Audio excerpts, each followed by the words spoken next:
deliberation of the purchase, exchange, lease, or value of real property, deliberation of negotiated contract, prospective gift to the district, deliberation about commercial or financial information the board has received from business prospect, or deliberation of an offer or other financial incentive to the business prospect, and to consult with legal counsel regarding pending or contemplated litigation or on a settlement offer, which the school district's legal counsel determines should be confidential in accordance with Chapter 501 of Texas Government Code, Sections 551.074, 551.072, 551.073, 551.087, and 551.071, respectively. Welcome, everybody. Entertain a motion to approve the agenda. Move approval. Is there a second? Second, Ms. Barksdale. All in favor of the motion, please raise your right hand. Passed unanimously. Thank you, board. Now it's time for the pledge. I pledge allegiance to the flag of the United States of America and to the republic for which it stands, one nation, under God, indivisible, with liberty and justice for all. Honor the Texas flag. I pledge allegiance to thee, Texas, one state, under God, one and indivisible.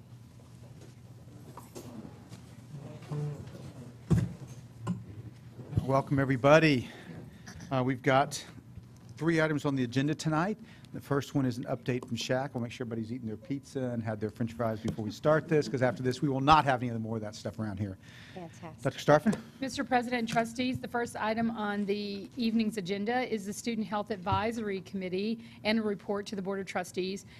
The SHAC is a board-appointed advisory committee made up of parents, community members, students, and school staff working together on programs to improve the health of all students and families. Here this evening to present the report is Tracy Lunoff, the AISD Supervisor of Comprehensive Health Services, along with Michelle. Are you going to be up here? Sorry, okay. But Michelle Smith, will she come? She is not here this evening. Okay. We have Garrett Mize, the vice chair of the SHAC, serving in her place. Okay, I was getting there, but I didn't see her here. So anyway, welcome, and we'll turn it over to you. Thank you very much, and good evening. I appreciate the time on behalf of the SHAC to address all of you. So my name is Garrett Mize. I've served on the SHAC for a number of years now, and currently serving as the vice chair. And I think, you know, at first it's important to just understand the relationship between health and education, health and school. The district-wide impact of school health can mean better academic testing scores that correlate directly with better fitnessgram scores. Students with a BMI in the unhealthy range often score lower on academic tests. Unhealthy students miss more school days in general, and teenage pregnancy often results in poor attendance and a higher percentage of dropping out. And violence, bullying, and dating abuse can lead to low self-esteem, poor academic performance, and missed school days. So in summary, the way that we view it, health is important not just in and of itself, but also its effect on academic performance, attendance and graduation rates, and its relationship to cost of the district. So it can definitely have a negative but also a positive impact on the district. So to tell you a little bit about the SHAC, as you mentioned, it's legislatively mandated, and the Austin ISD SHAC has been in existence, I think, for 12 years. And recently, we were awarded by the TEA to be one of the better functioning SHACs and got an award of that for AISD, so that was exciting. But at its core, what the SHAC is a group of volunteer parents, community leaders, and members, school personnel, content expert, and even students, in high school and in college. And of course, we're mandated to have 51% parents. And our areas of focus, which we then break into committees, subcommittees on our council, is family and community involvement, PE and physical activity, nutrition, health education, social and emotional well-being, safe and healthy environment, health services, and staff wellness. So those are the 8 components of coordinated school health that we try to focus on to make sure that we cover everything. And our main goal is working together to improve the health of all students and their families through this coordinated whole school health program. And really that helps us to define what we identify as the whole child, rather than just reflecting on one individual part. Often whole child, people tend to think that that has to do with just mental health, but we like to think of whole child as reflecting all of these coordinated school health components when talking about school health. So To review what we've done this past year, 2011 to 2012, some of our goals and accomplishments. In social and emotional learning, we reviewed outcomes from the Child and Youth Mental Health Planning Partnership and recommended shifts in policy and programming addressing suicide prevention, bullying, and sexual harassment. In physical education, we supported the continuation of FitnessGram testing beyond minimum requirements of its current legislation. And in Healthy School Environment, we worked with AISD Facilities Management to create a process and guidelines for establishing gardens on campuses. So that was pretty exciting. In recess policy, we studied the recess policy and best practices of other districts and submitted a recommendation that we believe was in the best interest of teachers, students, the schools, and the district. And in nutrition, we assisted with the review of the district vending contract. In terms of evaluation, we reviewed findings of youth risk behavior surveillance system. So we reviewed the evaluation, so that's just evaluation on top of evaluation. And we also, in health education, researched and discussed changes to the district's human sexuality programming, policy, and educator training. We also created social media presence, created a Facebook and Twitter account so that we could better reach out to family and community and increase their involvement. And we also work with the district staff to ensure alignment of SHAC bylaws with changes in legislation. But moving forward, looking to the 2012 to 2013 school year and what the SHAC's goals are, we're hoping to finalize the district recess policy and eventually support its implementation.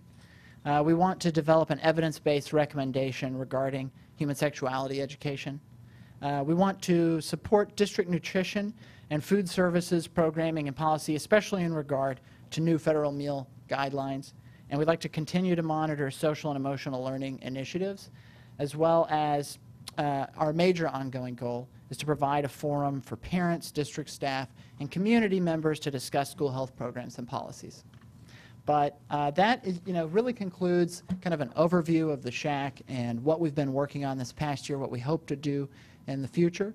And I didn't mention in there, one of the important members is, of course, our appointed board member, which is Vincent Torres. We always enjoy working with him as well, and we appreciate his serving and always coming to our meetings as well. So I hope that gives you an overview of the SHAC, and I'd love to answer any questions. That's great. Okay, thanks for being here, Mr. Torres.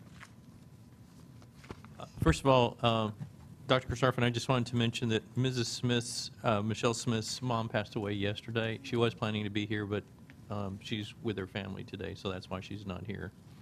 The second thing I wanted to point out is, the SHAC really covers just about everything there is with regard to how the health, the social, emotional, the psychological, the nutritional aspects of our students and how they all impact student health. And I'm amazed every week we have a full house, even when we don't serve good food.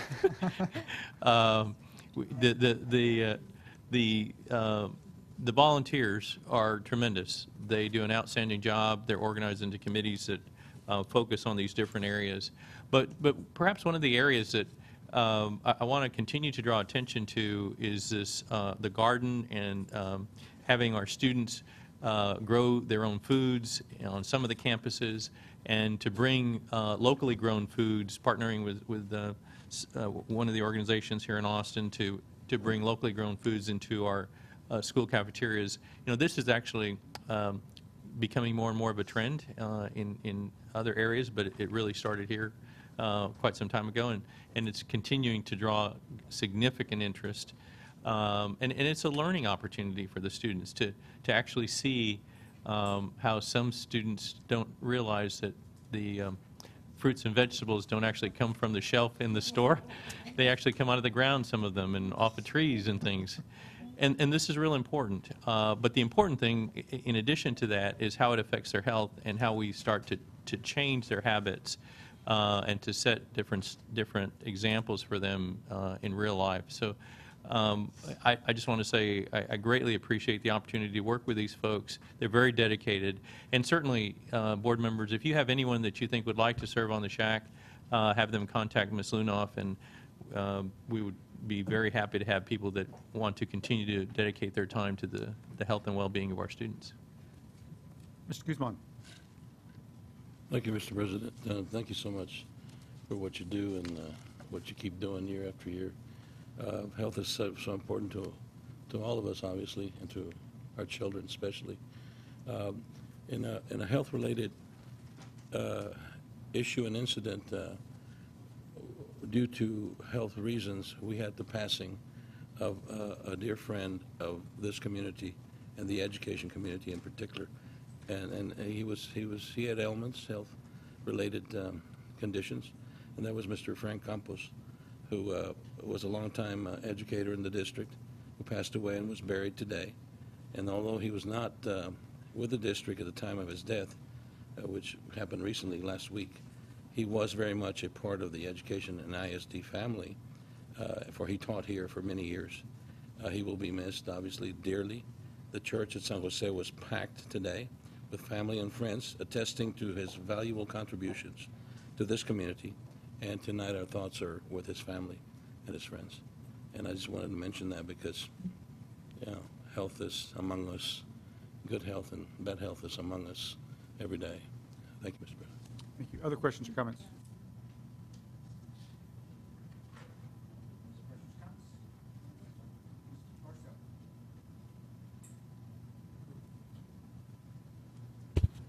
Thanks to you guys for all the work you do on the shack. I was wondering if you could tell us a little bit more. I think I probably have missed something in an update about the school district recess policy. You said you're working on finalizing that. What's changing and being updated and being made better? Absolutely. So we looked at, basically different policies related to, ensuring that recess is always used in a positive way, not in a punitive manner, and, ensuring that students are always guaranteed the proper amount of physical exercise, that they're designated in a particular day, and just ensuring that across the district that's always carried out. But Tracy might have, a little bit more specifics on what that recommendation would include.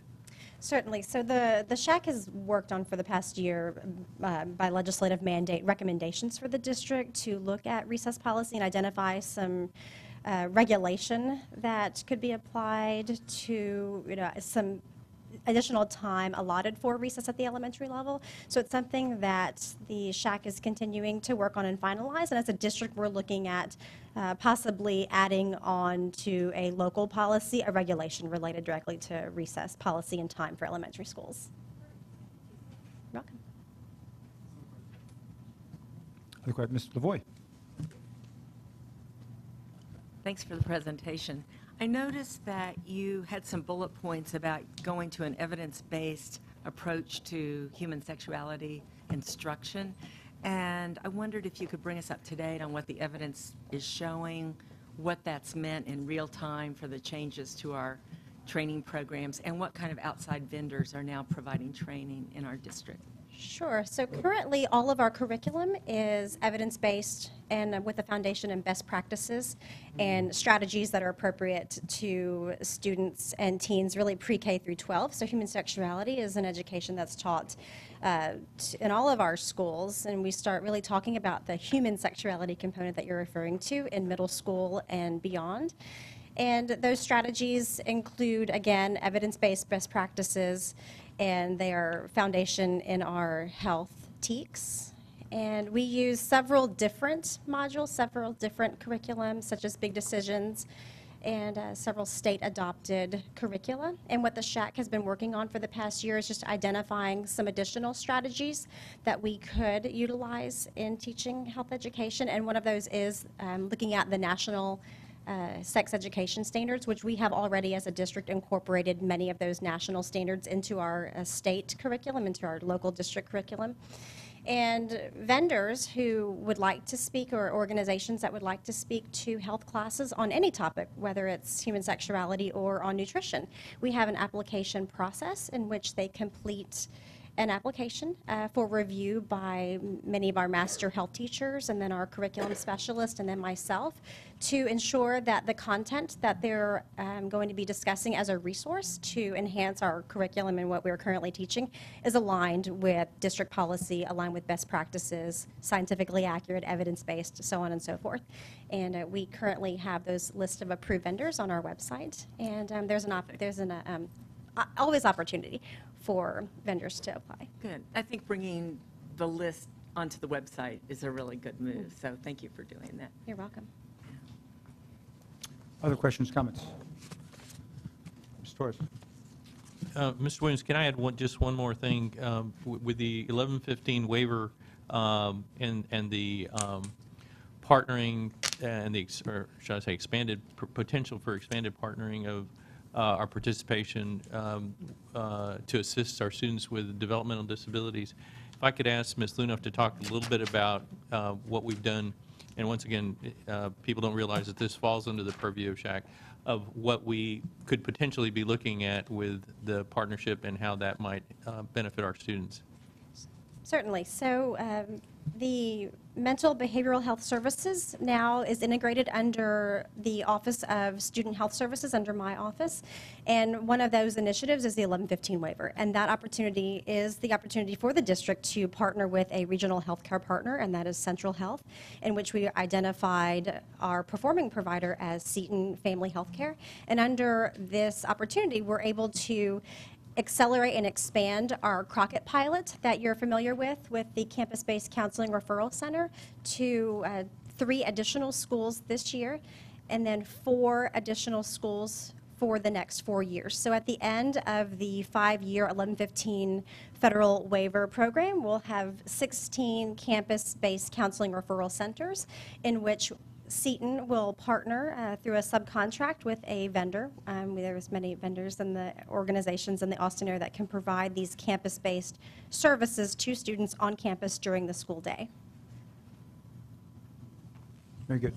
Other questions, comments? Okay, if you bear with me a second. One, I love the fit, healthy, and ready to learn. It's just such a great phrase, and it's so true, I think, as our educators know.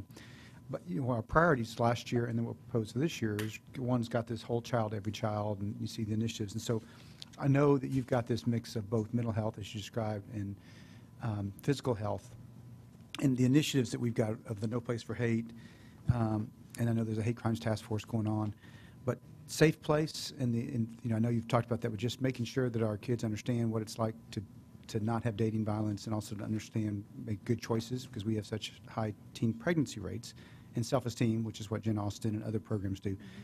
So all that, do you have metrics in some way that you look at that allow you to see if the trends are going the right way with what we're doing, or plateaued, or what we need to do? You don't have to give them to me, but just somehow what that set of sort of key handful that may even line up to this particular initiative for going forward that may link to what you're looking at. So I'll leave it there. Certainly, we do. We collect data and metrics in different forms. So the first is, of course, our strategic plan. And so 1.9, 1.10, 1.23, 2.1, and 2.2 That was good. all align to those bullets that you were referring to: teenage pregnancy, dating violence, mental, social, emotional health. And so we do collect data and metrics around those areas. In addition to our annual report from Student Health Services, we collect data and metrics that are aligned to the strategic plan from Student Health Services. And so those metrics are monitored and tracked and trend on an annual basis for programmatic improvement or modification. Okay, that's great. So one more thought to you is alcohol and drug awareness. Where does that fall in there about making sure that our young people understand the risk and the implications of all that? Does that fall into your purview as well? It does. So alcohol, tobacco, and other drug use, ATOD, falls under our comprehensive health education curriculum. And that is one area that I'm working with this year under the Office of Academics to work with learning support services to really look at our disciplinary data and look at where we can have those pockets of intervention, prevention, specifically around, I'm working with Carson Starkey's family to integrate the binge drinking content and curriculum into our district curriculum currently. Thank you. You may not know why I'm telling you thank you on that one, but I am. Last thing is really the link to staff health, kind of the idea that we're fit, healthy, and ready to teach, or whatever it might be. To earn, fit, healthy, ready to earn. Earn, that's right. So how do we put the linkage, because we had a press conference day that Dr. Starfman did with UT about attendance and teachers being there, but it became clear that part of it is that if our staff, it's do as I do, not necessarily do as I say. If our staff is healthy, fit, and they're there every day, that's a strong indicator of what the influence is to our students. How do we link these two efforts? So with board support and certainly support from our superintendent and from Nicole Conley, our CFO, we were able to actually identify we have a staff position this year. Ian Kahn is actually here this evening. He is our district AISD wellness specialist. And we have a district-wide program called eWellness, Enroll, Engage, and Empower. And this is the large umbrella under which many of these programs initiative fall under. That's really linking student health, staff wellness together so that staff is attending school every day, and they're not only being productive, but they're also managing their stress, they're practicing healthier behaviors, or making healthier choices, such as the No Soda Challenge for the week, in which we had a press conference last week in collaboration with Dell Children's Hospital, that we're challenging students and staff to put away their soft drinks for a week and choose healthier beverages, such as water and reduced fat or fat-free milk. But all of these are aligned. Thank you. I appreciate that. I wasn't going to be so overt. So, yes, we do have a district-wide initiative around focusing on staff wellness, and those areas of focus are physical activity, nutrition, stress management, and then managing lifestyle-related conditions and diseases. And so we are working with that. We have a new health risk assessment partner in which we're asking staff to identify and complete an HRA, and there are incentives behind that. And the Here, Healthy, and Hooked, that is one of those programs that will help to incentivize staff to make healthier choices, to engage in physical activity, to make healthier nutrition choices, manage their stress, and attend work so that they can be fit, healthy, and ready to earn. There you go. That's great. And just state the obvious, but because we're self-insured, this is a huge deal for us. If the healthier our staff is, the less insurance costs we spend, which means we can spend more money on other stuff. And I just wanted to double check, did Ian get the thing around his neck fixed with the, did you get that Texas one? We're Oh, you working still on got that. that? Oh, my gosh. We're Okay, we'll working work on on that later. Ms. Moya. Thank you. Tracy, when Mark asked this question, it brought a memory forward. When I was PTSA president at Bowie many years ago, we worked with Eanes ISD and Austin High on an alcohol awareness program, because that particular year there were quite a few high school students who died due to alcohol while driving, not only at Bowie, but at the other schools as well. And I was talking with their superintendent a few weeks ago, and I asked her if that program, if they were still doing that program at their school, because ultimately what happened was that we all, made these compacts with each other and had safe houses and all kinds of things. And so she said they're still doing something. I'm not sure exactly what it is, but I wonder if between our school district and Eanes and any other school district in the area that would be interested in participating, if we couldn't do some kind of a joint collaboration on alcohol awareness and whatever. I mean, NOLA wasn't there when we did this, but I think I still think it was a valuable program that we did. It lasted about 3 or 4 years, and then kind of just fizzled as we kind of graduated. So I don't know if it's something of any interest to you all. I don't know through your program or through SHAC. I mean, maybe not through SHAC, but at least through your department, if it might be of interest. It's a great idea. The Starkey family she referred to as this, they have a new nonprofit that they've created. It's actually another name called Aware Awake Alive. And there's actually student chapters at some of the high schools that are getting formed to try to do some of this where there's a lot of awareness. I mean, it's brand new. And so I think they might be a good umbrella group to try to coordinate parents and students to do that, because it's such a risk. And as we know, we have way too many kids drinking. High-risk situation. Yes, Well, ma'am. we do, but we also have, unfortunately, quite a few parents who enable that behavior. And so I don't know what we can do about correcting that behavior, since they're not under our purview. But whatever educational opportunities we have or efforts we can put forth on that subject is appreciated by me. I mean, I know we had a lot of that happening at Bowie. I don't think there's been as much in the last few years, but there certainly was about 10, 14 years ago. Okay, I got to give you full disclosure. I'm actually on the board of Aware Wake Alive, so I'm an advocate for it. Ms. Torres.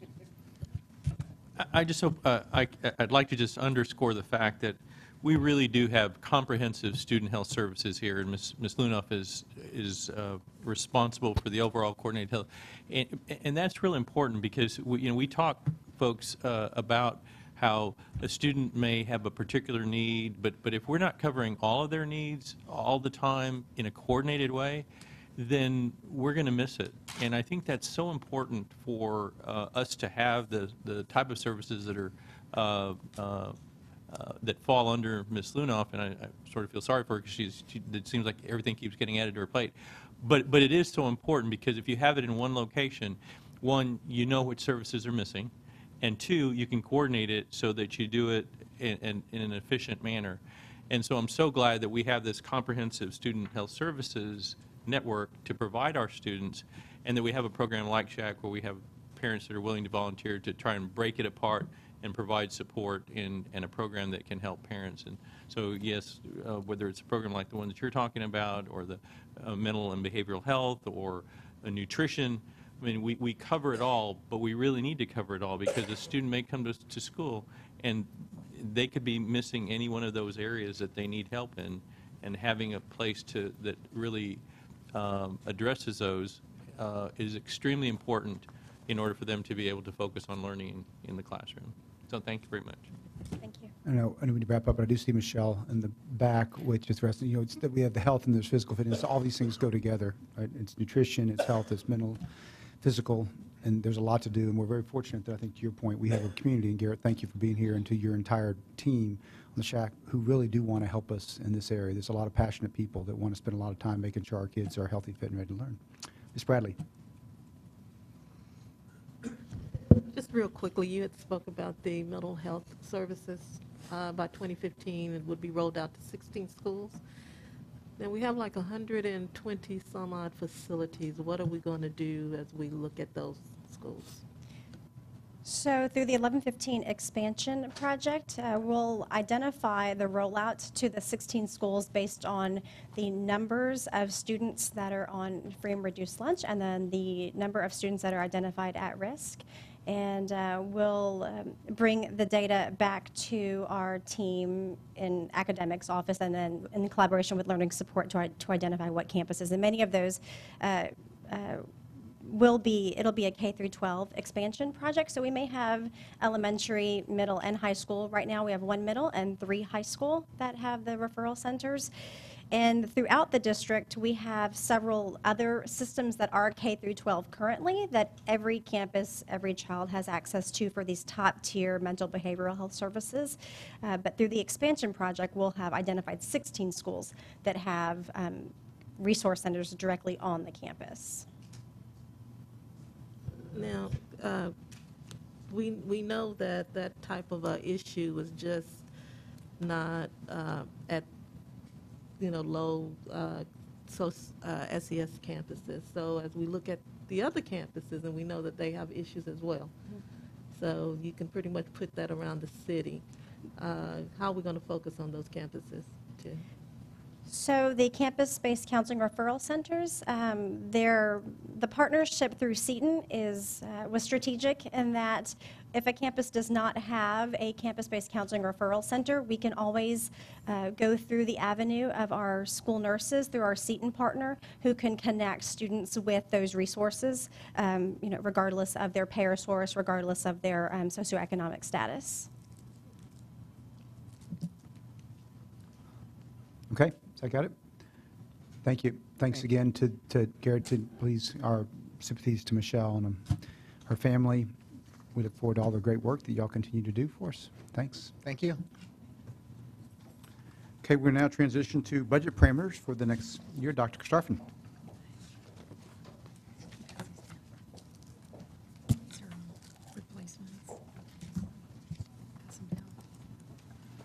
Mr. President, trustees, this evening we we will begin the longstanding process of developing and adopting a budget for fiscal year 2014 by discussing the initial approach and the parameters that will guide the budgeting process over the next 9 months.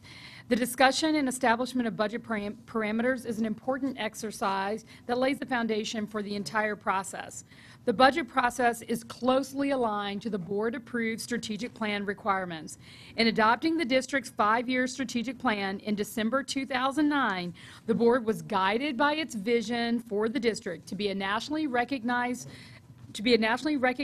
school district, instilling a passion for lifelong learning in all students.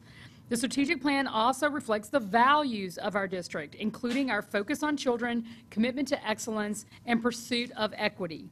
Over the next 2 months, we'll work together to develop a budget framework that is flexible enough to support diverse solutions to balancing the budget while honoring the goals set forth in our strategic plan. Specifically, in the discussion about budget parameters, we are making one change and adding one element, which Chief Financial Officer Nicole Conley-Abram will address in her presentation. What is most important about continuing our board priority or our board parameter of having a multi-year budget planning process is to introduce as early as possible any key process points or design elements that will affect future budgeting years. Therefore, looking out in the future years, the administration is prepared to address the issue of equity in allocating resources in time for school year 14-15. In other words, it would take this school year and the next school year before we could really consider implementing anything regarding equity. Now, the transition would be to consider a student-based allocation methodology, which would move away from allocating funds based on a traditional staffing model to adopting one that provides per-pupil funding increases depending on what the students' differentiated needs actually are. Now, preparing to take this step will signal to the school community that planning will take place through 12-13 school year and 13-14 school year, so that we may consider a change in our allocation methodology for implementation in 2014-15. As you can see, transitioning to any kind of different allocation model would have to be a multi-year process. And we can't forget the fact that we are still in budget constraints with our state, and we also know that there's nothing that will probably change about us being a Chapter 41 district. As you can see in your own priorities for the last couple of years, the board has encouraged the administration to explore new delivery models to address things around performance management. Now, building and creating awareness within our school communities will require that we enlist their support. We will need our school communities to actually help us build the design, give us feedback on how and what needs to be in the formula, and most importantly, whatever we decide on is what we would all need to consistently roll out in 14-15. This would be a new delivery model for allocating our resources, and it is aligned to the 2-year board priority on performance management. Now, as some of you may recall, we've conducted extensive community engagement on this issue of which is often described as discrimination or east versus west, sometimes north versus south, and inequities throughout the district. So even before I started as a superintendent, this board, in its preparation for a new superintendent, gathered input from kitchen table conversations, as they were described, which involved 400 people across the district that often talked about this very issue of inequities in AISD. And prior to the board's adoption of the strategic plan, we continued a citywide engagement process, soliciting input on district issues, concerns, and priorities from a broad range of stakeholders. You will see in the strategic plan, approved as early as December 2009, Strategy 4. And within Strategy 4, there are 3 key action steps, 4.1, 4.2, and 4.3, that reflect this desire from the community. If you remember, back in 2009, people were so concerned about the inequities in our funding that they asked us to change the model of allowing the federal Title I dollars to actually follow the kid. After we investigated that throughout the rest of the 9-10 school year and into 10-11, we realized that we could not change the state and federal relationship around funding. That led us to a modification based on our reporting rhythm regarding the strategic plan to change action step 4.1 to say the following: examine options to improve district allocation of federal dollars. Now, while we can't change that relationship about which kid has the money in their backpack for Title I programs, we can do something about our methodology of how we do allocations in the district when it comes to providing funding to schools. So when Path A was we were unable to go through that, we changed and made adjustments to find a different pathway to move forward. 4.2 talks about evaluating and reallocating necessary funding to schools based on identified needs.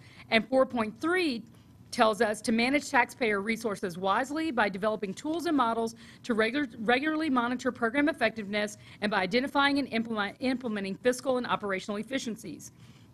Since that time, another part of our reporting rhythm requires us to work closely with our district advisory committee and the budget and finance advisory committee. And those two committees helped us get to where we are today. Further, these concepts have been presented along to our administrators and all of our staff in the last 2 years, especially since we really keyed in on our diagnostic assessment findings and staff surveys, which included the Broad Report. AISD is also in discussion with funders to support this endeavor. But to be perfectly clear, the funding support includes a significant part of the resources to vet the approach and to support all communication needs, including the production of guides or information and other publications if needed, and future trainings for building capacity and expertise around the issue. As you requested at the board retreat, and I just passed around and asked them to put, no, not that, the other one, Oscar. Thank you.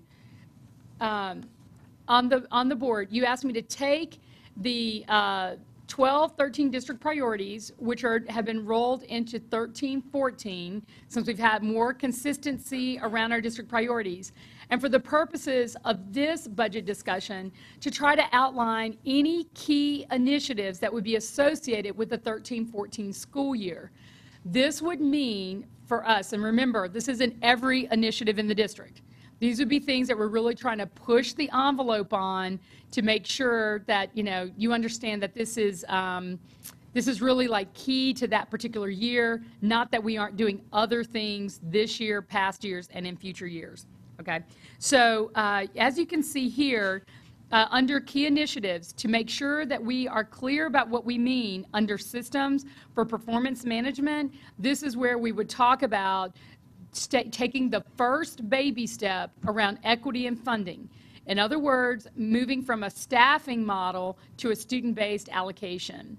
And then there were some other things y'all asked me to be sure that I highlighted. One was around instructional technology, enhancing our systems, devices, and content, which is one of the things we talked about at the retreat. You're well aware of our efforts around parity and compensation. We still have, I'm sure there will be things that emerge around AAFRs and potential bond projects if necessary.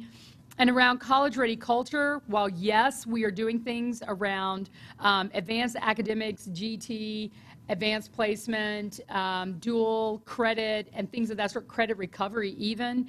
But what would be specific to this year, especially depending on what happens in a bond project, we probably need to look carefully at career and technical education, carefully at the articulation of what's happening in elementary and middle school to make sure there's college prep activity going into high schools, and full implementation of our college-ready curriculum, which we just started putting some finer points on just this summer. And whole child, every child, well, of course, we're doing things around behavioral health, which you just heard about earlier, and social emotional learning and developing the whole child. Specifically, we're looking at being a no place for hate district and really ramping up our anti-bullying campaign. Now, those things are before you for, to help supplement the presentation that Nicole Conley-Abram will be doing in a few moments. But for tonight, we are asking for your guidance on the parameters. Board action is scheduled for September 24th at your regular meeting. And to initiate tonight's discussion, Nicole Conley-Abram will present the approach to the fiscal year 13-14 budget process and initial budget parameters and propose revisions to last year's parameters as a starting point for the discussion. Ms. Conley-Abram, welcome, and I'll turn it over to you. Thank you very much. And so I'm going to clip through this very briefly so that we can maximize our time for discussion. So I want to start off with sort of taking some time to present at a high level the conditions that we're facing going into FY 2014. Because the projected revenue did not meet our adopted expenditures for the current year budget, you can anticipate that that deficit will carry forward into FY 2014, plus any other inflationary costs associated with health, water, fuel, and electricity. Now, this is all predicated on the assumption that we will not get any additional reductions from the state level, which is a big assumption for Austin, considering that the current law language includes the elimination of ASATR. Even though recently the TEA just submitted their budget request to the Legislative Budget Board that requested an increase of $4 billion to the foundation formula to basically allow them to make the 24 payments instead of the 23 and to fund growth. There were no proposed changes to the formula, so there's still some silence in regards to ASATR, which could be positive or negative for us. And so, it took on its own fervor at the legislative session, so we don't know how that will bear out for the next legislative session. So this assumes no additional cuts, but again, high assumption. Also, we made a commitment to stabilize staffing for next year and the subsequent year for FY 2014. We're looking to sort of maintain that one-time 3% increase that we put in this year's budget that we're funding from reserves, and looking for a recurring revenue source for that. And we obviously need to consider the operational impacts of any of the AFRs that are approved and other strategic plan priorities and requirements. So just where going as we start planning for FY 2014, this is the initial budget considerations that sort of spilled over from our closure of FY 2013, which just ended just a month ago. So we're in sort of perpetual budgeting here. One of which is obviously advancing the discussion and potential dialogue for TRE for November 2013 to possibly support initiatives, not only just the one-time compensation, but for full-day pre-K, art-to-rich programming, enhanced SEL, school counselors, sort of whole child mental development that we just sort of spoke about. We're looking at the compensation adjustments that trustees Moya requested at our last discussion in terms of looking at the hourly rate of pay and if that needs some kind of adjustment. Our Chief Human Capital Officer is doing some due diligence there and reviewing that analysis, reviewing staffing formulas associated with school counselors, social workers, and bookkeepers. I think Trustee Torres mentioned some of this in the last budget cycle, as well as some of our school principals. Startup and recurring costs associated with the AFRs that are expected to come online in FY14 as well as subsequent in FY15, and the requirements to develop, implement, and validate a monitoring system to determine the educational value of those properties that are participating in the historic exemption program. So we're still in our continuing efforts to follow up on that important work. Other financial planning actions that we're sort of teeing up for this year outside of the budget would conclude our current efforts to contain costs and seek revenue solutions. This year we brought in about $3 to $4 million additional dollars just in going back and having our property evaluations audits conducted. They hadn't been conducted since 2004. Our new deputy that we just hired, Mr. Leo Lopez, found about almost $1.3 million in just adjustments in the formula that we were able to follow up with the state. So we are constantly looking at opportunities, both internal and external, to bring in one-time revenue to the district. We want to review our fund balance policy. We want to increase the reserve amount to about 20%, which is consistent with not only TEA, but what the Chamber has asked that we do to maintain as an adequate reserve to make, so that we can sustain ourselves operationally. We want to move forward with a debt policy, which we haven't, that's very comprehensive. This has been suggested by our rating agencies. It's a best practice, and that's something that's important for us to do as a board in conducting our fiduciary responsibilities. And also consider implementing one component of establishing, moving forward with a possible framework that the board could consider for establishing a portfolio of options associated with, Dr. Christopherson spoke about establishing a weighted student formula where funds will be allocated based on students and their differentiated needs as opposed to staffing and/or school buildings. And that, some of that may necessitate some small adjustments to our current policies. So you have, just to go into WSF, weighted student formula a little bit, it's a best practice model. We talked about allocating based on dollars that would be directly allocated to schools, not FTEs. Principals and CACs would be heavily involved in developing the academic plans as well as the budgetary plans to best tailor to their specific school's needs. While Center's office, role is redefined, and we would sort of train, assist, and monitor schools in the CAC's work. It allows for greater effectiveness in terms of the use of the monies, and so it'll allow us to sort of realize some of our portfolio goals as schools are able to differentiate and tailor and innovate at the local level. Right now, there's some considerations as to why we might want to move down the path. A lot of our schools are given staffing based on ratios, and they're sort of told what they get. Parent and staff participation is fairly limited because, most schools only control a small component of their budget, if not just 1%. And then site plans obviously are, are of uneven quality, and schools don't have the necessary autonomy to really implement full plans that really address their student needs.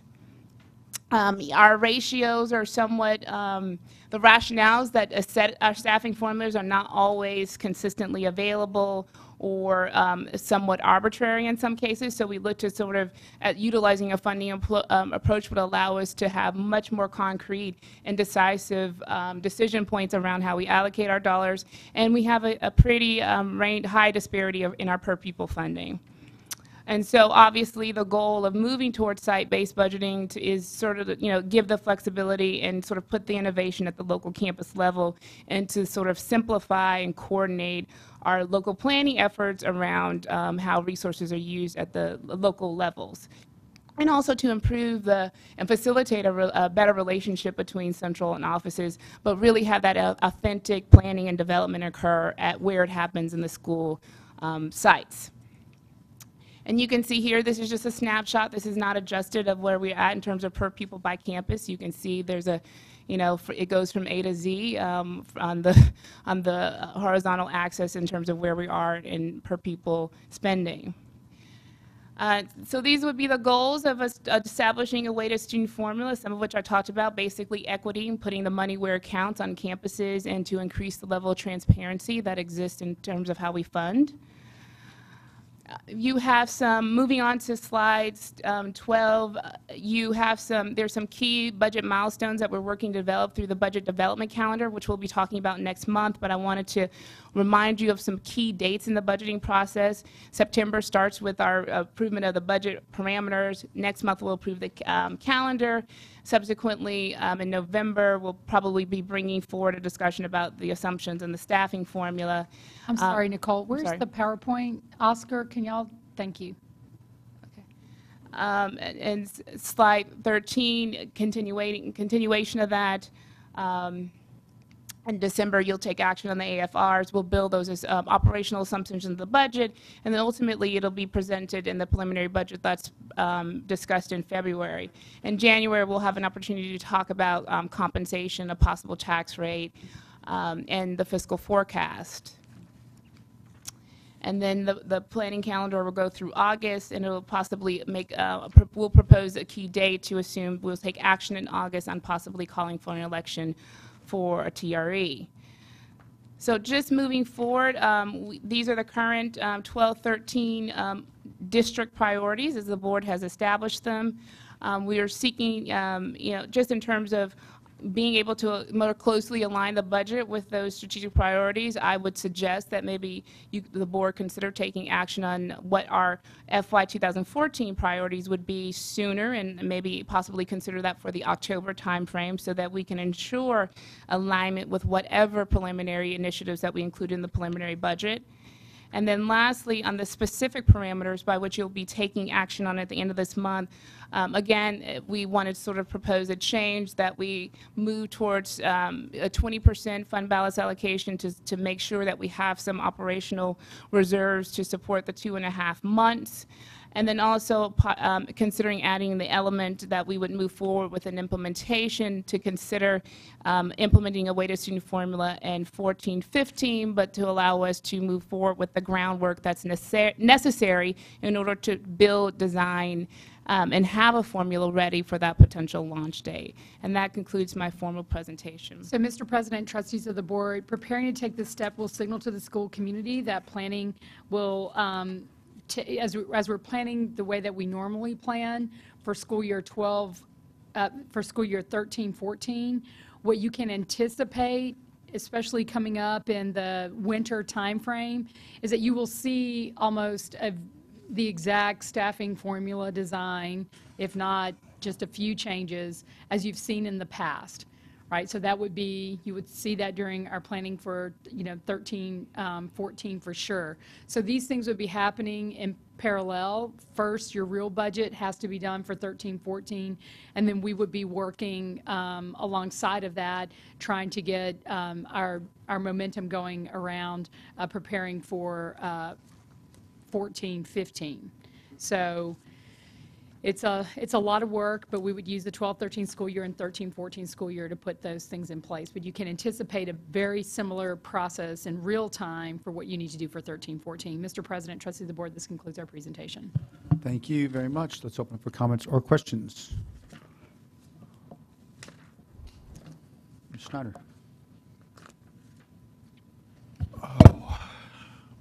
Thank you, Nicole, for the presentation. I appreciate the information and the work that was done.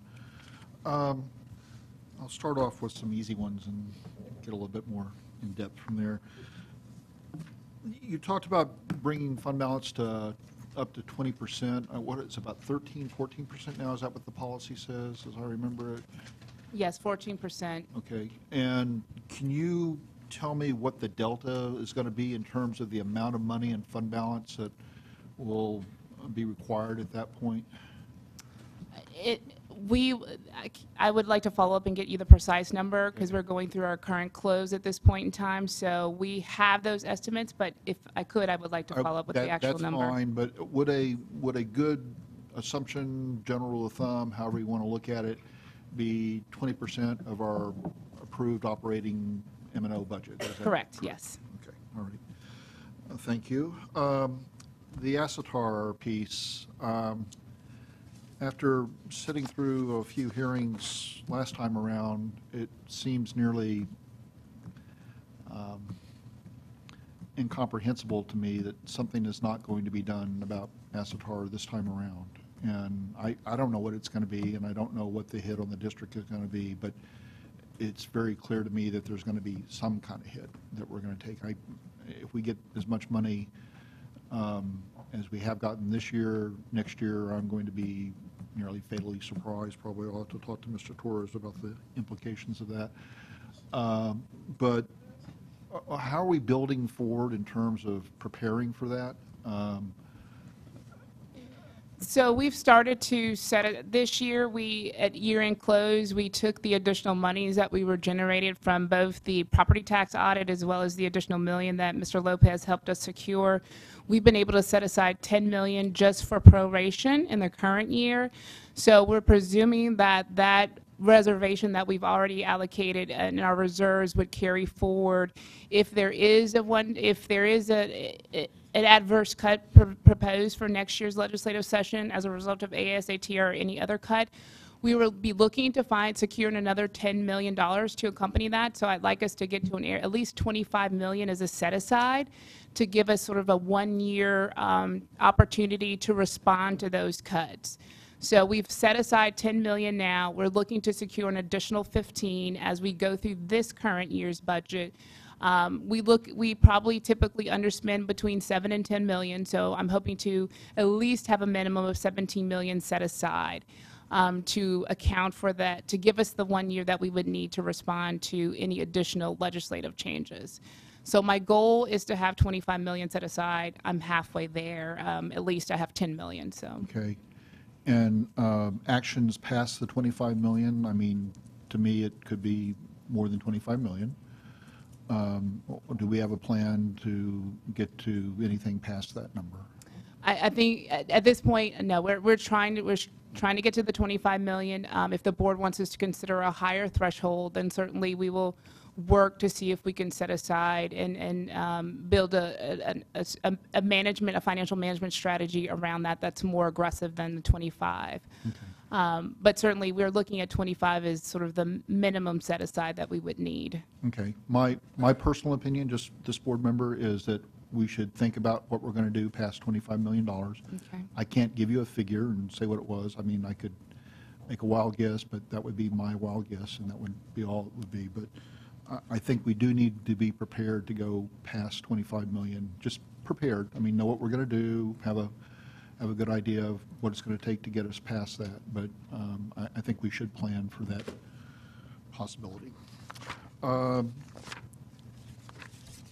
Next question revolves around slide 9. And thank you for doing this. It would have been helpful to have over the weekend. But I do appreciate having it here. Slide 9 on. Oh, I was just saying that this is a good thing to have, and I would like to have it with our other conversation we had over the weekend at the retreat, but it's nice to have it now. But you did have it on Thursday. I mean, I'm just saying it's been in the presentation since That's true. you posted. That's Yeah. true. Thank you. Would it be possible to make a variation of this that is plotted by the amount of money that's going to the campus versus performance standards based on the last the information we got from the state?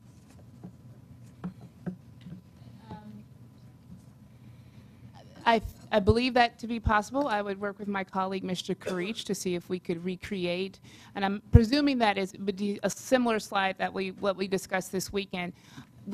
Unfortunately, we don't have the capacity to adjust for some of those weighted areas like we talked about for poverty and bilingual ed, but Right. certainly we could try to overlay the academic performance against what we purely capture as a per And pupil. I'm not looking for a weight, given that we haven't discussed weights or agreed on it or anything else. I'm just looking for, we know this amount of money is going per child to the campus, and I'd like to see it plotted versus performance, very similar to the slide that you're referencing. Okay. Okay?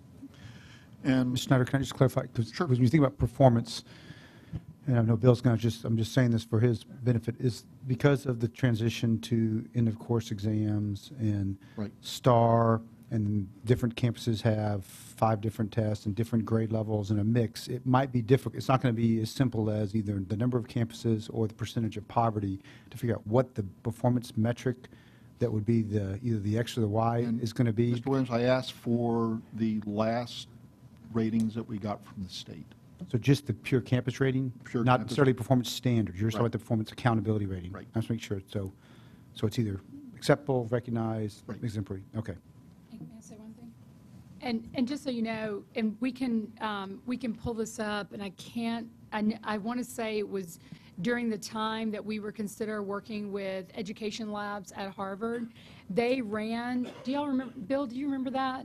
Remember they ran all that stuff through some of our per pupil expenditures, or maybe you even did it, plus the performance piece. They ran it. So, Mr. Schneider, we'll go pull some of that, and that will let you, if I remember, we did 3 years of it. We looked at 3 years. And so we mapped every school. Do y'all remember? I even presented it to you, and there were clusters up here, and nobody remembers. I'll pull all that stuff for y'all, so at least you can see a 3-year trend using tax data. Right. And then, and that will be more than just the rating. It'll actually be performance that can show you. I will pull those things back out. I think we did it in a dialogue one But evening. that Ed Labs data is now going to be 2 years old, is that correct? It will be whatever it was. I mean, at least you can see a little bit more of a trend, I think, but I can try to find that. I'd like to see that. I've got a very, very vague recollection of what you're talking about, but, I'd just like to see current data. if we- Yeah, I think that was one where you had the percentage of economically disadvantaged and then like pass rates, and you were able to see some schools that seemed to be outliers, high poverty, high performance, and others that were high poverty, low performance, but I don't think we had spending levels on top of that. I don't recall. I say, like, I think I don't- we, sorry. I just say, I think I may have something like that from that conversation, but whatever we have, we can send to you. Okay. It'll help inform. And as I said, it's a very vague recollection on my part, so too. maybe there, maybe not. Finally, I want to get to one issue. Dr. Karstoffen, you brought up the issue about weighted student formula and how we're going to be discussing, looking at it, which in concept I support, but I do have some concerns about both how it's implemented and what we're defining as inequity. I don't think that if you walked out and asked 10 people on the street today what your definition of inequity is in the school system, that you may get, at least 5 different answers, if not more. So I'm hoping that the conversation we have about this includes a broader community engagement to define what we really have. As was pointed out over the weekend, we may do a study and we may find that we don't have inequity. I kind of doubt that that's what the case is, but that's a possibility. So, I do hope that when we have this discussion and we get the data to determine whether we want to proceed further down this path, that that kind of community engagement and conversation with both the board and the community is included. So, Other questions or comments? Is it Ms. Torres?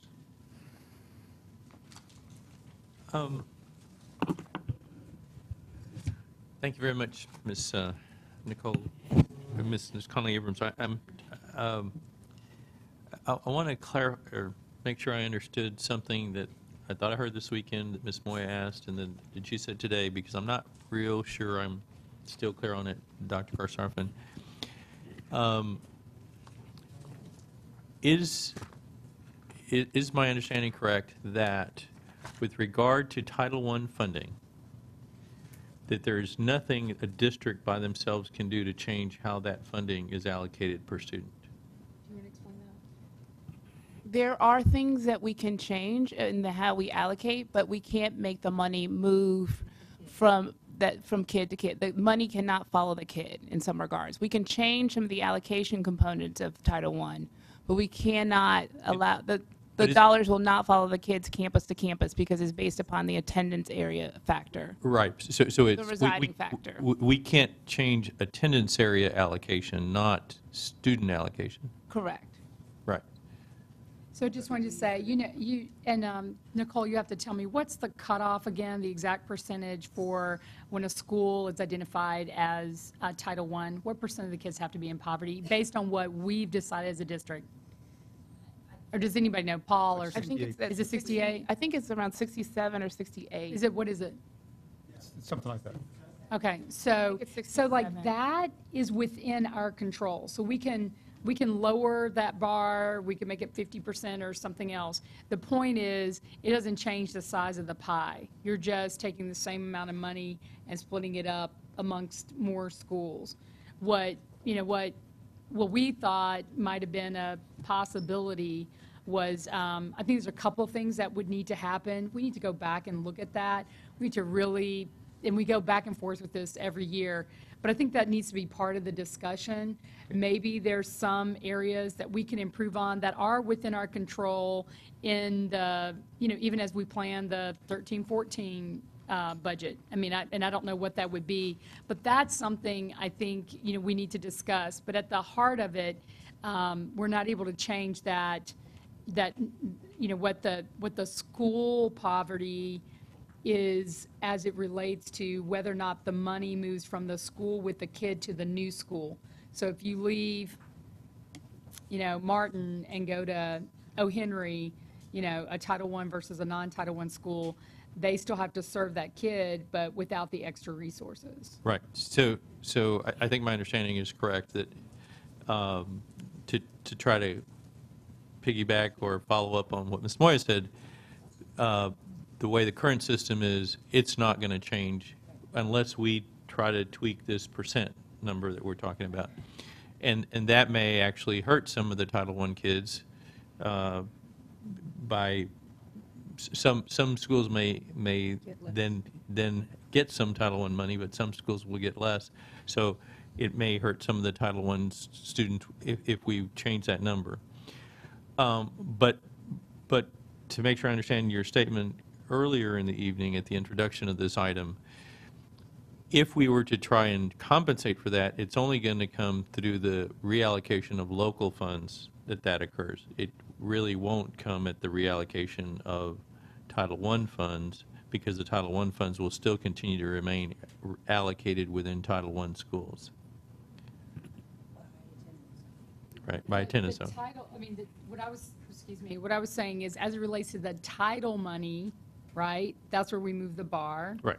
And then if you want to do something separate, yes, you would have to be looking at your general fund dollars, just because we can't take money from Title I schools and give them to non-Title I schools. And we would look at all funds. We're not just talking about title. I mean, there's a huge special ed component of monies. Sure.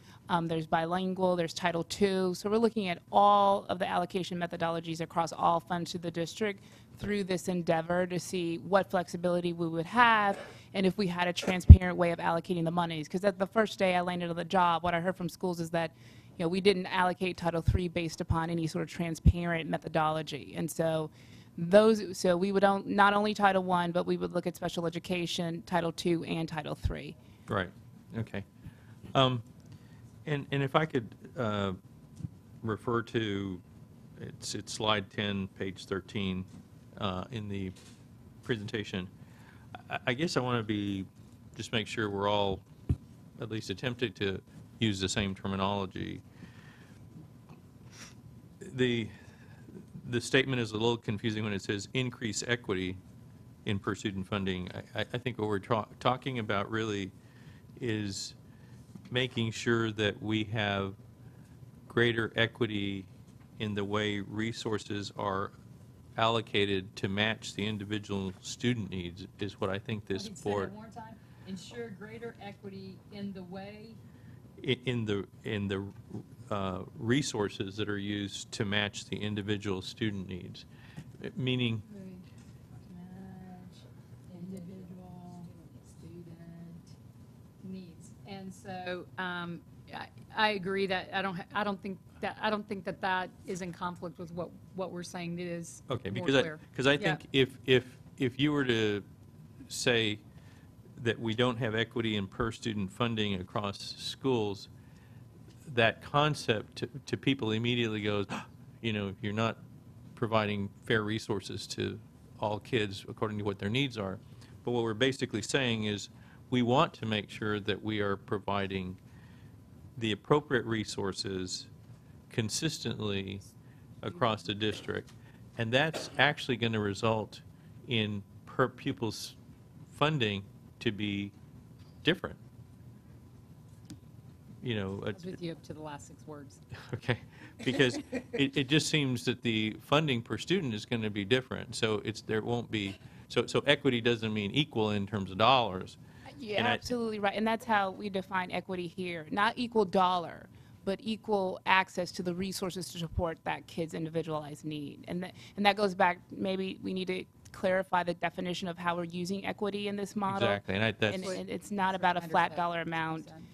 And that's my very inept way of trying to say, I do think we need to clarify exactly what we mean here, because when you read these statements by themselves, they don't reflect the spirit of what I think this board is interested in. That's all I have. Okay. Other questions, comments? Ms. Barksdale. Thank you for your presentation. I'm going to connect a question I have to bullet 2 on page 11. It's slide number 8. And it's bullet 2, page 11, slide 8. Oh, slide 8. Right. Provide more flexibility to local schools to fit unique objectives, circumstances, strengths and weaknesses, and strategies. And then I'm back on the actual budget parameter proposed. That's on page 24 of in our books.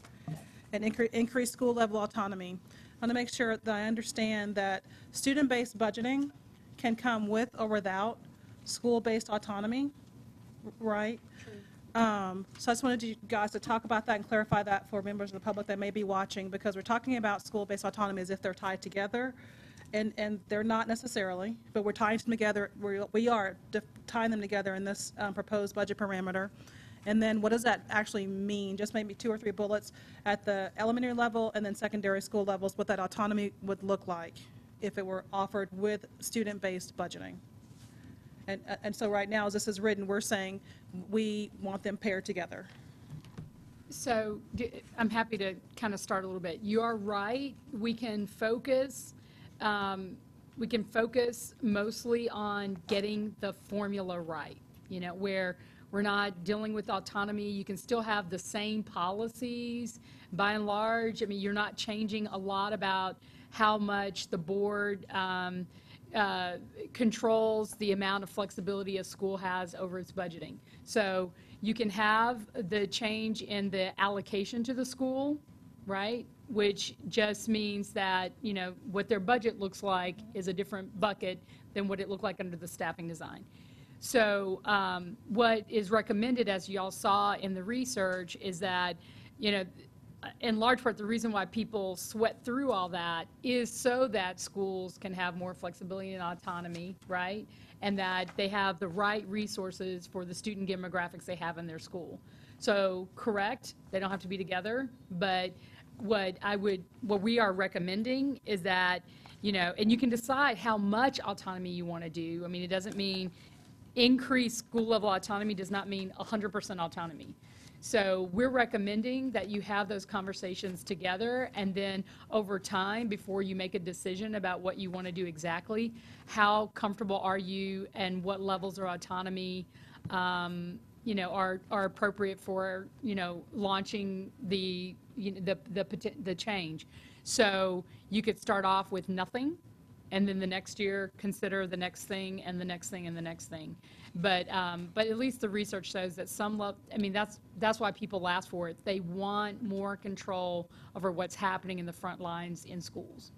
So so increase, yes, but it's certainly not meant to imply 100% autonomy. So there's something between none, itty bitty bit, and 100%, which has got to be part of this discussion. But we're recommending that you consider increasing autonomy. Okay. And unless Nicole wanted to add anything. No? The current AE policy does have a differentiated autonomy level based upon performance. So you do have some elements of a bounded autonomy model. It's just that the autonomy that schools have is very, very small, and when you consider the amount of resources that go into school buildings. And we brought in the case of Murkison, who could have like a total budget between $5 and $6 million, but only getting to control less than $100,000 of that budget in terms of what the CAC and that school community got to make decisions on. And in follow-up to that is, if the board moves forward with approving these parameters, including the new proposed number 12, which has to do with autonomy and student-based budgeting, what does that mean for this year? So that means that this year we would start the pre-planning around implementation for 14-15. So we would convene a committee that would be comprised of various stakeholders, internal and external, to really look at all the components associated with implementing this change, looking at policy implications, how do we develop the formula, looking at the diagnostic information, seeing what levels of weights to build into a potential formula, who are the winners and losers, the actual scenarios around the formula. Obviously, we would come back to the board and say, as the committee got closer to a recommendation, this is what we would recommend in terms of both implementing a weighted student formula, what components you might want to phase in, what are the buckets of dollars associated with the various weights that we're requesting the board sort of take action on from a policy perspective. So it's looking at the diagnostic data, developing a potential schema for a formula based upon the actual, how we spend our dollars according to student type today. Looking at the policy implications and making some policy recommendations as it relates to implementing the formula, and also conducting the engagement associated with it so that we can build and educate the community on that.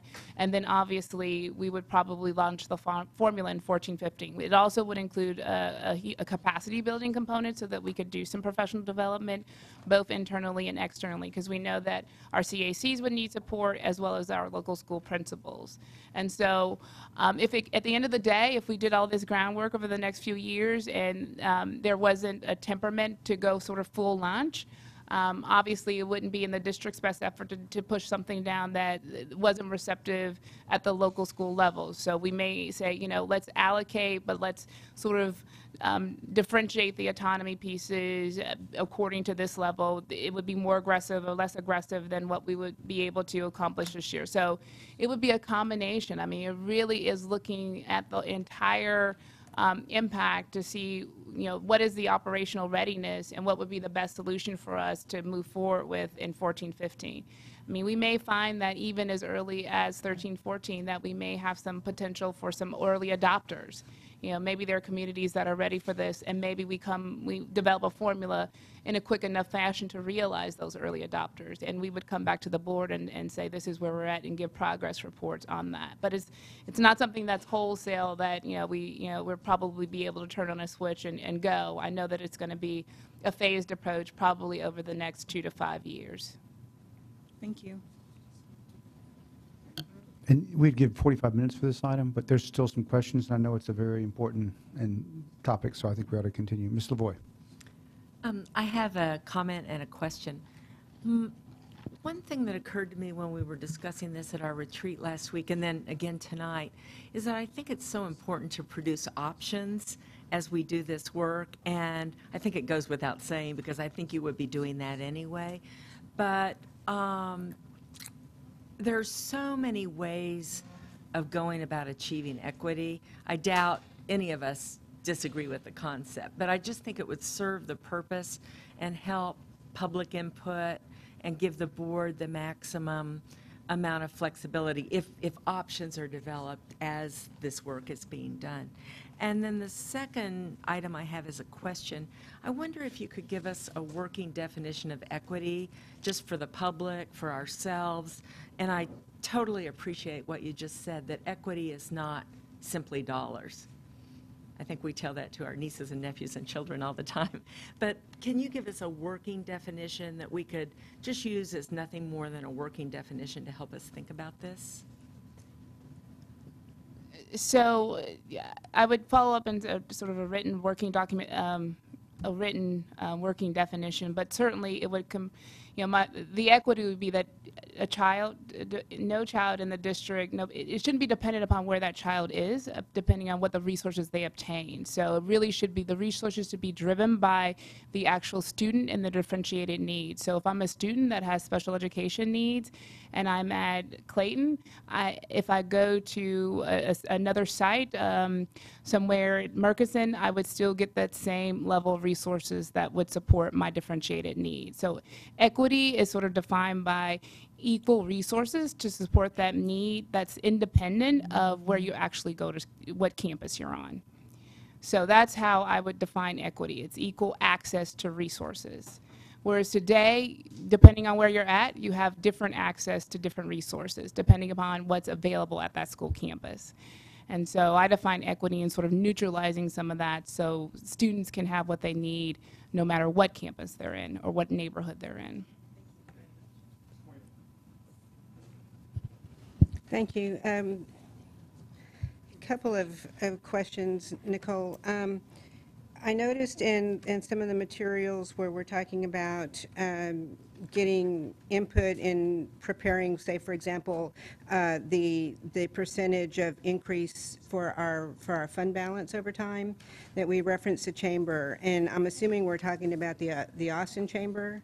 And so what I would like to do is encourage you to seek input from all of the chambers, because not that they would say anything different, but that we do want to encourage their participation as we go forward in working on our educational models, and their support is very much needed, as well as all our partners in the community. You know, the whole issue of defining equity, I mean, if we actually defined it here, we could probably solve the school finance problem, but or maybe not.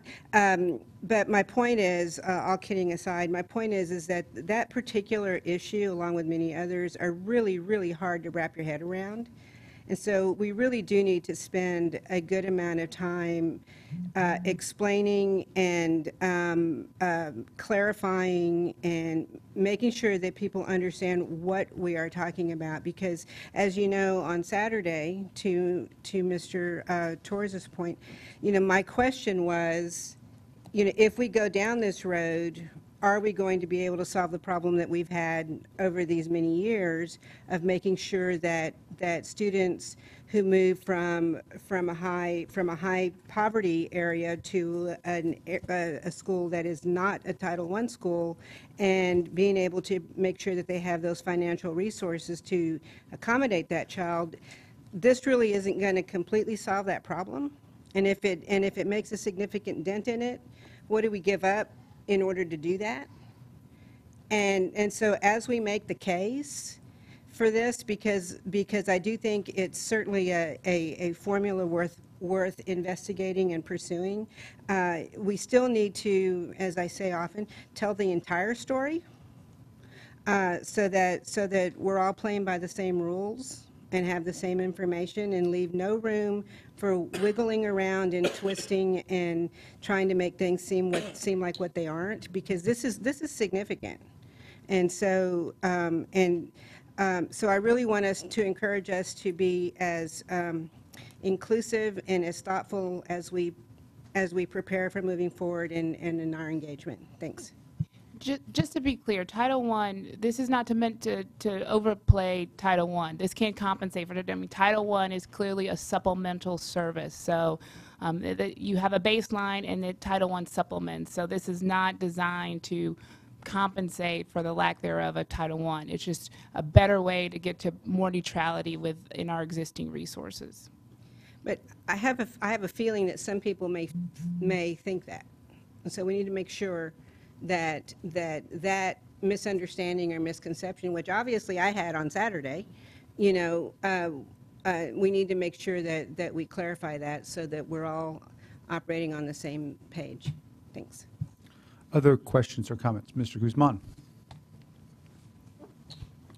I hear us say tonight that we're establishing a definition for what equity is, and I'm not sure that we are, because we haven't pinpointed, that I know of, that there is inequities per se, although my perception is that there are, and the perception in the minds of many people is that there are. But I think that was part of the discussion that we had Saturday, to be able to come up with a methodology to be able to determine that. And so if we're saying tonight that we're giving the term or the concept of equity a definition, how are we doing that if we haven't really pinpointed whether there's inequities per se, even though my strong perception is that there are. That just kind of leaves me a little uncertain about whether we can assign a definition at this time. So I don't necessarily think, I mean, I certainly don't, I'm not recommending that we sort of define a concrete version of equity until we do go through the due diligence and the analysis, just in terms of a working, operating understanding of how it was presented in this presentation, and sort of defining equity and looking at equal access to resources. That was just sort of a common definition around equity that was utilized to sort of discuss this work. But we can certainly come back and say, this is how equity is, we clearly defined it, and it sort of matches up with what we're finding in terms of our own data review of where we're at. And then the board could consider, if that's going to be its definition of how it defines approaching the equity that has been brought out as an issue in the strategic plan. And then the other brief question I had is, in adopting a balanced budget, which is obviously our goal, is there a cap of which that we have that we can take from reserves to be able to balance the budget? Is there a specific cap to that? I'm not sure, Nicole, I'm not sure there's a cap per se legally. There's a policy guideline about what we want the reserves to not go below. And then that becomes a choice that the board would have if for some reason you felt like you needed to dip below that policy guideline. And what I think Nicole's proposing is that we change the policy guideline from 14% to 20%, make sure we have adequate reserves, particularly as we look forward into the fiscal landscape post-school finance litigation, post the unwinding of the target revenue system, post legislative budget cuts, that we make sure we're prepared and raise the fund balance to be prepared for all of that. But if the board chooses to go further with, decidedly upon the recommendation of the administration, there's no hard cap that says you can't do that. But there is a policy guideline that says you prefer not to do that. But we would be looking at one-time items, one-time costs. Correct. And this year is an example where $29 million that we're pulling out of fund balance that still keeps us above the threshold, but it's going to become harder in the future as because we're now in a deficit operating position, and that's not sustainable long-term. So in terms of striving for a balanced budget, which I'm certain that all of us are, would and will be, how far do we have to go at looking at other options, other savings, before we say, okay, we've looked at everything we possibly can look at, aside from closing certain things or doing certain things that we wouldn't want to do or the community wouldn't want us to do before we can go and Ask for TRE? ask for TRE. I think, Nicole, probably, you might want to address that, but I think there's a mix, right? You're still continuing to look for cost-saving strategies, but if I understand you right, you've gotten to the point to say, we can't close the gap without additional revenue, and that we're going to need a TRE, and the timeline that's laid out is looking at November 13, and I think you're right. We're going to have to demonstrate to the voters and to the public that we're continuing to find every efficiency that we can that makes sense for our students and not adversely affect learning as much as minimize that. But I think the administration is coming forth and saying we need to look at a TRE sooner rather than later to deal with the M&O operation challenges we have. Because we got to pull the levers sooner or later, and we can go on forever looking for savings and then deny, in this case, a TRE for salary increase for teachers in search of more savings and more options and so on. So at some point, you just have to say, we can keep searching, but you're squeezing the turnip pretty dry, and you need to find a revenue stream. Thank you. Ms. Moya. Thank you, because I forgot to ask this question before. Nicole, in the paper over the last 6 months to 8 months or maybe a year, there have been some conversation about Mayor Julian Castro in San Antonio, who is looking at a small sales tax increase on the city side to fund pre-K. Have there been any conversations locally with our city administration about this particular item? Because I'm not aware of any. That we have a challenge that's different than San Antonio. Dr. Starfin. No, you can go ahead. Nicole. We did look into this, and I'm trying to remember. Yeah, The city of I'm Austin's confirmed we already at did the it. sales tax cap. Yeah, so we they had a can't 1/8 access cent that. available in San Antonio to raise to the max. We're already at the max in the city of Austin, so they don't have access to the 1/8 of a penny. So for those who wonder about resources for school districts, I just want to remind everybody that we don't have access to sales tax or any other local taxes like cities and counties and other jurisdictions. And I think actually for our taxing jurisdiction, we are at the cap period, even with the other jurisdictions that are eligible to have sales tax. I was just wondering about it, particularly whether or not, this, well, anyway, I'll give that some more thought, because I doubt that would make any sense to anybody else but me. So just wondering, just in case other people were thinking about it. Thank you. It's actually a very good point, because I have probably lots of us gotten questions, is why don't we do what San Antonio's doing? And San Antonio was able to do that because they had an eighth of a penny left under the sales tax cap. Austin's at that cap, and so therefore, that revenue source is not available to the city. And the school finance laws that the state of Texas has dictated for Austin is that we're basically at a cap, and we can't get an extra penny per student unless we ask the voters for an increase. And matter of fact, the state actually this last session took us the other way, is they gave us less money.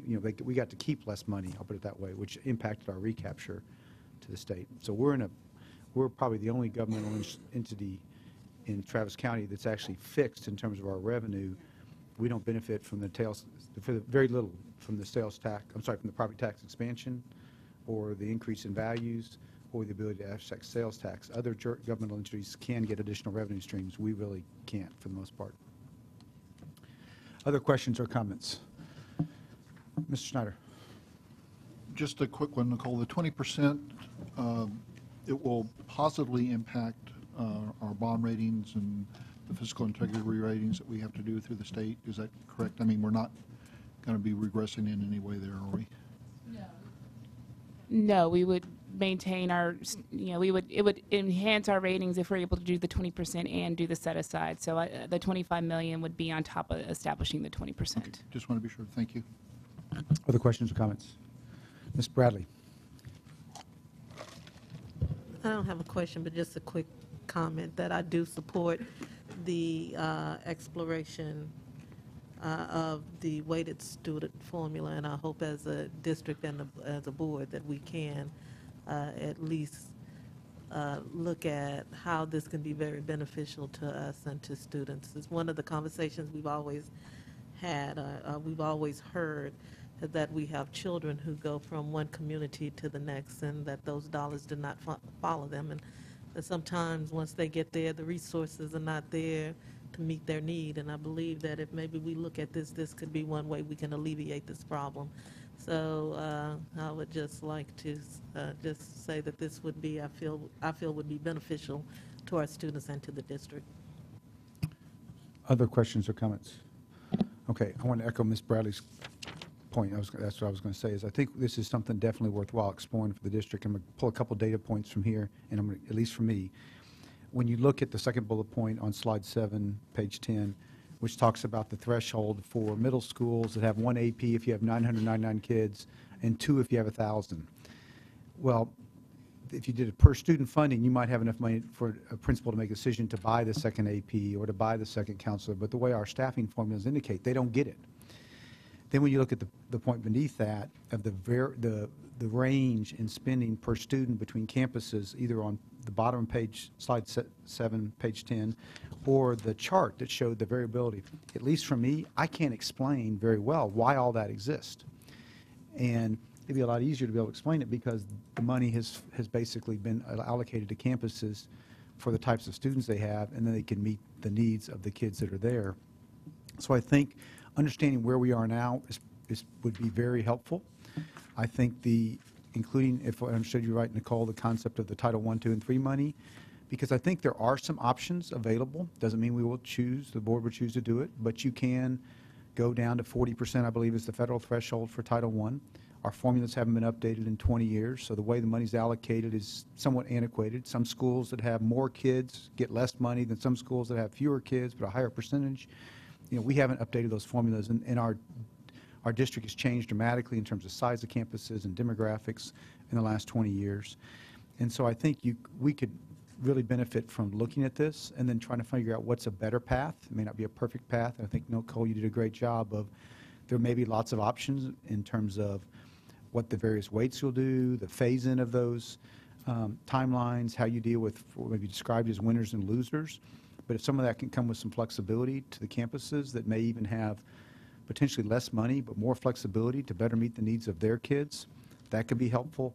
But I think until you do the analysis, it's hard to know what path it'll yield. But I think what I heard is that what we would want to do is make sure we understand the data, what the impact of that's going to be relative to where we are now. And then you've got to do a lot of engagement with the board, with the community, with the staff, families to find out what the feedback is, and then decide what the potential implementation options might be and over what time frame. So with that in mind, I'm going to suggest that on your change on your budget parameter on number 12, that which is on page 9, well, different places, but number 12, the third bullet says decrease disparities in per pupil funding. The district will implement a weighted student funding formula model to allocate resources. Since this is a 13-14, I would suggest the district will investigate and design a weighted student form for implementation in 14-15, because we're not looking to implement in 13-14. We're looking to design and investigate and design in 13-14 for, I can put in for potential implementation in fiscal year 14-15 and beyond, because I don't know that we'll fully get to go in 14-15. There could be some campuses that have a pretty substantial drop, some that have a pretty substantial increase, and we may have to make all that change in 1 year. So it could be a potential implementation in fiscal year 14-15 and beyond. So that's two other quick things. It doesn't have to happen today, but Nicole, you might get an update about what Mo Casey and others think about, to Mr. Steiner's comment about what could we be looking at based on the latest, greatest at the legislature. Is it 25 million, 50 million, is it 30 million? Is there any way to know, and then continue to update it so that there's layers associated with that? Don't have to have that now, but I just think that we're going to have this. And I think the legislature's ability to change this session is going to be somewhat limited just because the school finance litigation is occurring, and I don't know that they're going to want to make a bunch of changes that they immediately have to then rechange coming out of the litigation, but it's possible they'll definitely try to address this issue. I forgot one thing, I apologize. Relative to the state funding we get, when you think about the state funding we get, it comes with weights. So when you think about the weight we get, but when we allocate funding in our district, it's all based on staffing, almost numbers, and it's not necessarily based on weights of our students, but the funding we get from the state is weighted. So it seemed like it would be a better mirror to what the state's funding is, and also might highlight where the state is actually inadequately funding students better than what we do today. Last thing, which is on the priorities for 13-14, I'm going to just suggest that your CTE programming under College Ready Culture move over to rich portfolio of options. So I think the culture issue, you're trying to get elementary, middle school culture, but I'm just suggesting that's more of an option, I think, than it is a college-ready culture. Okay, Ms. Moya. I just wanted to highlight something that you were saying about the state allocation weights, because those weights are over 20 years old. And so, I mean, I'm not saying don't use them to see what happens, but and whether or not the legislature has the courage to change those weights and bring them more current in the next session, I don't know. But just a little footnote about the weights. Also, Representative Donna Howard made a statement just over the weekend that the likelihood of a special session to deal with school finance was probably pretty high. I think it Just is. one more comment in regards to your response, Mo Casey. We typically do that when we do the fiscal forecast in December. So I'll see whether or not there's any information that we may want to have a discussion before that December dialogue discussion that we're scheduled for. Was your plan preparing for options? And I think what I heard is really relates to 13-14 next school year. You're not looking to make staffing changes. We're going to have to absorb the impact if there's one for the legislative event, but it's just understanding what that might be. And I probably just want to clarify, when I'm talking about the state weights, not really that we need to mirror those weights, but that we need to just understand that's how we get the money. And what it might actually help us is to make a stronger case if we actually do the analysis of what the weights ought to be, to go to the legislature and say, here's the weights you need to change to, because you're right, they've not updated the weights. But I think we may say change them, but I think this would actually help us figure out what the recommended change should be. So I think there's some benefits to a study on multiple fronts. Okay, any other comments or questions? Okay, thanks for the extra time on this one. I think it's a very important dialogue. Nicole, thanks as always to you and your team. Thanks to Leo for finding the extra money. That was great. Okay, Dr. Struff, we got the last item on agenda, which is the AFRs. We're scheduled for 90 minutes on this, folks. Looking through all these items, just heads up, it may be a little bit longer than 90 minutes, but that's okay. This is an important first discussion in depth on these items. Dr. Struffen.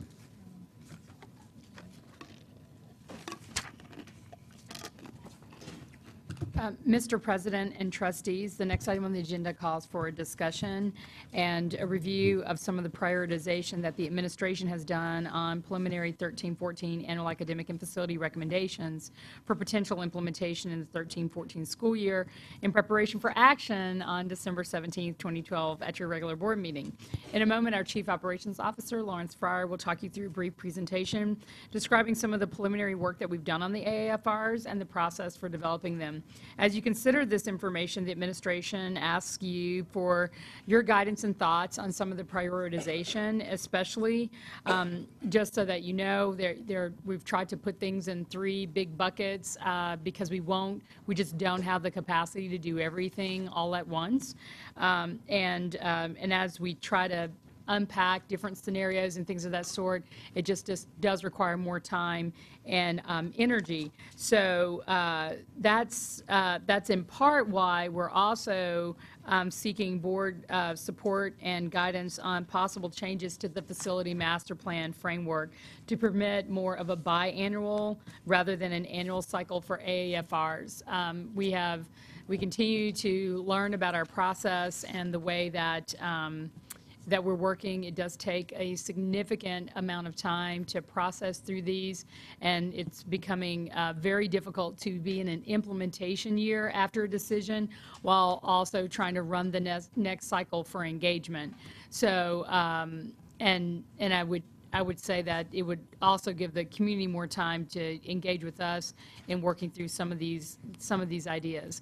So you'll hear in the presentation about the modification itself.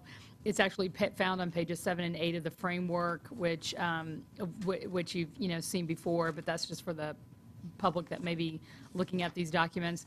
And also that would mean that the modification in the proposed process means that we would kind of stop, again, that whole process of approving or the implementation of approved AFRs before initiating a whole nother recommendation process.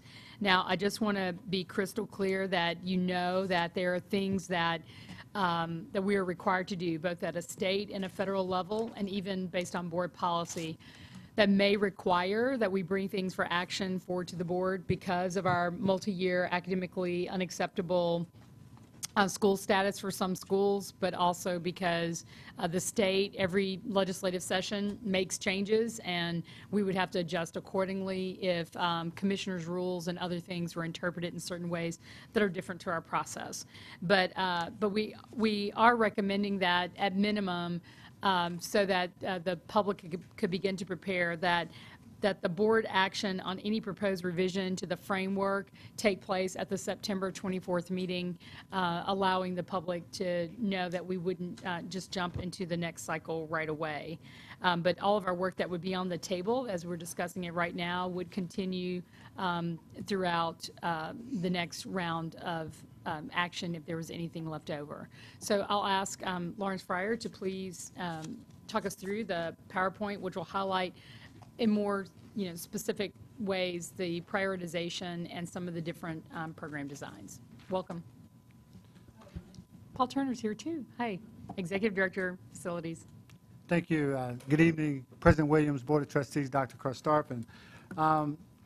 As Dr. Karstafen said, tonight I'm going to review the process for the development of annual academic and facilities recommendations. Then I'll share our status regarding the current facility master plan and the information on preliminary scenarios for the development of 2013-14 AFRs under consideration. And then the administration has prioritized these AFRs into 3 categories. And then finally, I'll share with you the recommended modifications to the FMP framework. Okay, this graphic here illustrates the long-term facility master planning process, but specifically the AFRs. And to save time, I'm going to focus on just 2 areas. Of course, you start with the strategic plan and board. Sorry, Lawrence, just that's just for the board. You go to your tab E, and it's on slide 2. That's where we are. Okay. Go ahead. Okay. So as I was saying, though, the board priorities and the strategic plan, that's where you start. And then you have the Venn diagram and what is in the common area, those initiatives can become AFRs. And if you look at the arrow that comes down, those AFRs would be aligned with the budget process and be supported through M&O funding.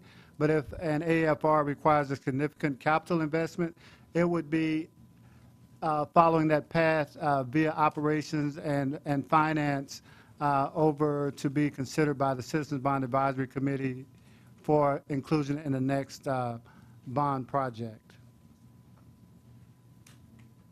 And then, of course, if one of those projects does get approved as part of a bond, then it would go down and be managed by the Community Bond Oversight Committee, which meets monthly to make sure that we are upholding our promise to the voters. Next. Just a little background, the FMP framework was approved on November 21st, 2011. And then in December of 2011, the first set of AFRs for 2012-13 were approved. And prior to the start of school year, we've been very busy implementing those 12-13 AFRs for this school year. And now we're at the point where the 13-14 AFRs are being considered, and those support the district's long-term goals, including the strategic plan as well as the board-approved priorities for the district to improve academic performance and facilities utilization. As I said earlier, the administration has prioritized the 13-14 AFRs under consideration into 3 categories. The first category involves those that have the greatest potential for moving forward as recommendations for 13-14. The second category is AFRs that are in development and being further refined by planning teams and are engaged in a vetting process.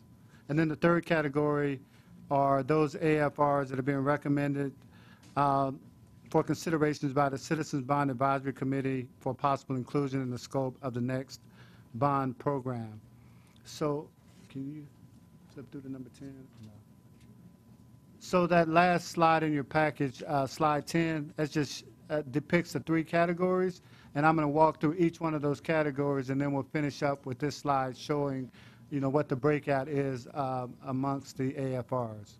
So going back to the slide, we're now going back to slide number 5. Okay, the potential AFRs in the first category include dual language program expansion at the elementary school level, the continuation of responsive education solutions at Lanier and Travis High Schools, a school for young men funded or with funding from the Moody Foundation, and a campus-initiated in-district charter at Travis Heights Elementary School. So the dual language program has been successfully implemented at 9 elementary schools, and there has been significant community interest and support for expanding the current program to additional elementary schools.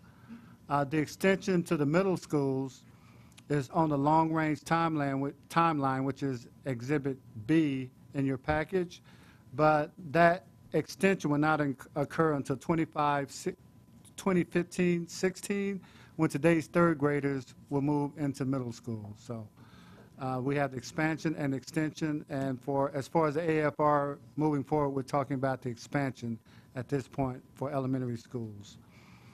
The initial implementation of responsive education solutions began this August at the start of the 12-13 school year at Lanier and Travis. So that will be evaluated, looking at metrics such as credit recovery, attendance, and retention of at-risk students. And then the district will decide whether to continue the programs during the 13-14 school year at Lanier and Travis High Schools. And if that is favorable, then when you go to the timeline, it shows the possible expansion to other high schools or another high school in 2014-15. So the AFR is just for continuation at its current locations in 13-14. The School for Young Men is an AFR that's been carried over from the 12-13 AFR cycle. The Moody Foundation has committed up to $4.6 million for this AFR, which of course is contingent upon board approval of the School for Young Men, and that will be for strategic planning and school operations. The School for Young Men planning team has scheduled additional community engagement opportunities for parents and community leaders to vet potential academic program designs. Next, we have the campus-initiated district charter at Travis Heights Elementary School, and that's in partnership with Austin Interfaith and Education Austin to initiate an in-district charter that will allow greater community involvement and more campus autonomy. So the school has been working directly with parents, community members during the 11-12 school year, and also this past summer to develop their program and application, and that'll be presented to the administration and then on to the board for its approval.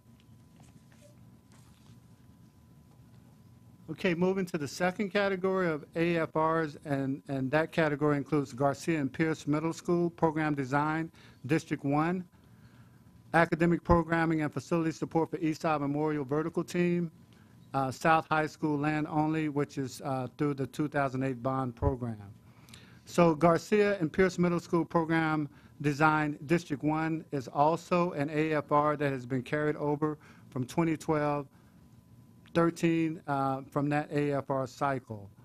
And the emphasis of this potential AFR is to develop academic programming enhancements for Garcia and Pierce Middle Schools that focus on college and career preparedness in a culture that develops leadership and service skills. So there were three scenarios being vetted. Scenario 1 is a scenario that moved forward for consideration in 12-13 and that was carried over, which is to create 2 single-sex middle schools in a combined attendance area for Garcia and Pierce Middle Schools. Scenario 2 in the agenda item is to create 1 single-sex middle school in that same combined attendance area for Garcia and Pierce Middle Schools, with one of those middle schools being for those students who do not wish to attend the single-sex variant. And then the scenario 3 would be a continuation of the existing co-ed programs with enhanced academics at Garcia and Pierce Middle Schools, college prep programming. The AFRs related to academic programming and facility support for Eastside Memorial Vertical Team, that's still in development, and the Eastside Memorial Vertical Team's planning team is working with the community and other stakeholders as they vet each of the following scenarios. And scenario 1 is to create vertically aligned STEM academies to strengthen core academic programming. Scenario 2 is to partner with an identified provider to implement a blended learning model that will leverage technology along with current infrastructure. And then scenario 3 would be to create a STEM Innovation Center at an existing Eastside Memorial Vertical Team campus. Other considerations include monitoring growth for a future early college high school in partnership with Austin Community College, or a partnership that is similar in that design. South High School Land Only 2008 bond program. So the land will be purchased with 2008 bond program funds, and $32 million has been approved for that. The academic programming will impact the location and size of the site selected, and in order to get funding for construction of that facility, it would have to go to the CBAC, Citizens Bond Advisory Committee, for possible inclusion in the scope of the next bond. So that is on the timeline as well. So the construction piece, again, that would have to go separate from the land purchase piece, which is a good segue into the next category, which will be those AFRs that are recommended to be referred to the Citizens Bond Advisory Committee for possible inclusion in the scope of work for the next bond program. You put slide 7. Okay, the potential AFRs in this category include AFRs determined by achievement and test data, and facility support needs. So right now, that would be the Rosedale School renovation and Clifton Career Development School renovation.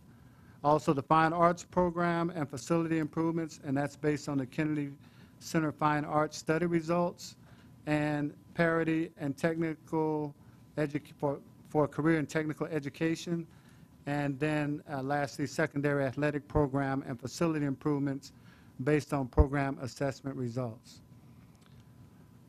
So moving into the renovation at Rosedale and Clifton, Career School, those will require capital funding in order to be implemented, and the renovations are intended to enhance educational programming for the students served at both Rosedale and at Clifton.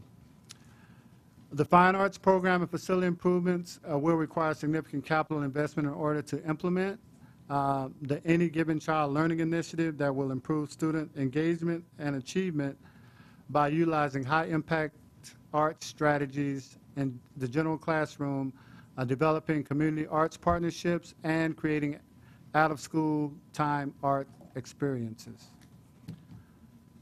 Capital funding will be required to implement facilities renovations and expansions to provide equity and parity for career and technical education.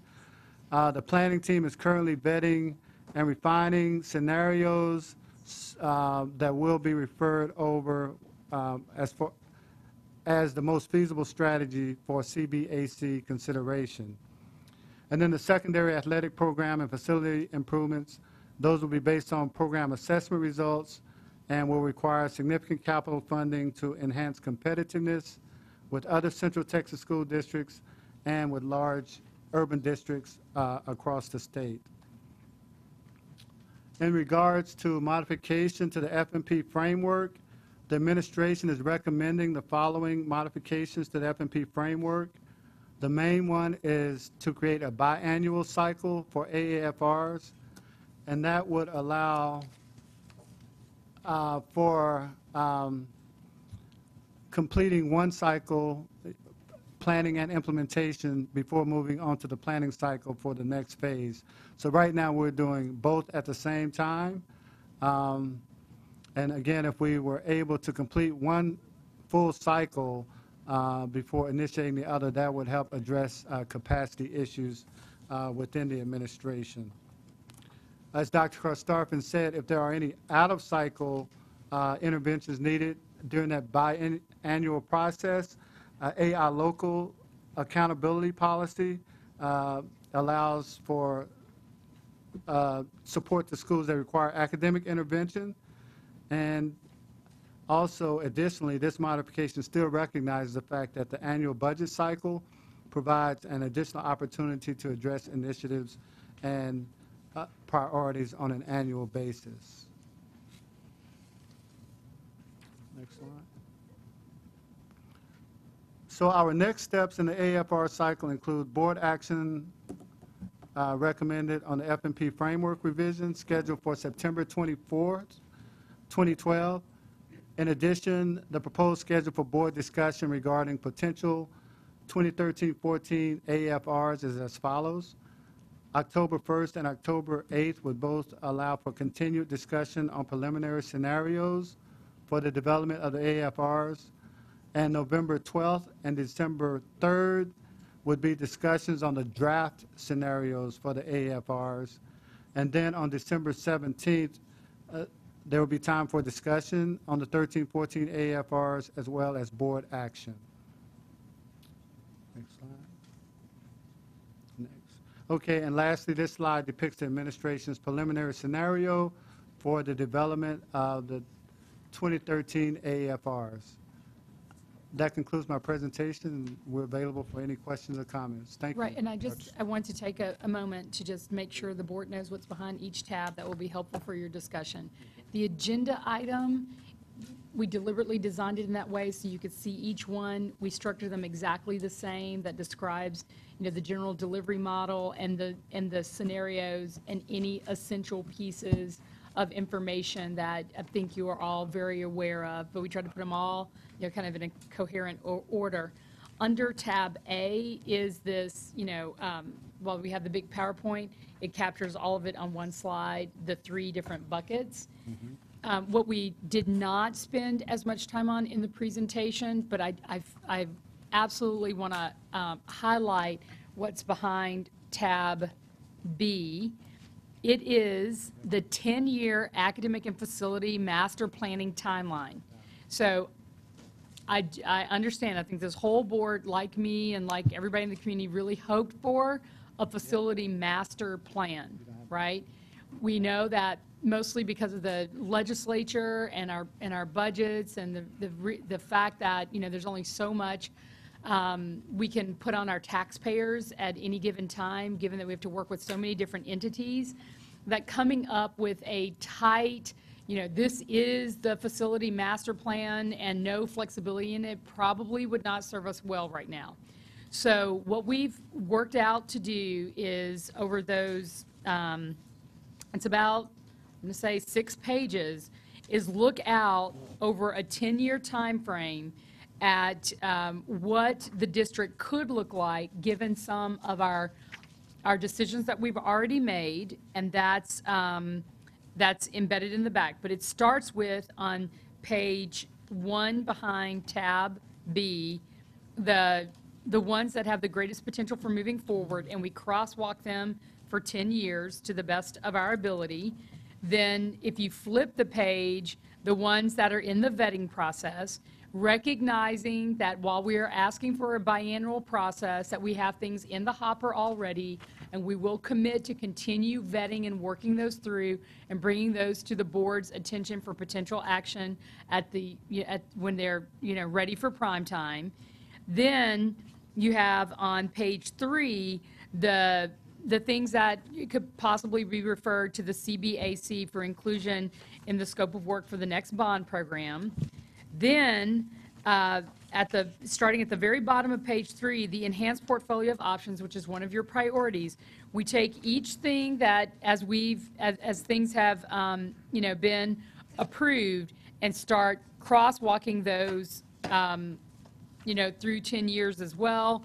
And then there are additional, you know, the additional considerations that were part of your action in December of 2010. So North Central overcrowding, the 2008 bond, and things of that sort. So what we've been doing, and you can see on the last page, page 6, you know, boundary changes.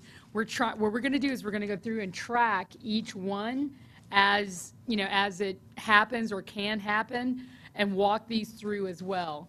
So while it's not what I know Lawrence and his team have been working really hard on doing and creating a facility master plan, but for now, I think we have, this is the best design that we have to date that can give the public a sense of what 10 years would look like. It's not written in stone, but as we get, I think even through this next legislative session, we'll have a much better sense of how much we can take on and afford. Because for everything that we do, even though it might be a bond project, we have to put it into the M&O budget because we have to run stuff. So trying to match those things, you know, waiting to see what voters think is going to be an essential component of making a 10-year design actually work. And where it is appropriate, I know Lawrence, in his experience in his former district, and I have in mine, where we had, like I had a legislative, every year we could depend on money for schools, for capital projects and things. We could create a facility master plan in a much more easy way. But here it is far more difficult, and we will continue to try to shape this into something that's more like what I think people expect for a facility master plan. And under tab C is just the timeline that you've seen so many times in the facility master plan framework. And then behind your next tab is the framework itself with the edits in it, recommending the biannual approach. And anything that used to be relevant in real time last year, we'll move it to background if it has a shelf life to the information within the framework. So, and also, you know, we do recognize that there are things that y'all have talked about. I mean, I remember, gosh, fall 2010 with Mr. Guzman, at Eastside Memorial talking about when the representative came to see us, and we had that meeting about the UT Medical School and the potential of having a school in AISD or one of our vertical teams really be part of that. And we met with their staff and everything else. But I think that's something that's been out there that we really haven't had much momentum on inside the district. But that's another piece of something that I think would be, after we see what voters think in November, that we would not want to lose sight of.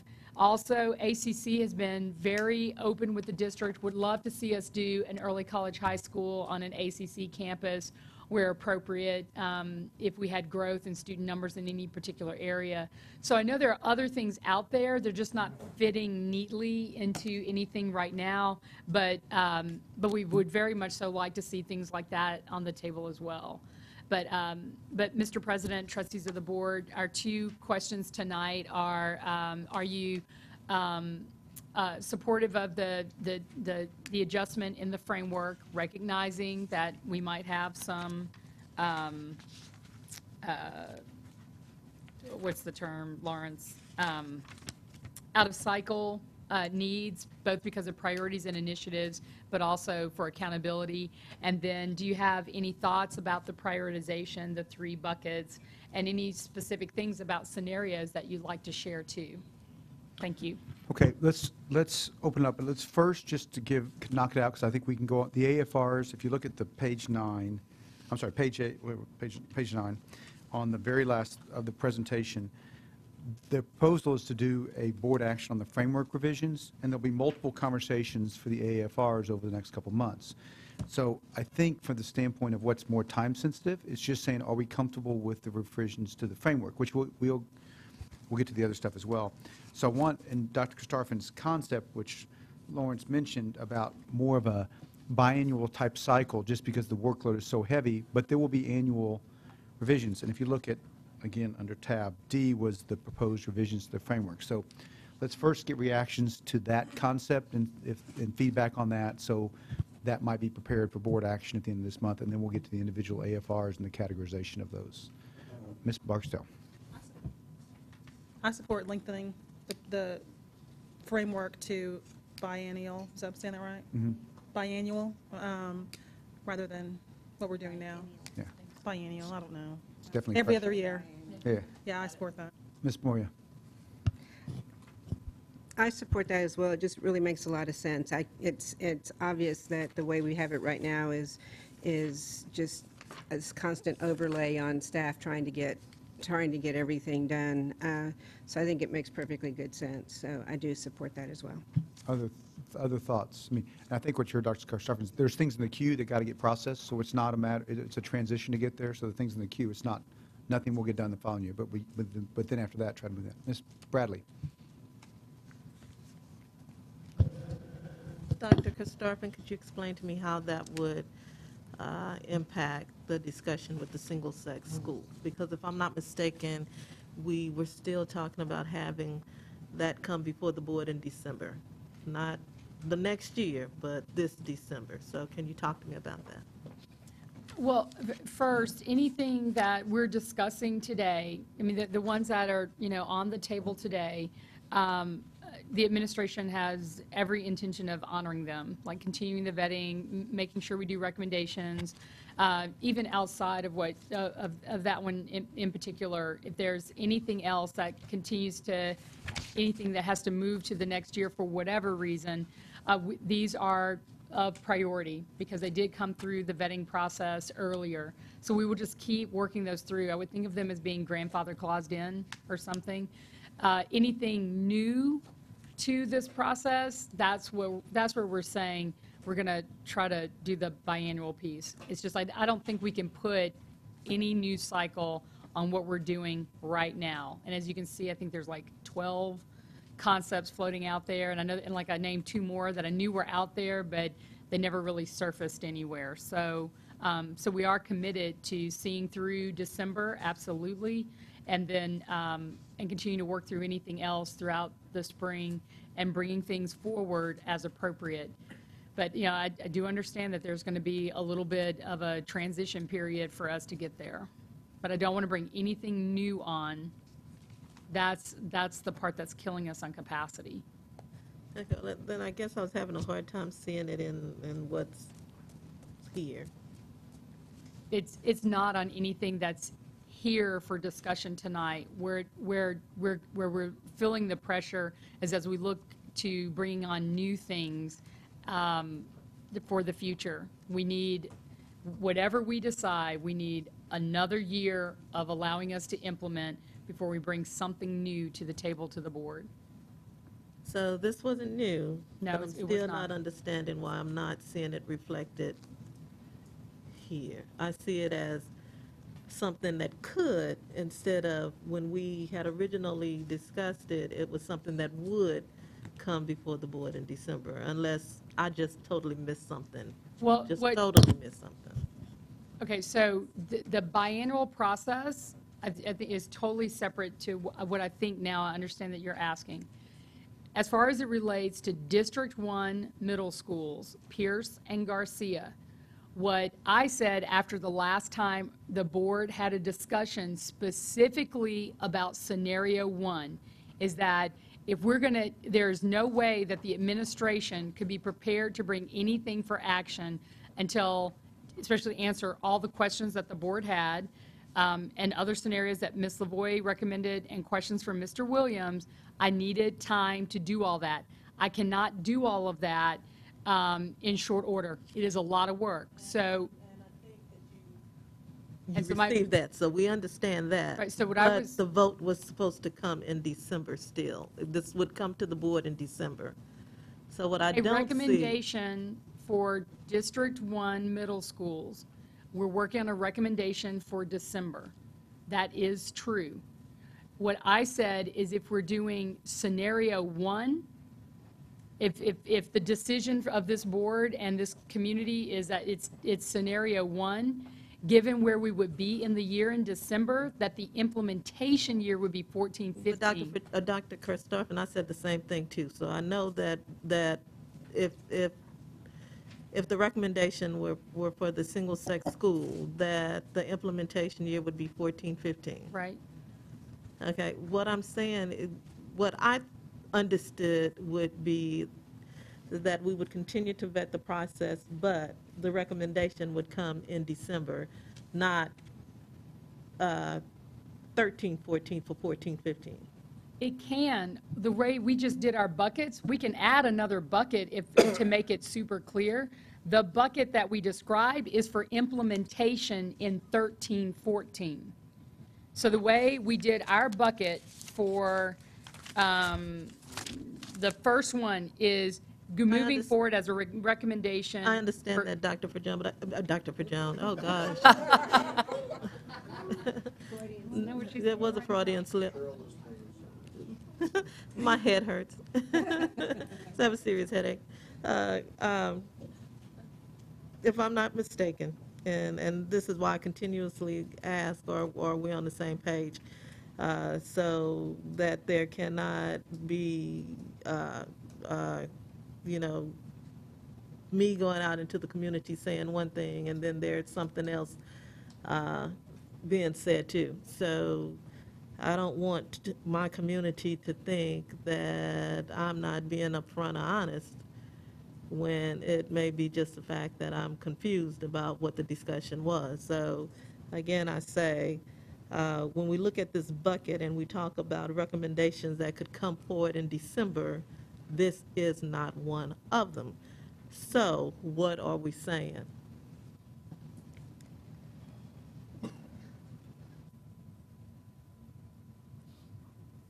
I don't think anyone has ever said that there could not be a recommendation for 13, 14. The way we defined our left bucket for 13, 14, in our definition, as we've talked about it every year, is about implementation year. So 13, 14 implementation year, those are the ones, and I think it's a great clarification, and y'all need to write it down, and let's change it on the chart, so it's clear that we mean implementation 13, 14. You can bring a recommendation, and y'all can take action. We've done this before, and your implementation year is a different year. So one of two things, so it's absolutely clear, and there's no confusion, and that your community doesn't think that you're saying one thing and we're doing a different thing. I recommend that instead of saying, you either leave it the same way, where it says, moving forward as a recommendation in December, for December 2012, or it has to say, moving forward for implementation in 2013-14. And if we say it that way, there needs to be another column that talks about implementation for 14-15, because you can take the action earlier. I'm thinking our whole way of doing this is about implementation year. What's the year you expect me to open the doors? So we just did that with Up House. Crystal clear, we're opening it fall 2012. That's what I want clarity on, or that's how I'd like to be sure that we keep clarity throughout all these discussions. So you can decide at any time. We can bring a recommendation forward in December 2012, but this is about implementation year. So let's pick our approach for tonight's purposes, so I put the right stuff in the right boxes. And we can break that out as you direct us to do so. So, just for clarity's sake. okay. So do you have a preference? Because I can certainly make it crystal clear. I think I have been crystal clear. I don't think I've said anything other than what I've been saying, that we would vote, it would come before the board in December. The planning, it gives you a year to plan. Right. And then for the school to open in 14-15. And I think that's what the last discussion was. So that it would give you, so that you wouldn't have to answer all the questions, not that you wouldn't have to answer all the questions, but you would have time to answer the questions, as well as be able to open schools and think about what and work on what we have right now as far as opening schools and making sure that our schools are where they need to be and they have the resources that they need at the beginning of the school year, which is why we slowed this process down. As what I'm saying to you, as I look at that bucket, I don't see that discussion in that bucket, or at least what I thought we had talked about. So we put it in the middle one because it had 14-15 implementation. That was what we said. But what I'm going to do is make it crystal clear right now tonight that I'd like, for clarity for this administration, for us to change the A to say moving forward for implementation in 13-14, so it's clear what's going there, and then make another bucket about implementation for 14-15, and we can go and code about what actually would be on the agendas for December. And in that case, a recommendation for Garcia and Pierce would be in December 2012 action. Okay, you got it? Got it. All right. Okay. Let's go back just to make sure that on the framework, are people comfortable with the framework? Mr. Torres? Not to beat a dead horse here, but Then don't. Let's do something can I ask a hypothetical? Why not? What if it appears as though we're approving something about 9 months before the implementation, and I thought the spirit of the modifications are to allow for a cycle that gives you more time in between when something is started, implemented, and before you get started again on something else, right? And that was, just to be clear, we're proposing that for our future work with new things that would come to the table. Somebody wants to start a German, a school on German culture or something, fine. But that's going to have to wait for the new cycle. But for things that we know we've been talking about, right, that we've been doing tons of vetting on, we need to either do them or bring closure to them that we're not doing them. That's what I need to spend all my time figuring out. Okay, all right. So, but but let's say the Pearson Garcia situation where it's going to take more than a 12-month cycle to allow for everything that needs to be done to implement in whatever year it is. In this case, we're saying 14, 15. Right. So in the future, if you have another, and I'm trying to answer your question of the biannual, which I think is the right way to do it, but I'm trying to allow for the inevitability of something that takes longer than the one-year cycle from when it's approved to when it's implemented. How does that get factored into the cycle? If you're talking about what we've already had on the table. No. Okay, you're talking about new stuff. New stuff. Okay, so Let's say Vince Torres wants to start a clothing school, right? School of Fashion. Yeah. But he needs to get all of his models to lose 100 pounds, and that's going to take him a year, right? So if it's me. I'm not talking about anyone He specific. throws a little, "You'll love the way you look," because it's just okay. My, how you go out of favor in this area very quick. So if there is something that takes longer than the amount of time between when it would typically be voted on and the next year, I'm trying to understand, is there some way that it's designated in here that you would either vote on it sooner or vote on it mid-year to give it a year and a half, or vote on it at some period other than December or whatever, to allow for a longer time frame for those that might require something more than 9 months? Right, and by doing this, it'll actually give us 2 years, right? I mean, we might be able to implement sooner, but basically by saying it's in this hopper, we are accepting that we are willing to work on it for 2 years before we try to implement. That's what it means. So right now, it's not 9 months. Right now, it's a year and a half. It starts in January, y'all take action about a year later in December, and then we have about 6 or 7 months before the actual implementation month, which is typically in August when school opens, right? Right. And we're saying we'd like to make that a full 2 years, right? So bring it all the way to December, to add on the next 6 months, and that would be the first time we would take action. We wouldn't take it the December before. It's a lot easier if you have the little picture everybody drew me. Yeah. They actually laid it out in chunks, and I was like, okay, now I get it. Because I was there with you until you had that last 6 months. Because normally you're implementing, and what we're saying is, go on past December, finish out the school year, you implement that next year. We just aren't going to do it any sooner. You want 2 full years. The process from beginning to end would take 2 full years. Okay, I'll need to think about that one. I'll try to draw it out. They did a little picture for So me. can I take a shot at this? I mean, it's really a 2 years, so let's just hypothetically, the ones we're approving in December wouldn't be implemented until 13, 14, and then a year from now, there wouldn't be a new set for 14, 15. It would be ignoring the ones that are in the hopper now, right? But then you would go to the end of the next year and then make the recommendations for the following year.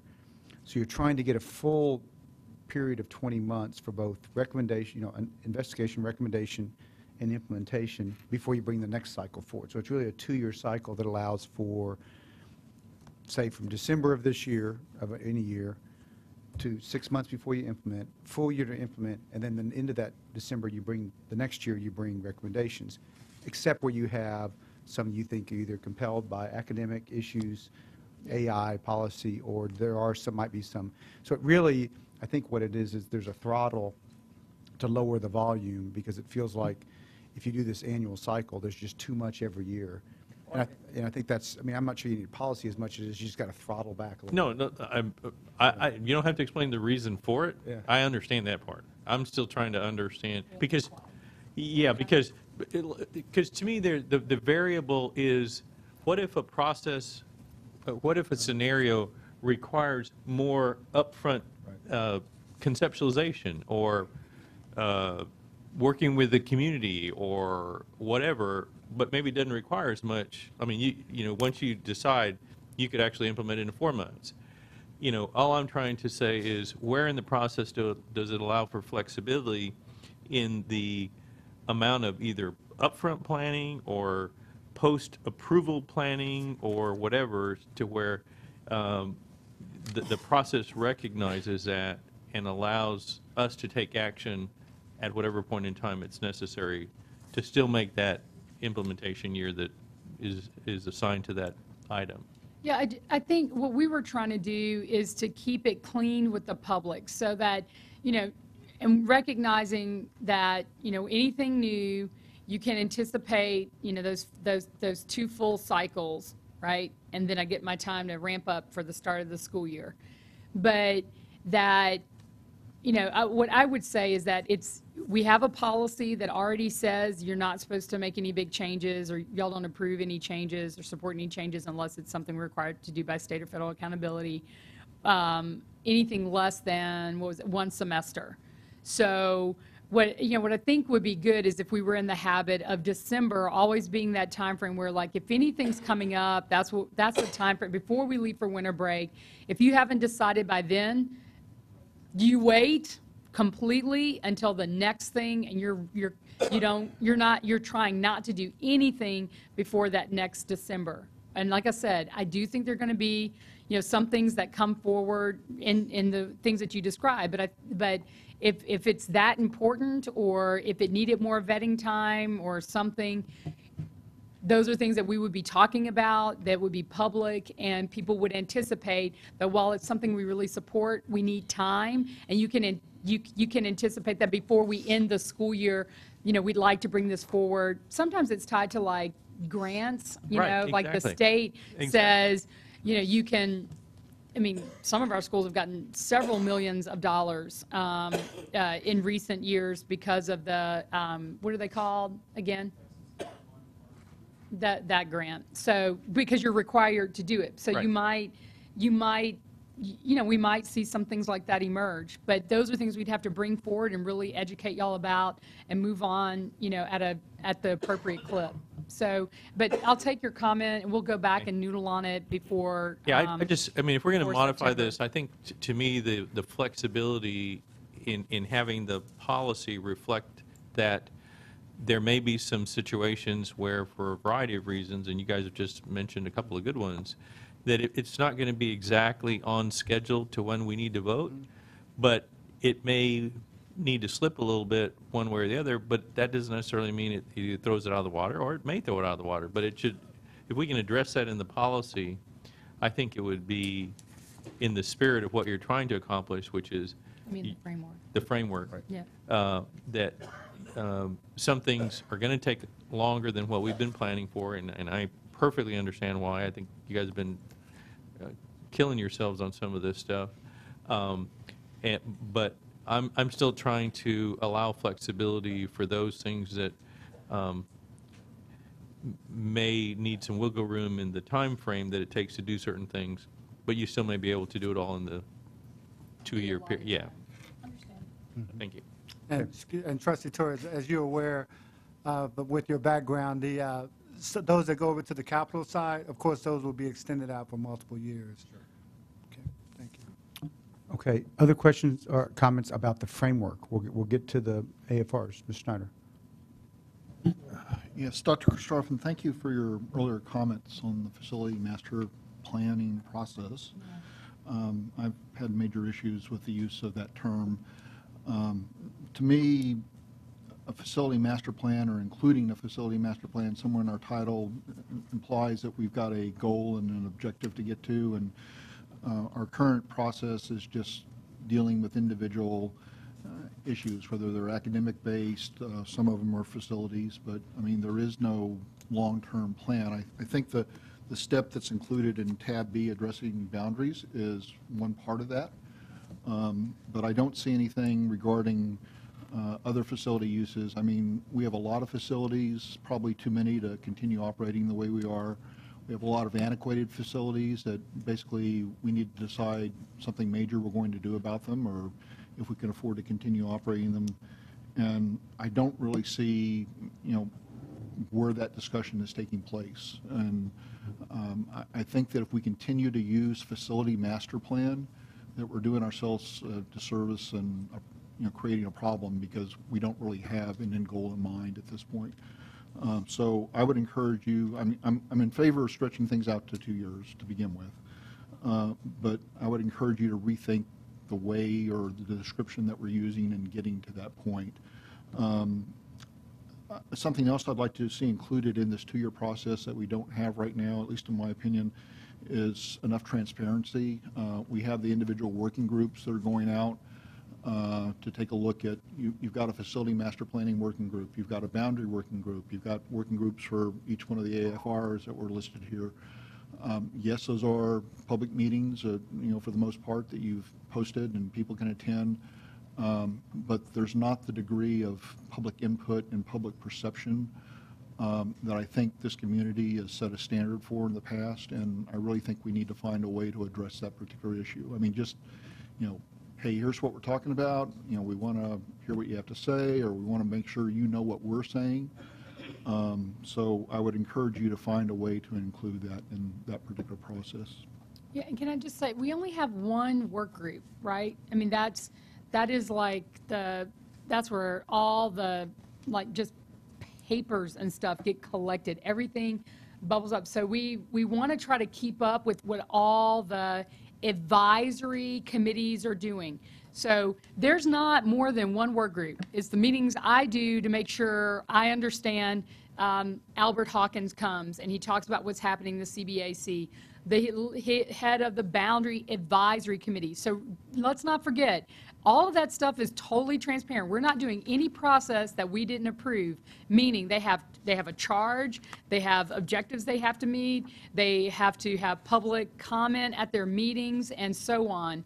So all of those things we didn't create anything outside of it. The planning teams and the people that take specific scenarios and try to shape them, inform them, troubleshoot, bring stuff back, those kinds of things are what they're doing so that we could actually write an agenda item for today. So you don't have enough people in AISD, in Lawrence's shop, and certainly not on my team, to be able to do it. Those are large planning teams filled with staff members and community members working on it. But, I mean, I hate to make them all advisory committees because they're not, you don't want to give them a charge that says you have to do a specific scenario. But we can take back to everyone that, I mean, maybe there are things that we could do, like, just make sure that the agendas get posted, materials from the meetings get loaded up on the website, just so people have them. But none of those meetings are secret. As you know, we circulate all the dates to the board. We give all those dates to the media. We don't hold back any of that information regarding that work. So I just want the board to have some comfort in knowing that we follow the advisory committee structure, and planning committees just try to sort through the various scenarios so that when we go out to do specific meetings about the potential recommendations, all of those things have been, sorted through significantly before we go out and actually hold, our bigger meetings for the public. It's a lot of work to get to a scenario. It's crazy big. And now that there are like 12, and we've got the CBAC going at the same time, we had to start splitting up the work. But maybe we should think about, and I can go back to the team and talk about, like, maybe there's a way for us to shape some advisory committees where they all come together so everybody hears scenarios, and we have some of those meetings so that public comment can be made and those types of things. But we are trying to follow all of our board-approved processes. Yeah. I was just going to add that the planning team support the project leads for the AFRs, and so the project leads do brief the formal advisory committees. So these planning teams are not, advisory committees with the charters and so forth. It's strictly just to support that AFR. Well, Dr. Khrushchev, my point is that, in my opinion, I think Austin has a very high standard for public engagement, public involvement, demand for public knowledge, basically. And, I don't think that what we're doing now is quite getting that bar, and I think that's part of the problem that we've had in the past, is that things might seem to be sprung as a surprise for people that haven't been following the, every meeting of the board. And, I want to be sure that when we do our public engagement, that, everyone knows what we've done and why we've done it. And, that's the point I'm trying to get to. I understand, and so y'all know what we're doing. Please make a recommendation to me on how to improve it. I'm happy to hear that today so we can improve our process. You get a recommendation? There's some of the things that we just talked about. I think we can post all those things, but what else? Is there something in particular? Use Channel 22? Okay. Well, it's already, if y'all go to page 8, I'm sorry.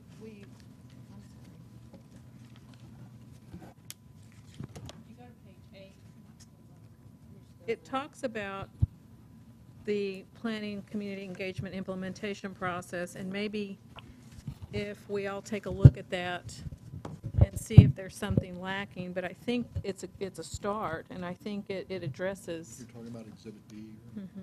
Yeah. And she's made some changes to the process.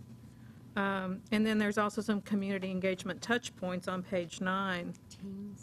So I think that's a good start. So I think if someone had an idea to add to this, either do it now or by on the 24th. And just like, there are 14 big categories for community engagement touch points. And what you'll have them, I think it's at the next work session.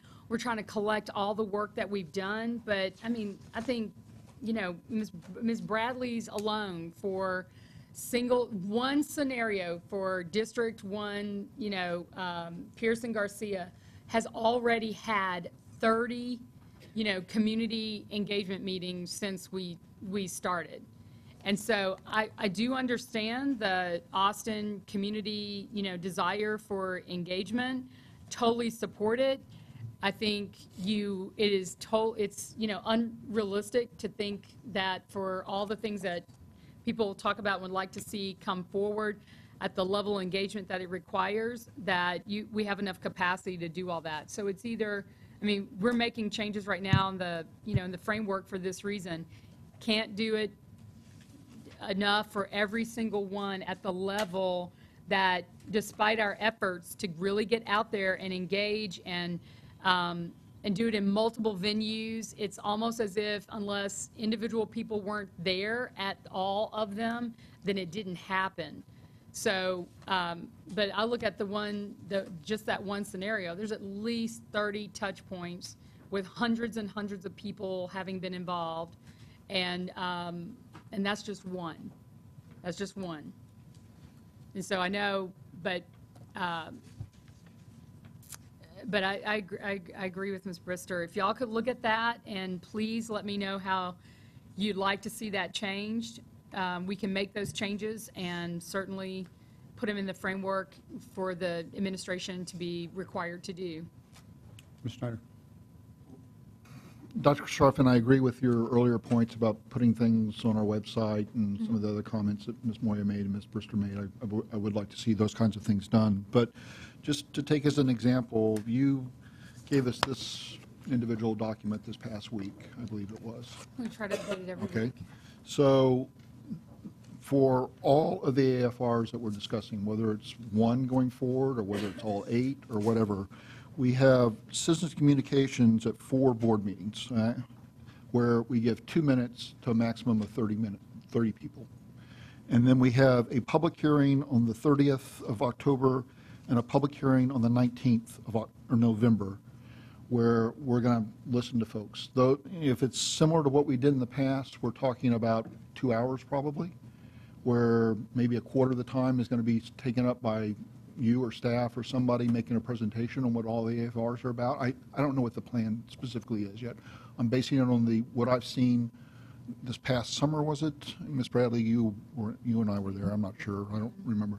But, it's about a 2-hour meeting. So maybe a quarter of it's gone on presentation, and we're leaving the rest up to some number of people to get up and spend, you know, whatever time they're going to do on each one of the AFRs. So, you know, that isn't my standard. I mean, I think that, you know, we need to do something a little bit more engaged and, you know, frankly, to be equitable. Ms. Bradley's meeting is, we had, what, 30, 32 meetings? Was that the number that was cited for, you know, the District 1 schools? Yep. You know, and we're going to do maybe a few comments at a couple of public meetings for all the other ones? I don't think that's a fair assessment of what we've done. First, I've been to every meeting. I've been to just about every meeting with everything on AFRs, regardless of the scenario. So I know how much time it takes. Literally, it's almost every night of every week, including weekends. Ms. Bradley's done some with me on Saturdays. I mean, we have done hordes of engagement. There is not enough time in the school year for the commitments of this district to do as much as we're doing. I'll just, you know, we got to put that on the table and be realistic about our capacity. But when we do public hearings, for those of you who have attended, we don't do presentations. People have been out and about and have heard things, and they do come, and all the time is dedicated to the community.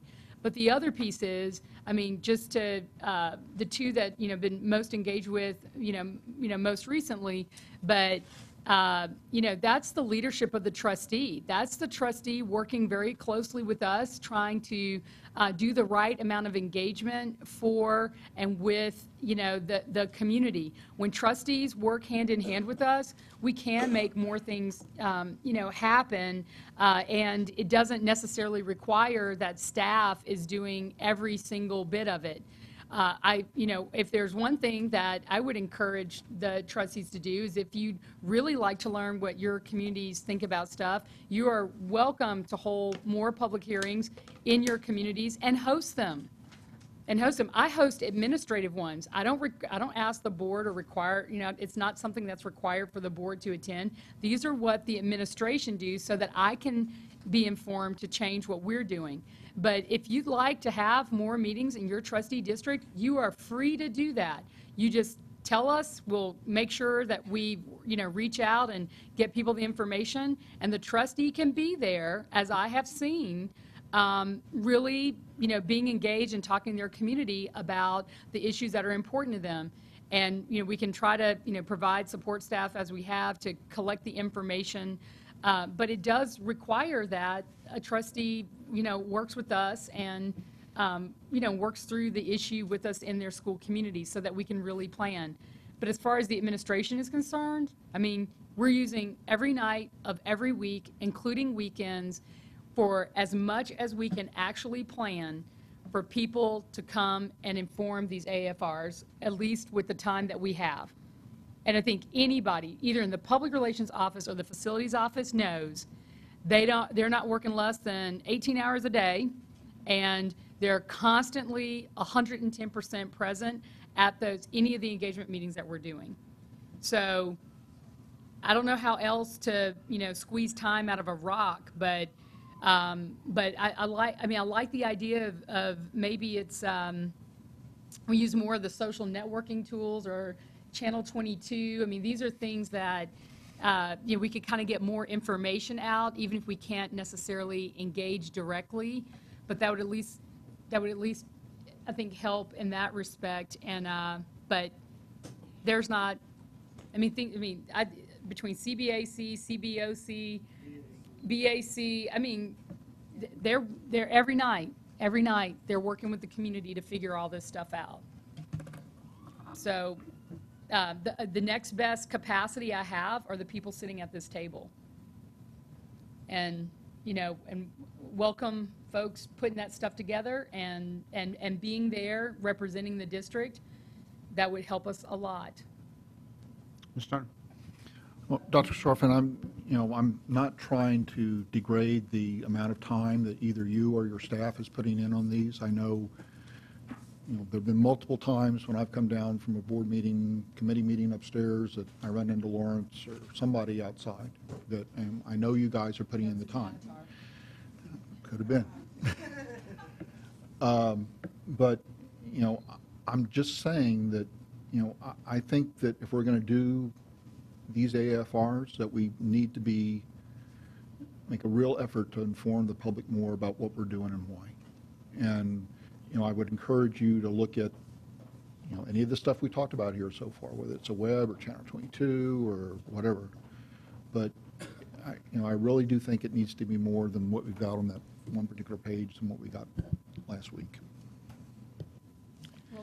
We will provide to the board for your next meeting all of the touch points that we've done thus far, and they are incredibly comprehensive, even on what we've worked on in these. So until you see that, I will be sure that we get that to the board as soon as possible.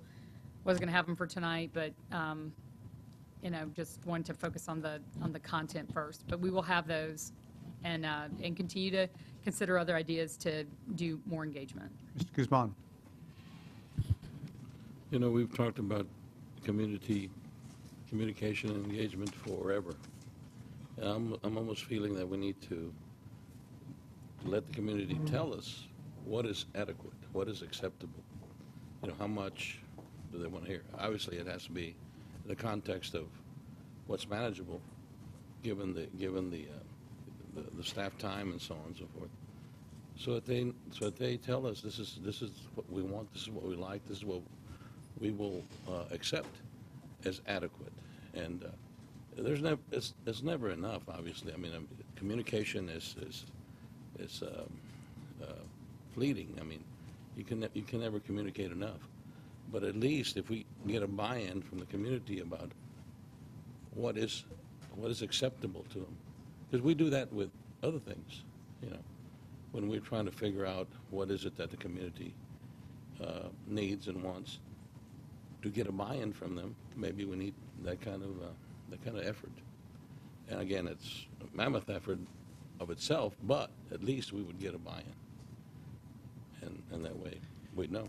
Yeah, I think the challenge is, and I think this is the concept, it's never enough, right? No matter what we do, the amount of time, you can always find another opportunity for another engagement, somebody that didn't know, that wasn't reading the paper, wasn't listening to radio, didn't watch TV, didn't do it. Now they found out today, my gosh, where's community engagement?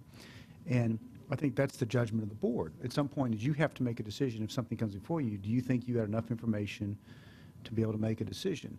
And if there's a specific area that you think that we need to do a better job of community engagement, or somebody needs to do something, that may be helpful. I think what's not productive, it sounds, tech, is that we're not transparent, we're not doing community engagement. It sounds very negative to the staff, when I think they're busting their tail trying to do the right things, and broad brush comments that are negative I don't think are constructive. Because I don't think they actually change what people are trying to do, and they're people that are putting in an enormous amount of hours and showing up for work every day, trying to do the best they can. And I think in this case, people are busting it, trying to do the right thing. If there's something specific that the board or board member feels like, I don't know enough about this, you can make a specific request. Or if there's something that we, as a board, when something comes before us, we feel like we don't have enough to be able to make a decision, you can ask for more. But I think we have to be realistic, and this goes back to the 2-year cycle that's being asked for, is staff is just overwhelmed. I mean, the budget cuts over the few years, I know that's impacted the campuses hard, but I don't think what people really appreciate is central office has been squeezed down a lot, and the expectations for central offices have gone up. So we're putting a tremendous amount of burden on our staff. So if there's something specific, then I think we can say we would like to see it, but I'm just not sure it's helpful to just say, even though it may sound like we're being cut, but to be broad brush negative comments about we're not being transparent, we're not doing enough community engagement. I think they need more specifics, targeted what specific area and what specific AFRs do we need more. And I can tell you, from some of these, you probably feel like you know enough maybe already. Some of the feedback we had last year on some of the AFRs, some of them were pretty simple and the board supported unanimously. Some of them were more difficult. And for some board members, there wasn't, maybe not enough, and some board members, there might have been plenty, and some board members may not like the way the process even happened. But that's, y'all are individual trustees. You get to apply your own professional judgment to the things that come before you. But I think we have to be careful, because these folks are getting tapped out, and there's still a lot to do. And I think your point's well taken, is if we want to help, that would be probably well received. Because it's easy to be critics, but the question is, can we also be assets and try to help make things better? So, Mr. Guzman, you made that recommendation before. Are there other are there ways to ask the community what would they prefer, or, and what would be the right method, if you will, for the engagement that would be right? Well, and to your credit, thank you for, raising that with us, including in your own district. And we did things like, if you don't want AISD, not if you don't want, but it's like, if like, what do you want? And in one school community, we are working with Austin Voices. That's, bringing people together, and we were able to kind of build capacity that way. Another school community, a little bigger, and I think did you attend that weekend? But like the Women's Voter League, did an engagement piece for us. I know that, and since we started this school year, they've committed to doing more meetings with us. We've, in some cases, people volunteer. In other cases, they want a contract with the district to be paid for their services. So we only have, there's capacity and there's also resources. So we will, for example, put a hiring freeze on one position and instead use the resources to do the method that a community is asking for. So I know that I froze in public relations one position so that we could generate enough dollars to be able to allow one group to work, in your district, Mr. Guzman. And then others just have different capacity, and they're able to raise money differently, and we're getting services for free from another. So while it's not what it was like last year, I mean, we did listen to those things and made some real-time adjustments even for this year. And in that way, we've been able to build out our capacity a little bit, but the group that works in your district might not work in yours. And so it's a lot of trying to figure out what it is. And I know in your district, where's your sign? Mr. Torres. I mean, the community far prefers to be brought together by their principals and their vertical team. Like your vertical team gets together and does meetings through DAC and PTA. And that's how they like to work. So who am I to judge that that's not authentic community engagement? So everybody's, district has things that are a little different than others. So that's kind of how we've been going about it. So since they haven't asked for something different, we just really encourage. I mean, we just really try to encourage whatever seems to work best. And like I said, I know Ms. Brister and Ms. Bradley and Mr. Guzman, because I've just been with y'all a lot because of, North Central overcrowding and those kinds of things. I mean, y'all are, your communities like to see you, personally, in presenting and stuff, and y'all have gone out with us many times to do that. So everybody's community is a little different, and we've just tried to, work toward those kinds of engagement strategies that work best for that community, and then AISD tries to do all the other stuff that we do. But we could, we can think of other ways to build out capacity with other organizations that might suit a particular trustee district better as well. Certainly can get better. I mean, Yeah. and I think there's people around town that want to help us get better. League of Women Voters is one example.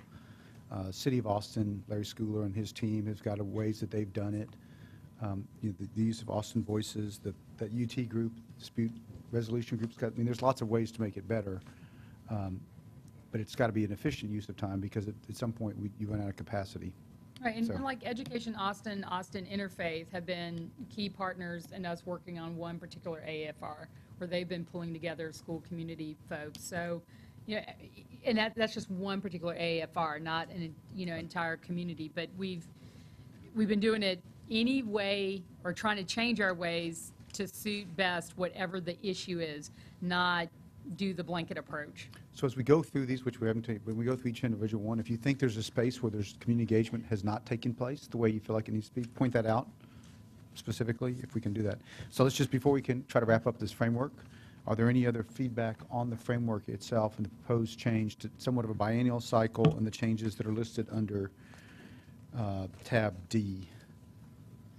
Okay, let me give you just a quick one. I think you've actually done a very good job with the framework. You might want to, as you've talked about, potentially separate the history aspects of it as exhibits from the framework that's evergreen, so you're not constantly having to change every year the base framework, and then put as exhibits the specific year schedules or the background, and that might actually help you have a constant framework. And I think the comments that were made about in your schedule on B about the facility master planning timeline and process, I think is actually very helpful, because in this world, because we don't know when bond programs are going to happen, we don't know what the budget cuts are going to be, we don't know what we can afford to operate, putting in a 10-year facility master plan, what's locked in stone, seems like it's impossible, because there's too many variables that we don't know what's going to happen. But I think this process and this timeline allows you to adapt and adjust and evolve every year to get to a spot that hopefully the district can move forward and see the direction, knowing that there are some constraints as we move forward.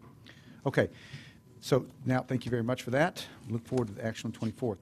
Now, with respect to just for the sake of first cut, on the buckets that Lawrence presented, before we get into specific discussion, are people comfortable with the buckets? I know we talked to Ms. Bradley on this. Garcia Pierce really is going to be one with a recommendation sooner in December, but for a potential 14-15 implementation.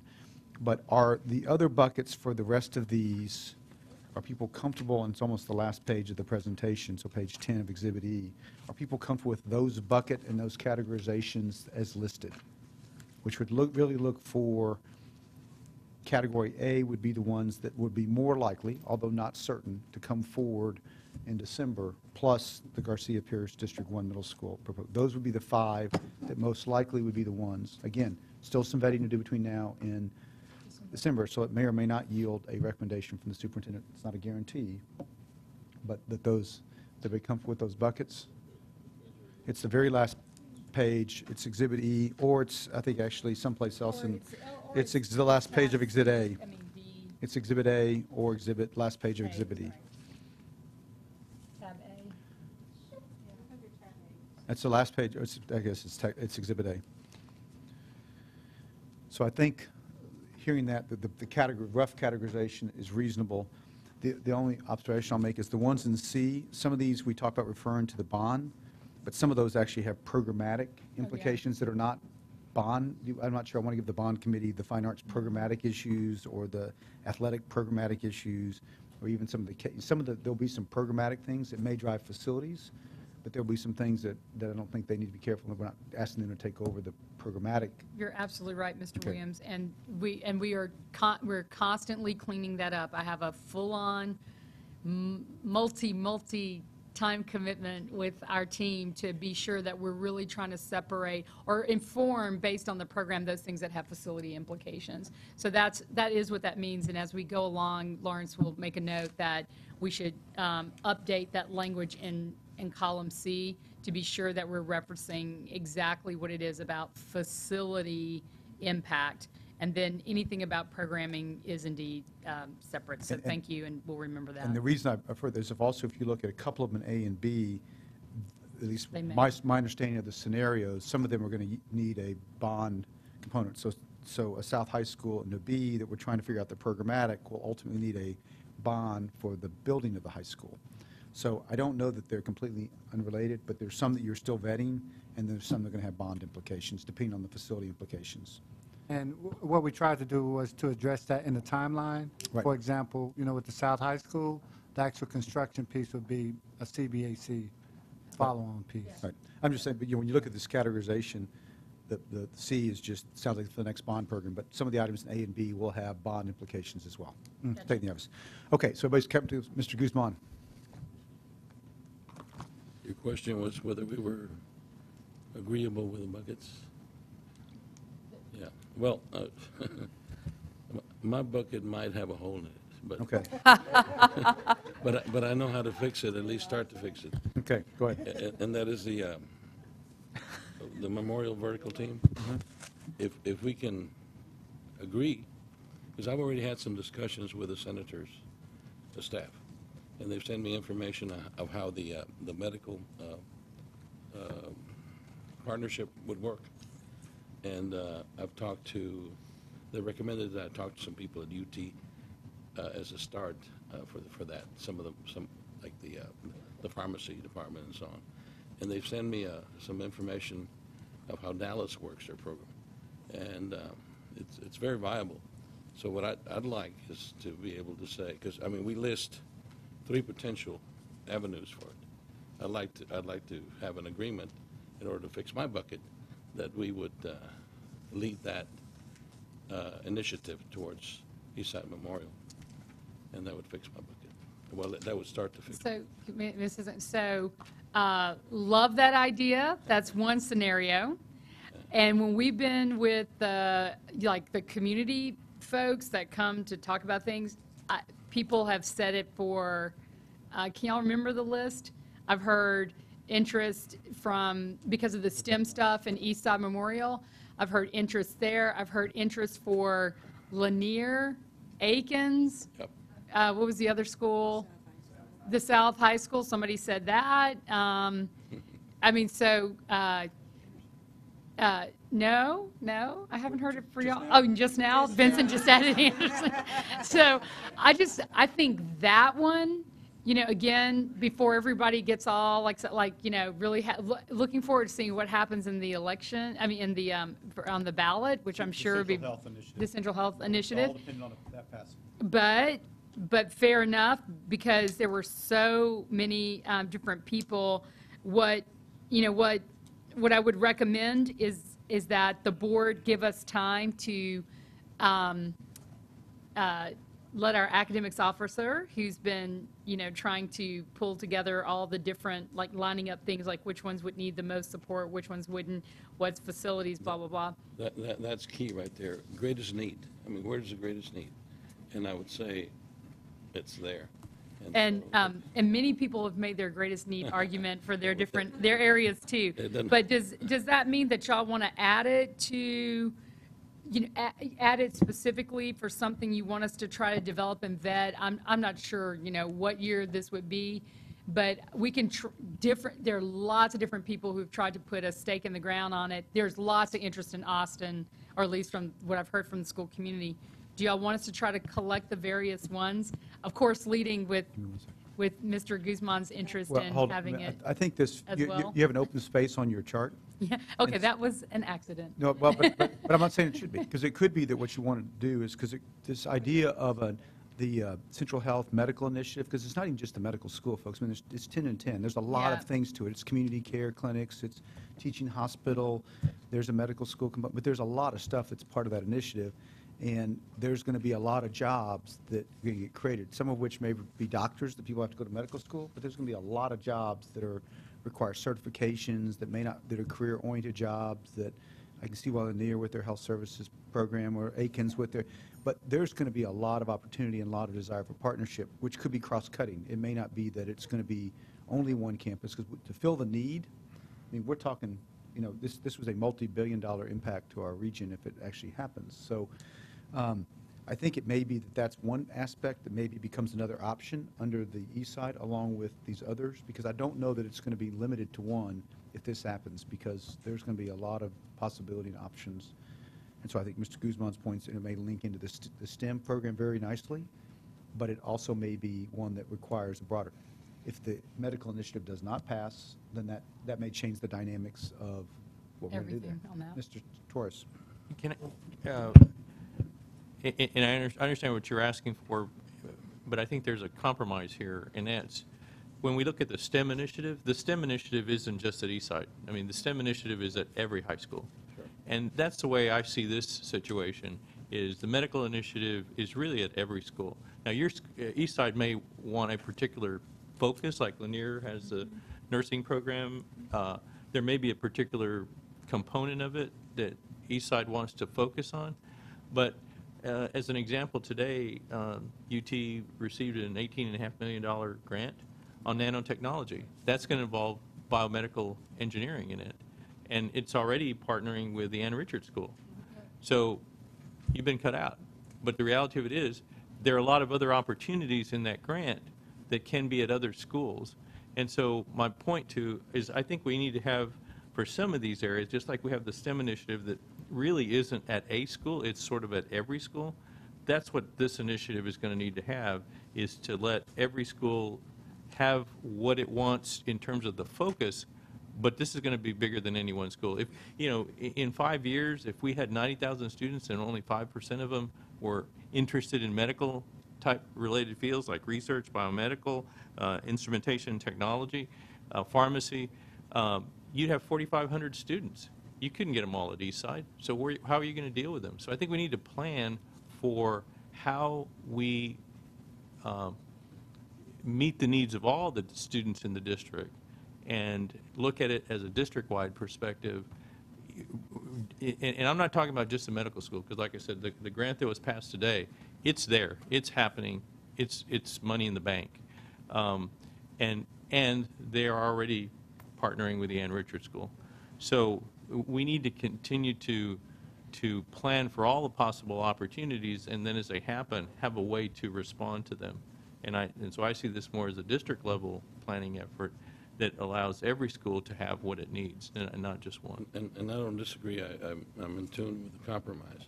It's just that we all know that Johnson High or the Eastside Memorial was at one time one of the top high schools, and we had a lot of students gravitating to it as a consequence. But then we dismantled it. Well, I want to build it back up to the way it used to be. Otherwise, we'll never resolve that problem until the children that would normally go there instead of going elsewhere, because they have confidence, their parents have confidence in that school. Then we'll never resolve the problem that we have there, and that this is one way to do it. And one of the things is, like, I think one of your points is also to what you're saying, Sam, and I know, like, it's a lot of inside baseball when we talk, because we all obsess about this every day, but it is about the growth of the district too. There's the kids we have today, and then like the growing school populations, and what are the kind of offerings that we have gaps in, and things of that sort. So it is, it's as I showed you, we met to talk about, projections and things specifically in certain areas of town, but like that's where we saw, if neighborhood kids stopped transferring and stayed in the neighborhood and all those sorts of things in, was it the 7th or 8th year? But, I tried to show you like what it would look like over 10 years in growth. Like, I mean, you could possibly need another school, another school for the neighborhood kids. So it could be, early college, high school on an ACC campus because they have one nearby. That could be focused on something like this. But to Vincent's point, that growth isn't just going to happen there. It's going to happen all over. Christine's kids are bursting at the seams. I mean, so I think you're going to have multiple opportunities to think this through, and we really need to manage those, those growth patterns, because that's where, the new opportunity, in addition to anything else that we're doing, will allow us to expand our offerings and enhance the existing programming we have today. So I think there's some real-time things we can do, and then some out-year planning based on our projections that would really help AISD bring the concept of the ISD version of the Central Health Initiative, whatever's appropriate, really work for our school system. And I hate to use this word, we have an opportunity-rich environment, right? There's a lot of possibilities about stuff to do. We have a resource constraints in terms of human capital to get it all done. We've got a financial resource and what can we afford to do in terms of new stuff. So we're going to have to look for partnerships with the community and try to find ways to pay for it. And then we've got a lot of other challenges that we're trying to deal with, just in terms of paying our people enough, supporting them enough, meeting the needs of all of our kids, that are coming to school with a significant number of challenges, so they're healthy, fit, and ready to learn, as we heard earlier. So I think it's a very good point, So I've Mr. added Guzman, one. and I think add it, and then it integrates potentially as we get into the individual items. We'll talk about potentially how does that become one of the academic programming vertical facility support options for Eastside Vertical Team to supplement what's already been laid out. Okay, Mr. Torres. I'm not sure. I think the buckets are about as well organized as I think we should, but I just want to ask a question as to where would this fall. We now know that ACC has purchased Highland Mall and has some plans to develop that into a major education and training point. Yeah. That's another one of those opportunities that I can see students from all across the district going to that facility to perhaps get some additional training. And some of the areas, just like with the school across from Crockett, there's going to be locations like that where we can partner because of their relative proximity to some of the campuses. That one being near Reagan and, LBJ and McCallum and Lanier and Anderson. I mean, and so the question is, where would that fall into the mix here of helping students to perhaps get a 2-year degree, a certification in, maybe it's plumbing, maybe it's electricians, maybe it's nursing, maybe it's, yeah, and so, but you're going to have this facility over there, how does that, in terms of facility planning and programming, where would that fall in? Well, yeah, your question, the question Mr. Schneider talked about like not just school buildings, but all the other sites, facilities that we have in our enterprise are not accounted for yet. I mean, we've got our hands full just trying to figure out real time with kids in buildings today, as you see from the 10-year chart that's now on 6 pages. But we do need to account for all the other AISD buildings, whether it's Baker or this building or sites that are being used for different things like ALC. Well, yes, it's a school building, but we don't really use it for school in the traditional sense. So those things we had, we started getting our arms around last year, and then, and we don't have a solution for. So what I would say is what you just described, and a little bit of what Mr. Schneider said, but I know I have it on my, my parking lot of facility issues, which I try not, I give them one every day. I know it's quite overwhelming, but this is one of them that we need a whole section in our planning timeline that just lays out all that other stuff. Like, I mean, and I don't want to, pile on, but it's like, we have technology in a building out there, and then we know that we'd like to perhaps sell this building and then be in partnership with ACC at the Highland Mall. I mean, there's a lot of things that we could be doing, and those are just, consume so much time in trying to figure out the partnership piece and where things go without getting too far in front of other people. But what you just described needs to go in the invisible bucket, not the bucket, but like in the invisible part of the timeline, that we have like a whole cheat sheet of stuff that we know we need to deal with, but like don't have a single plan for how to unpack it and make it all work together. So if I recall, ACC already said that they were thinking about they're going on the ballot in, what was it, 14, 15? 14 probably. 14 probably. So, we'd have to count that, count that far, try to plan. Y'all know that we're still doing lots of meetings trying to figure out how we can work together. And that's one way that would actually involve students. And the other way would be around departments and staff. But we have a whole bucket of AISD stuff that is not on that 10-year planning timeline. I mean, that could be another full-time job. So I think I'm going to go to what Vince is saying, is that, I mean, in one, it's not an invisible bucket because that doesn't imply transparency. So I think what we, It's not invisible. so It's we just need not to, there yet. It's in the parking lot. Right, it's in the parking lot. Yeah, that's right. So we've just been trying to, so I think what we need to do is create this, because there may be, back to this, we don't have resources, but this may be something you got to come back to the board and say, I need to spend some money out of fund balance to hire someone to analyze. There could be an option that the opportunity's too present, but it may not be there 10 years from now, that if we don't take advantage of, we miss a window of opportunity. That, like this, this concept, and I think you've alluded to it even in the retreat, the portfolio of options, what's the, the medical initiative, or the college high schools, Kate, I mean, there's some things that need to take a step back for the strategy of what are all the things on the table and what are the possibilities, because we get caught up in the day-to-day and the individual tactical AFRs, and those take an enormous amount of time. And then we may miss some really big, huge thing that would be a tremendous benefit to the district. I think somewhat like the Central Health Initiative is trying to step back and saying, this is something that can dramatically change our entire region. There's a lot of collaboration. It's a huge thing. And they had to really back away from some of the tactical to think about the strategic. It may be that there's some of these things that we need to figure out, maybe this is the 2-year cycle, let's do some pausing to figure out what is the right strategic play and how do we give you space and time to do that and not get so immersed in all of the stuff that we may ask or that you may feel like you need, that you just need to come back and say, I need some space to go explore some of these big, huge, hairy opportunities that are in front of us. And they may not pan out, but if we don't take advantage of them and don't focus on them, we will probably miss out, for sure. And they may need to be on some list that says, here are some other possibilities of the big stuff.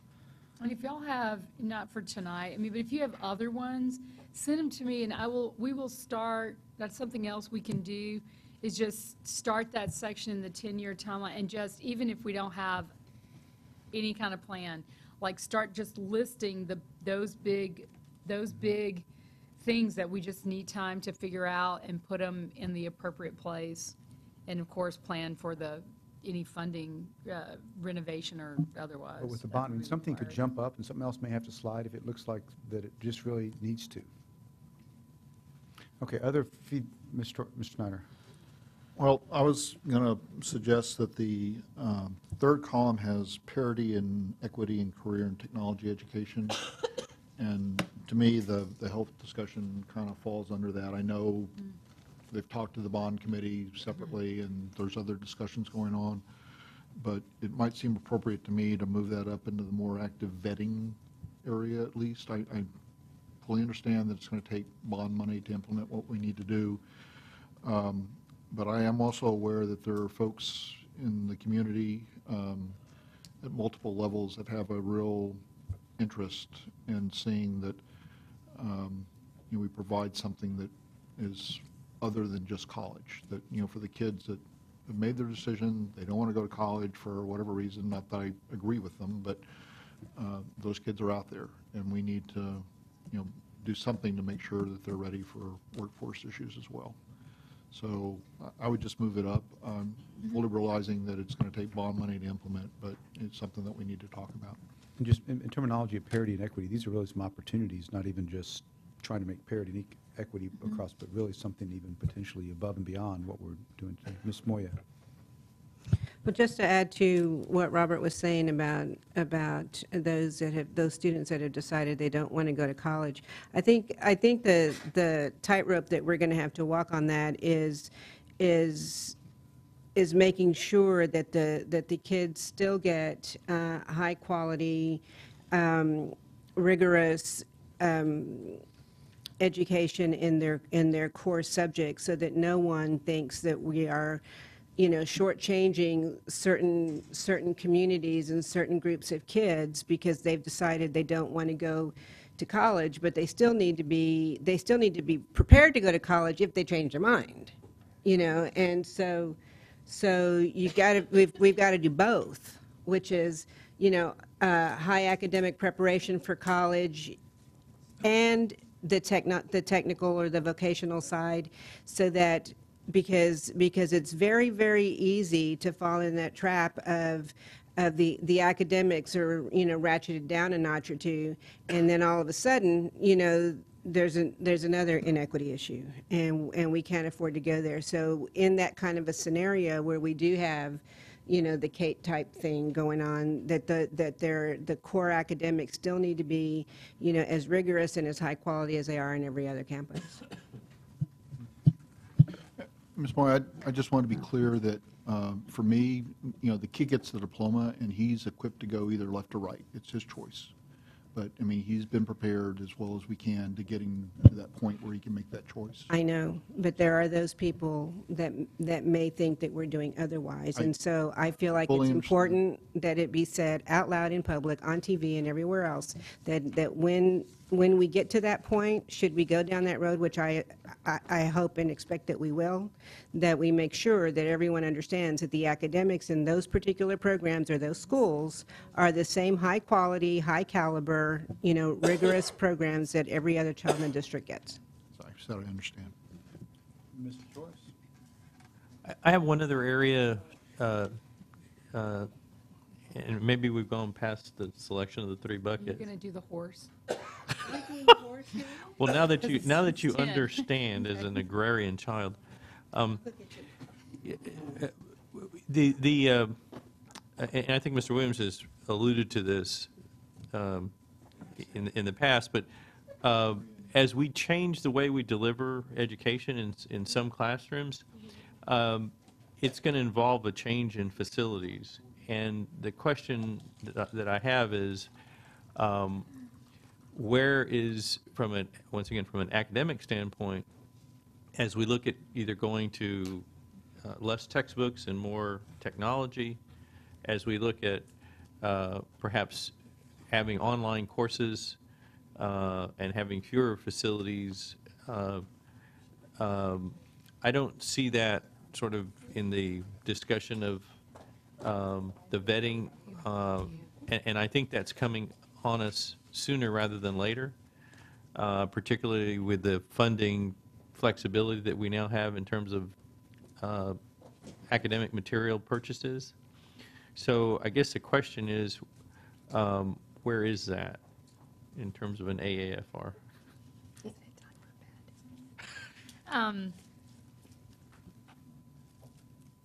We don't have one for 13, 14 implementation, but the bigger conversation, I think part of what we talked about at the retreat and why we made sure we made it a key initiative, as Mr. Schneider and I think Mark, because you went to that recent presentation, but just like how are we thinking about those systems, the devices, the content in devices that maybe we provide or maybe we don't, but however we do it, what kind of impact does that have on student learning and whether or not kids need to be in buildings the way that we've structured them that we tend to structure them to specifications today. And I think everybody is struggling through that in education. I even think we talked a little bit about Houston on Saturday on how they really did change their bond program because they're pushing a lot of online education courses where kids aren't necessarily coming to school. And even while albeit an initial superficial way of early discussions about South High School, of the reason why we're discussing academics first was for us to try to figure out before we went straight to, like, what's the building, like, it was just more of what are we trying to offer, and is it different to what we've been doing before or not? And I've seen a couple indicators from the board, while not, crystal clear, that I think everybody's thinking about it and getting our arms around it is a whole nother thing. And I can honestly say, like, it feels like such new space in education.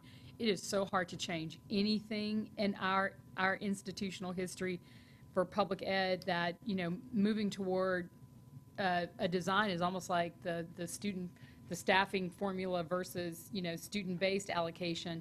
It's such a huge shift in the delivery model that, you need some years to really try to figure it out and play it out. So it's not on here, but I did think for a couple of moments there that at least even if you didn't apply it to South High School, but that given what I've heard people saying in my various meetings, that I can see that conversation really starting up.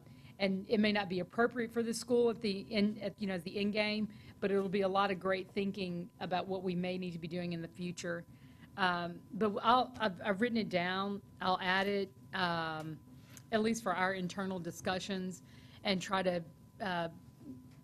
bring that along with other things within our timeline.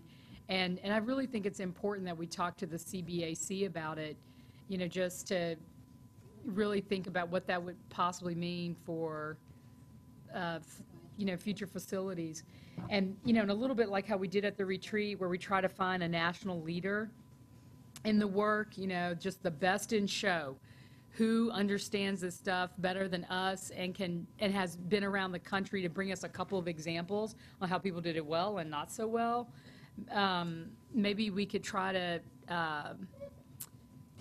narrow down our work. I know we've got South by Southwest EDU came to see me to talk about those things, and we were going to follow up with them on some potential presentation concept, or, you can, apparently they've got this part of the website where you can put in things and request that certain presentations be made. But maybe for the purposes of just helping Austin, they asked us what would help AISD. They want to be specifically supportive of their hometown district. We could bring this back to him and say, get folks in and have them come and host be one of the, big speakers and push the envelope on this in ways that we're not able to do it on our own. So I'm going to follow up, say that, Ron Reed and the guys, am I on? Okay, the guys at Google, there's a guy at Google that's one of these visionaries. He came and spoke last year at South by Southwest EDU. There's some people who are really big thinkers about how to do this. In some ways, actually, it's referred to, because in the Travis Heights proposal, it talks about blended learning. And so we're already talking about it. It's like, what does that look like? How do you do it? How do you do digital education? Hybrid models are out there, distance learning. So I think Vince's point's really important, which is how do we start thinking about that in parallel? As I said the other day, right? We can't afford the model we have now, and the model we have now isn't working for enough kids. So we need to think of a different model that it's going to look different. It may not be 2 years from now, but at some point we got to get to that different model. So this is probably one of those things on the side to figure out how do we go and can we start. But there's some really smart people who are pretty innovative, and I think we're pretty fortunate to be in a town with a lot of people who are brainstorming in a really smart way, or they're able to bring people together here to help us. And I think people would look at Austin as a district they'd want to support. So I think it's got a lot of possibility.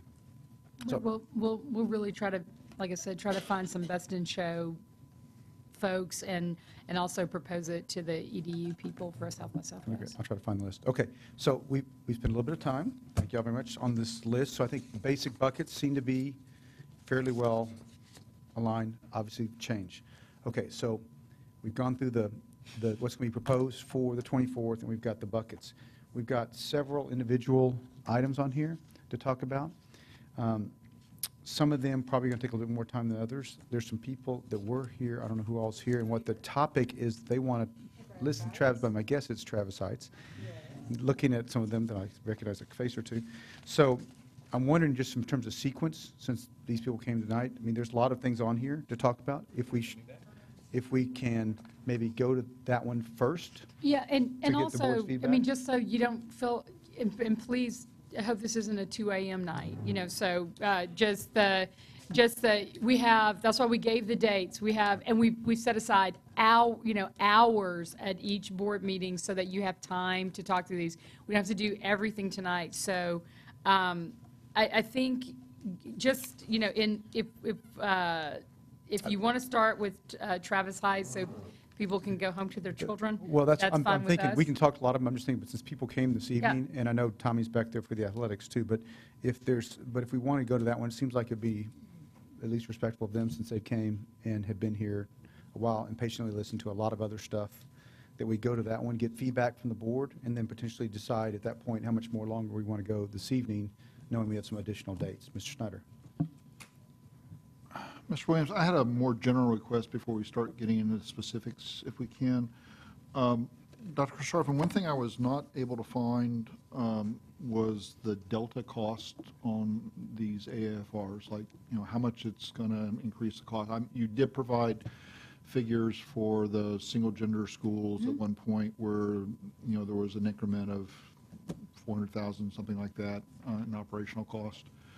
But as we develop these more and discuss them more, could you please add on what those cost increments are going to look like, so we've got an idea of, how much deeper we're digging a hole before we start doing things. So, Yeah, and that applies to all of them. Yeah. Obviously, some of these are going to be coming up for a vote at some point. Some of these are probably going to sit around until the next cycle.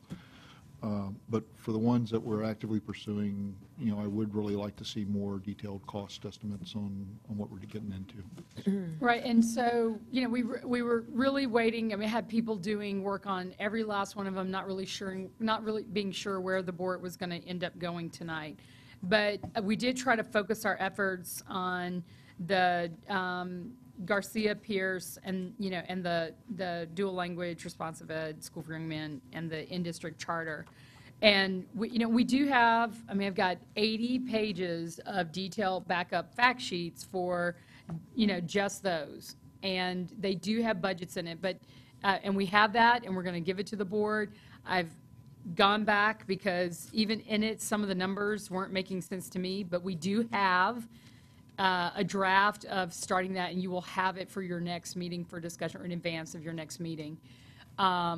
But I just want to caution, because this is part of the vetting process, right? But every time we come out with something, I mean, it's like people, they hold us hostage with it.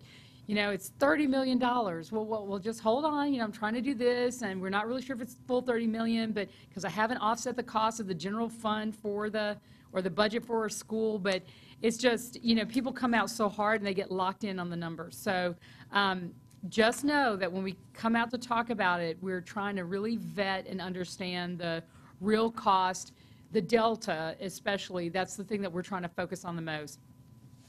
Have drafts, not ready, but we'll have it. Lawrence promised me a full week in advance of the next meeting. I'm doing it on TV. Yes, I am. So that I can breathe and y'all can breathe when you receive it, and we don't all implode. So yes, I agree with you, and we do have draft numbers, and we'll be improving those before your next meeting. Well, thank you. It's just, it's one of those important things Oh, to me, of course, it's because, essential. it's, Yeah.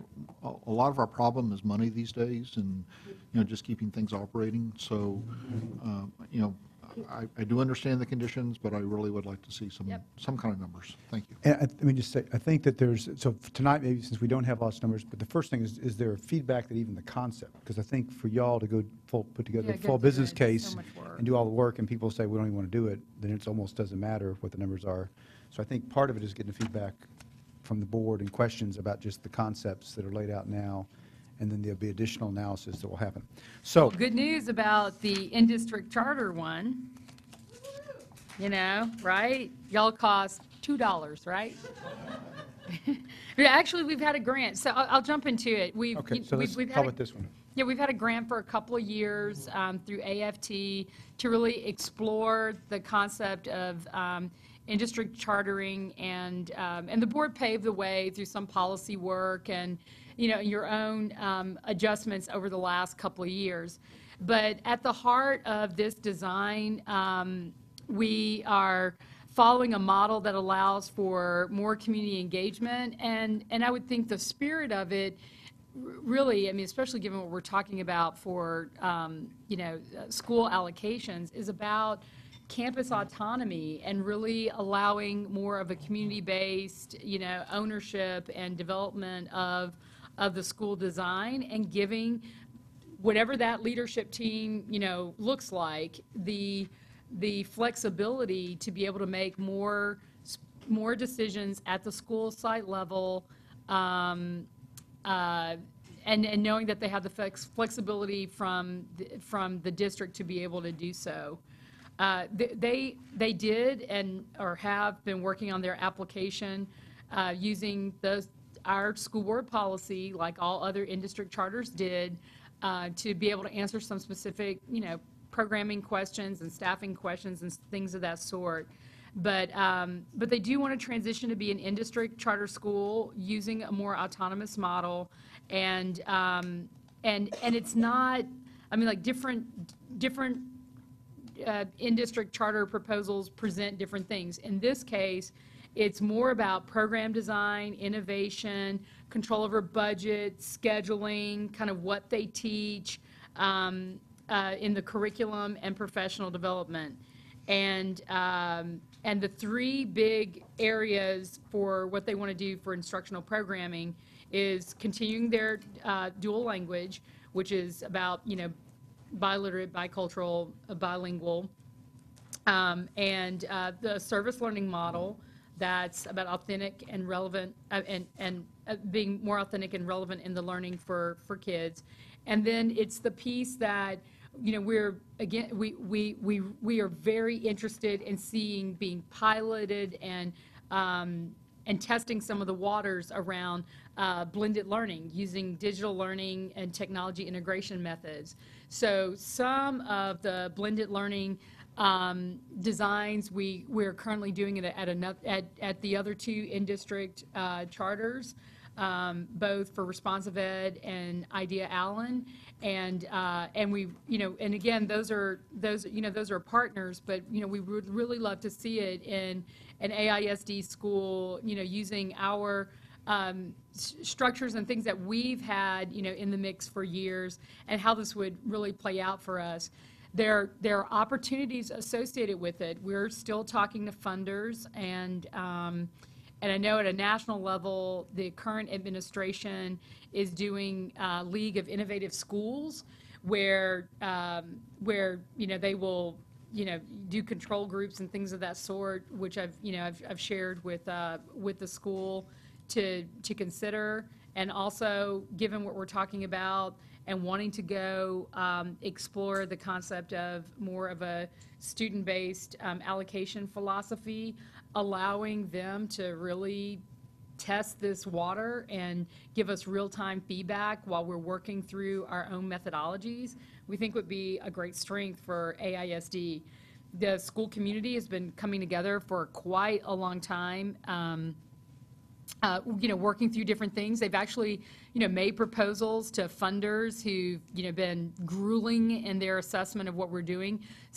We haven't necessarily won those awards, but I think we've all been brought back to some really good questions about how to, improve the design, which got us to where we are today. I think we'll be able to go back and while they really aren't, if I'm, following my little detailed sheets about how, I got to go back and make sure I'm in the right one. Yeah, that, as it stands right now, they've really done a great job of managing the budget that they have. I think the difference, to be able to afford this, the difference is that they're not asking for more money, but they want more flexibility over their resources. And so while it doesn't look like a big cost, basically what we're saying for a school that has about a $4 million budget, that they have the flexibility to test the waters around flexibility and autonomy. And so I am, the administration is very supportive of the work that's been done. I think they've really taken their time as we've been working through things. I know, Ms. Moya is within your trustee district, but as you've asked questions, I've passed those along. Ken Zarifas sits on our work group team, and wow, do they know how to grill.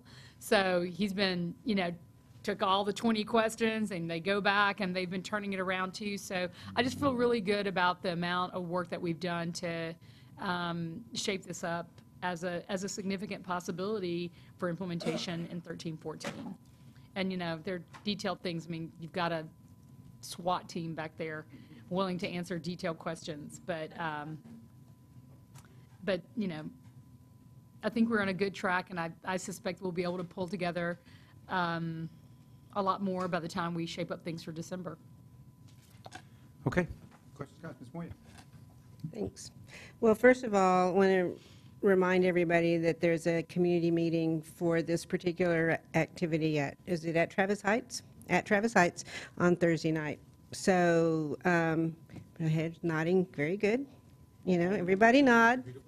And so, everybody needs to be there, to listen and hear about what's going on at Travis Heights. I want to give you guys some suggestions on what things you might want to be prepared with when you do come to make a full presentation to the board about this, because as I understand, there's going to be, we're actually going to have time between now and December, right, to hear more details, correct? You can hear as many details as you like, yes. Okay. Because I have ongoing meetings with them, so I know what's going on. But I think that one of the big issues you've heard it tonight about, community engagement. So I think it's really important to provide, whether it be in written materials or whatever, however you're going to be communicating with the board, the extensive community engagement you guys have done that includes all of the Travis Heights neighborhoods. All of the Travis Heights neighborhoods, not just on one side of 35 or the other. because that's real important. You guys have heard me say this before. So, and, you know, it's important also for the board to know that the blended learning it maintains the integrity of the special program that exists in the Travis Vertical Team, which is digital media. So so in the creation of their in-district charter proposals, they are, you know, not operating in isolation. You know, they're not out there on an island. They're staying, you know, true to their vertical team and creating a program that stays within it and supports it. The other thing that would be good to know are what kind of questions do you guys get, particularly concerns from the community, and how you guys have addressed those. So that, because I think it's going to be real helpful to help us understand what you guys have gone through as you've been developing this over the last 2 years, you know, and how it's morphed from the way it started in the beginning and to where you got now, you know, because it's changed over time. So those are just some little bits of, you know, helpful information that might, you know, when you give us more information to go in our notebook. And so, but I do want to, you know, tell the board that they've been working really hard on this, and every time I throw a new question at them or a new challenge, they embrace it and go out and tackle it and come back and say, guess what, we did it, you know. And so they're working really hard, and it's a good collaboration, I think, between the School Community Education Austin and Austin Interfaith. And so it's nice to see things going the way they have gone, and I think that there are some school communities also in the Travis Vertical Team that are watching, you know, very guarded, but they're watching, you know, to see how this goes and whether or not they want to, you know, venture down this path as well, you know, or some other path. Like, you know, I mean, Cunningham started out where you guys are and ended up doing just a special program, you know, which is just as good. So, you know, there's a lot of different things that they can do, that y'all can do. So I just want y'all to know kind of where it's gone, and then just give you guys some bullet points of things that might be helpful of communication with the board. Thanks. Okay, thanks. Other questions or comments regarding, and focusing just on this particular potential AFR? Mr. Torres. So when will we actually get a presentation on the, sort of the whole 9 yards? Sorry. I'm sorry. The whole 9 yards regarding the Yeah, so your next meeting, you will have the complete fact sheets, right? So it'll lay out like we did last time, from all of them will be consistently laid out. So you have the program, the research, the budgets, the whole thing. So it's your next meeting. Yeah, okay. so you'll be able to see it all. But, you know, we've never done like presentations on each one. So I'm not really sure that's the best use of our time on this, but it's more of trying to give you the fact sheet so that everybody understands the design and the big delivery model. And as all of them know, and everybody else with AAFRs, you know, we have them, we invite them to come and, you know, and be available if there are specific questions that would be, that we would not be able to answer as an administration. Ms. Snyder. Mine is just a comment on this. One of the things I really like about this particular AFR is just the grassroots effort of it, and the standards that are set, and, you know, how folks in the community come to it involved. And I'd really like to find a way to, you know, kind of set this as a standard for future in-district charters that we might do. So, you know, to me, it's a good indication of community buy-in and community support for it. So, you know, I know that it's probably unique at this point in time, but I hope it becomes less so. Okay. Mr. Guzman. I've seen the work develop because my grandson goes there, and I'm anxious when it goes into full-fledged operation, because he's just in kindergarten, so he'll be able to go through it the whole way. I'm really anxious about that. So I see it every day when I drop him off. Yeah, it's exciting. Thank you. Other questions, comments regarding this particular, can I throw one, just as you come back with your presentation, maybe Ms. Weisler, just to help understand, what's the differences? You know, ultimately, what is the difference about this model versus kind of like any other elementary school? You know, when you talk about the flexibility over budgets, you know, they still got to be bound by the staffing restrictions that the state sets for class size limits, probably, I think, unless they create some charter model. But just maybe they won't be 22 to 1, but I'm not sure they want to go bigger than that. They'd probably rather go smaller. So what are the differences? And then, I mean, I'm really intrigued when I looked at the 3 bullet points about dual language enrichment, service learning model, and blended learning. Those sound like great things. You know, you just say, well, how do you replicate that? I mean, we got to test somewhere, but I'm not sure that you could say, okay, is there something about this particular model that's enabling that maybe other campuses for some reason can't do? You know, what's enabling the structure that enables that design that, or can we just test it and then we go forward? There's something, and the third. Okay, and the third thing is just, and whether it matters, but if there's kids that we do this, and then there would be some fifth graders, is there a middle school implication? You know, what does it mean for the kids that come out of this program? Is it more just about the elementary school experience, or is there a middle school implication for it? Well, and Mark, that's a good point, because one of the things that we've talked about is what happens when the kids leave Travis Heights and where do they go to continue this on? So as we've been talking about this, what I've encouraged them to do is to continue their conversations with you know, the principal and staff at Fulmore and the principal at Travis High School, so that they can make sure that the kids have a place to carry this on to, so that same thing that happened at Eastside Memorial and other schools where they go somewhere else because there's no place for them to go as they keep moving, you know, through the grade levels. So. We'll get to that when we come to dual languages. You do cool stuff at elementary. Where do you go in middle school? And one other thing, I don't know if there's some parents or members that for some reason aren't enamored with this, but if there are, help us understand kind of what that is, that there are some concerns, what they might be, so we understand the pros and cons. And then if for some reason some parent chooses that this is not the right model for their child, what are their options? Okay. There may not be any, but just to understand what it is, so people need to have an option. Okay, very good. Okay, very helpful. We'll look forward to the next update with budgets. You all stayed a long time for not that long. Thank you for being part of it. You're welcome to come every board meeting. We'd love to have you. Don't feel like you're strangers. Just show up. A lot of community meetings, a lot of other subjects. You're welcome to go listen about North Central overcrowding, just whatever you want to play with. You have seasoned seats. Thank you all very much for being here.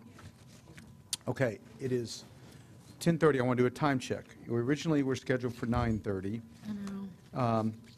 Is there another one that has a burning question about? Yeah, is there, when we look at the ones on the left, because I think those are the most immediate that we're talking about trying to move forward, and I'm not, you know, we can either give a nod of the head, or if there's a question that we want to get, that people would like to get on the table, so that at the next conversation, there can be some additional preparation for those. So let's look at just for the sake of the ones on the left side. We'll get to Garcia and Pearson District 1 in a minute, but the other 3 on the left side. So maybe first, do people have questions about dual language expansion with extension? They want it, Ms. Barksdale. I yield to actually Ms. Lavoie. Her hand went before mine. Okay, it was like, I saw 2 hands, and I think I must be looking your way. It's a duel.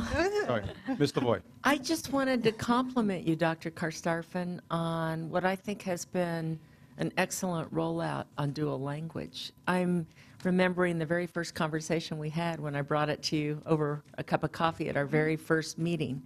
And you were on it as quickly as you could possibly be on it. And I think the rollout the following academic year was excellent. I mean, I'm really personally very proud of it, and I want to thank you publicly for what you've done with it. I get feedback every week on how well it's been going, and I'm really glad that we introduced it.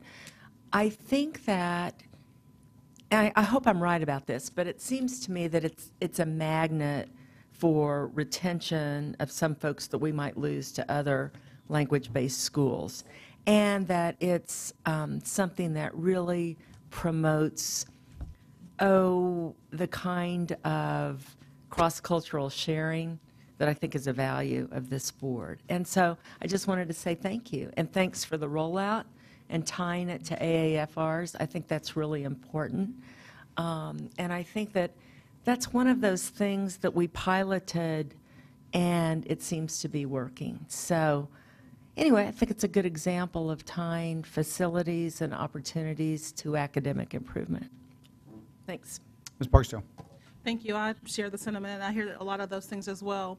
Could you just talk maybe a little bit about the vision for dual language in terms of we have Spanish-English bilingual now and considerations for other languages, but I hear excitement from parents about what's to come. Though, and we can do this. Dr. Dow, would you like to have your first board?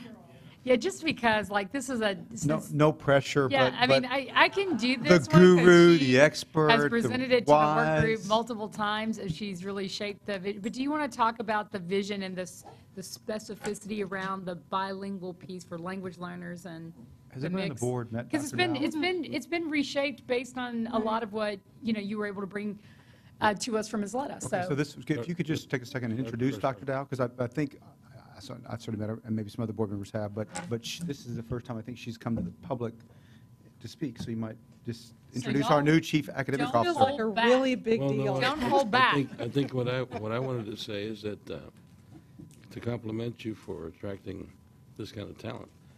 My understanding is that this is one of the top people in the industry, in the state, and possibly the nation.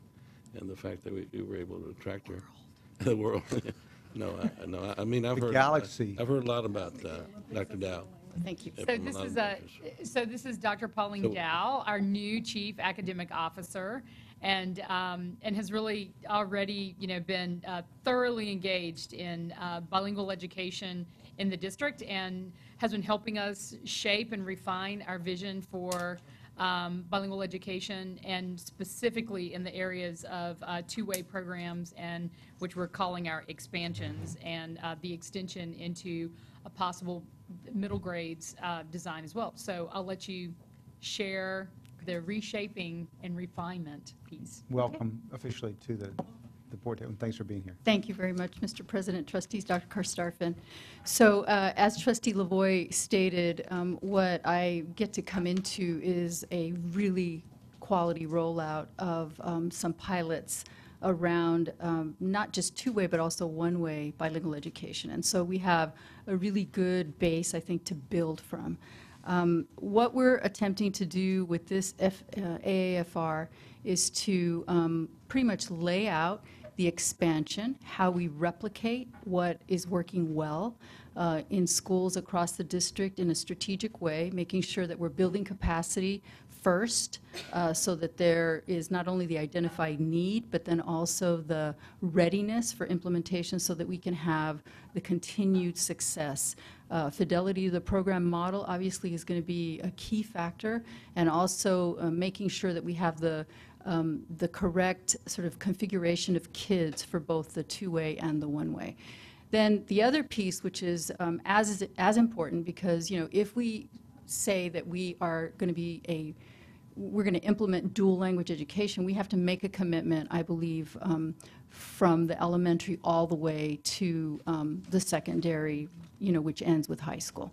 And so we have to get ready for, well, what does that mean for kids who come through the elementary program? What can they expect at middle school, and then ultimately what can they expect at high school? And so while the dual language program looks a little different at secondary, some of the training is much the same, and so we can begin to ramp that up.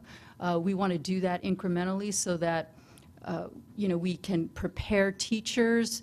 And one of the parents in our community group on Saturday when we met at Bettis Elementary talked about, we got to get ready for that tsunami of children, of middle school kids that's going to hit. Let's not wait until the year of that implementation to begin preparing. And so that's part of the conversation going forward. We have a very we have a very high-performing planning team that's broad representation, and this is not the engagement piece. That, you know, we're actually planning the engagement strategy.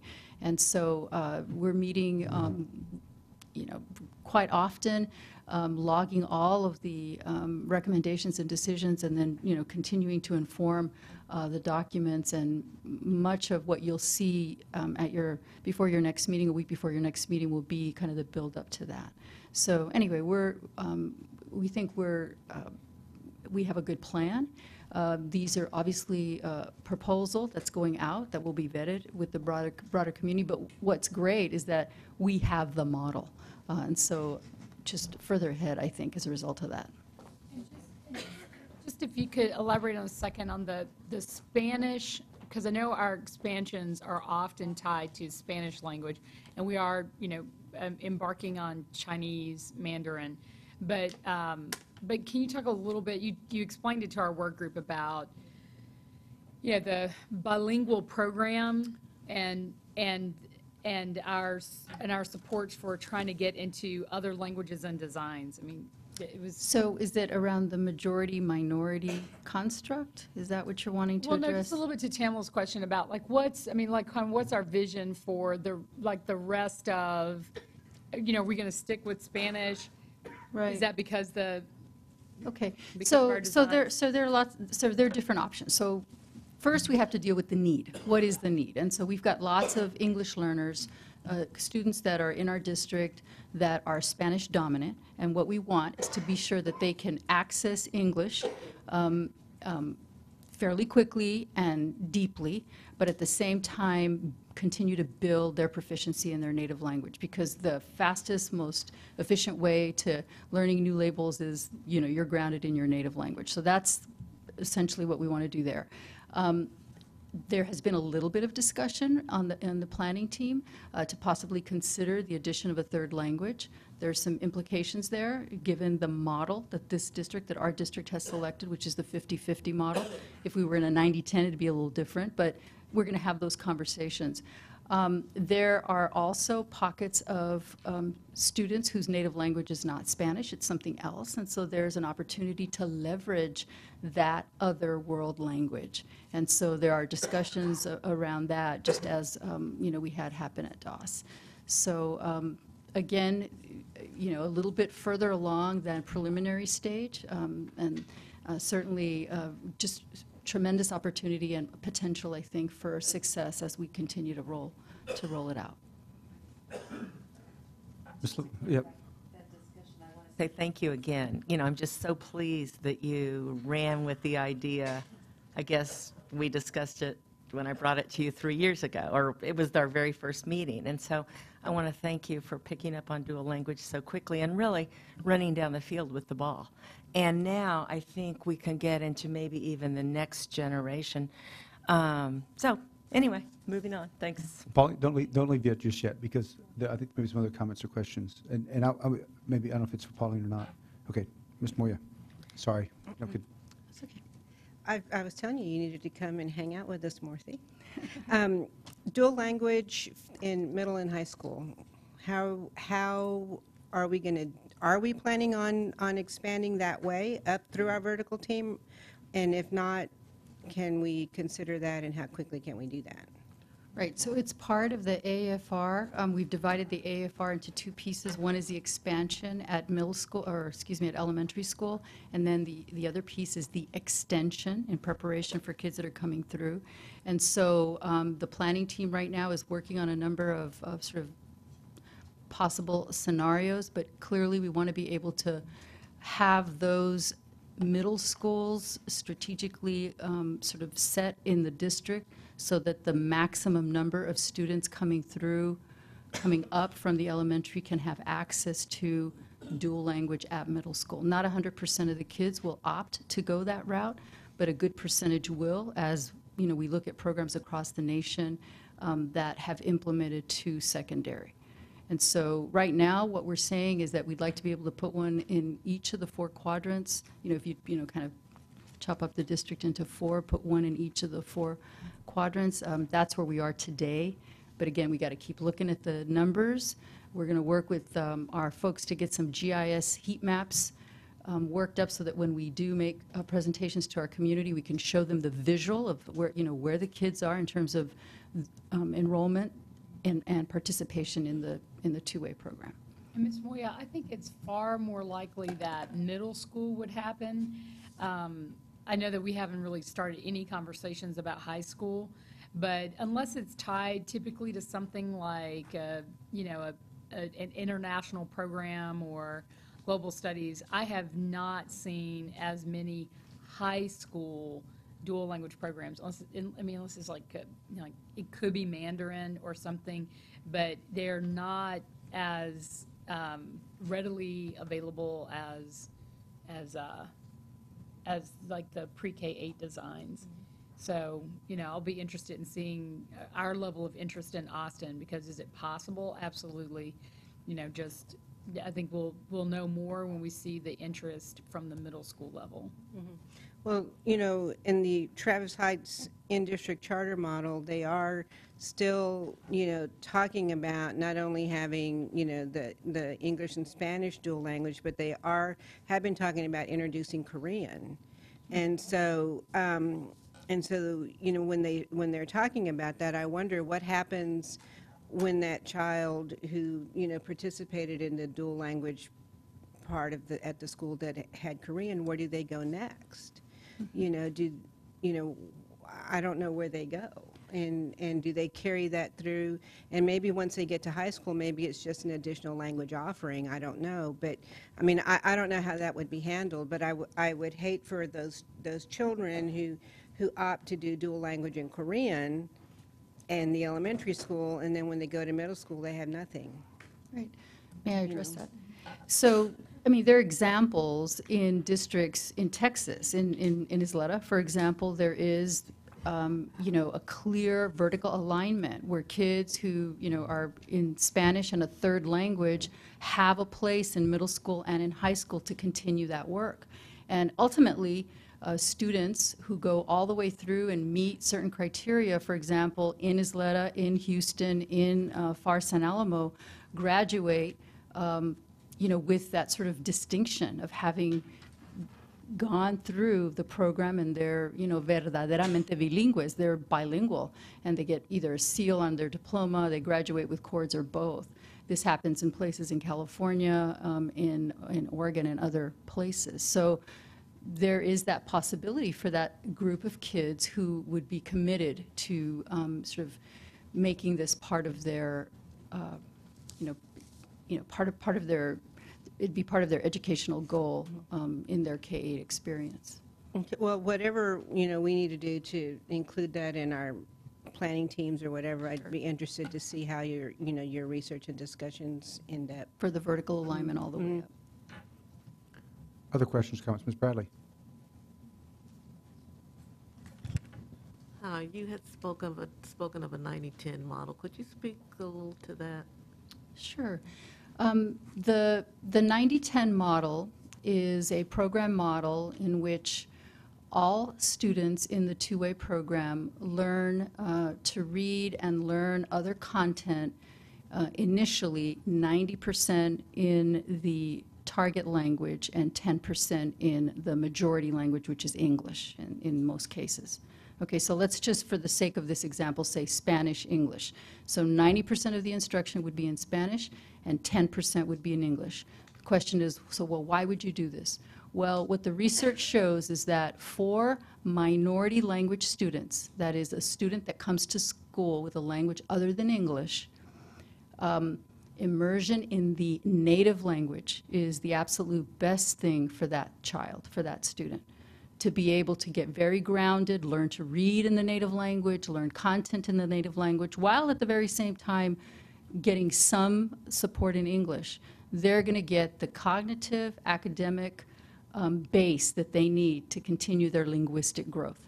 For the language majority child, that is a child that comes to school with English as the base language, the very best way for them to learn a second language is to be immersed in that language. It's somewhat counterintuitive, and you have to really think about this and have lots of examples, but that's the model. And so, for example, again, in Isleta, the international school that's nationally recognized, all kids learn to read in Spanish, and they take the state test in Spanish, in 3rd, in 4th, in 5th grade, and then they begin, transitioning to the English test, and they shoot it out of the park. Those kids outperform all children. And it's interesting that the student that is most sort of supported in this process is the dominant English student. They outperform all other students in Spanish and then obviously in English. So that's kind of the base. And I could provide, if folks are interested, there's some great research that I could provide in the form of a white paper or in a doc. Would you like that? Okay. Other questions or comments on this? Mr. Torres, do you have a hand? You just want the white paper, right? I wanted the white paper. Okay. That's what I thought. I thought he did. I was kind of out of the corner of my eye. I saw the white paper. You can just change the name on it and then add new stuff. For the 90-10 model. So a white paper on the 90-10. Yeah, and I think if you just at one point when we were first exploring all of this, I think Isleta Camp is one of the best examples of it. How broad and deep is Isleta? Does every elementary school have dual language, or is it selected across the district, and then within that schools that have it, is it all the way up through the vertical team? How does it work in Right. Isleta? Just about every campus that has English learners, which is, all but maybe one, and really even that one does, implements either one-way or two-way bilingual education. The issue in Isleta is that we had many more English learners than we did native English speakers, and so we had to max out the two-way program. You had this natural cap, and then, all the other children went into a one-way program, which is equally as powerful. Equally as powerful. It's an additive model. We also did some late exit developmental bilingual education, which we also do here in Austin. Those are the 3 models that we will support here in Austin, all additive programs.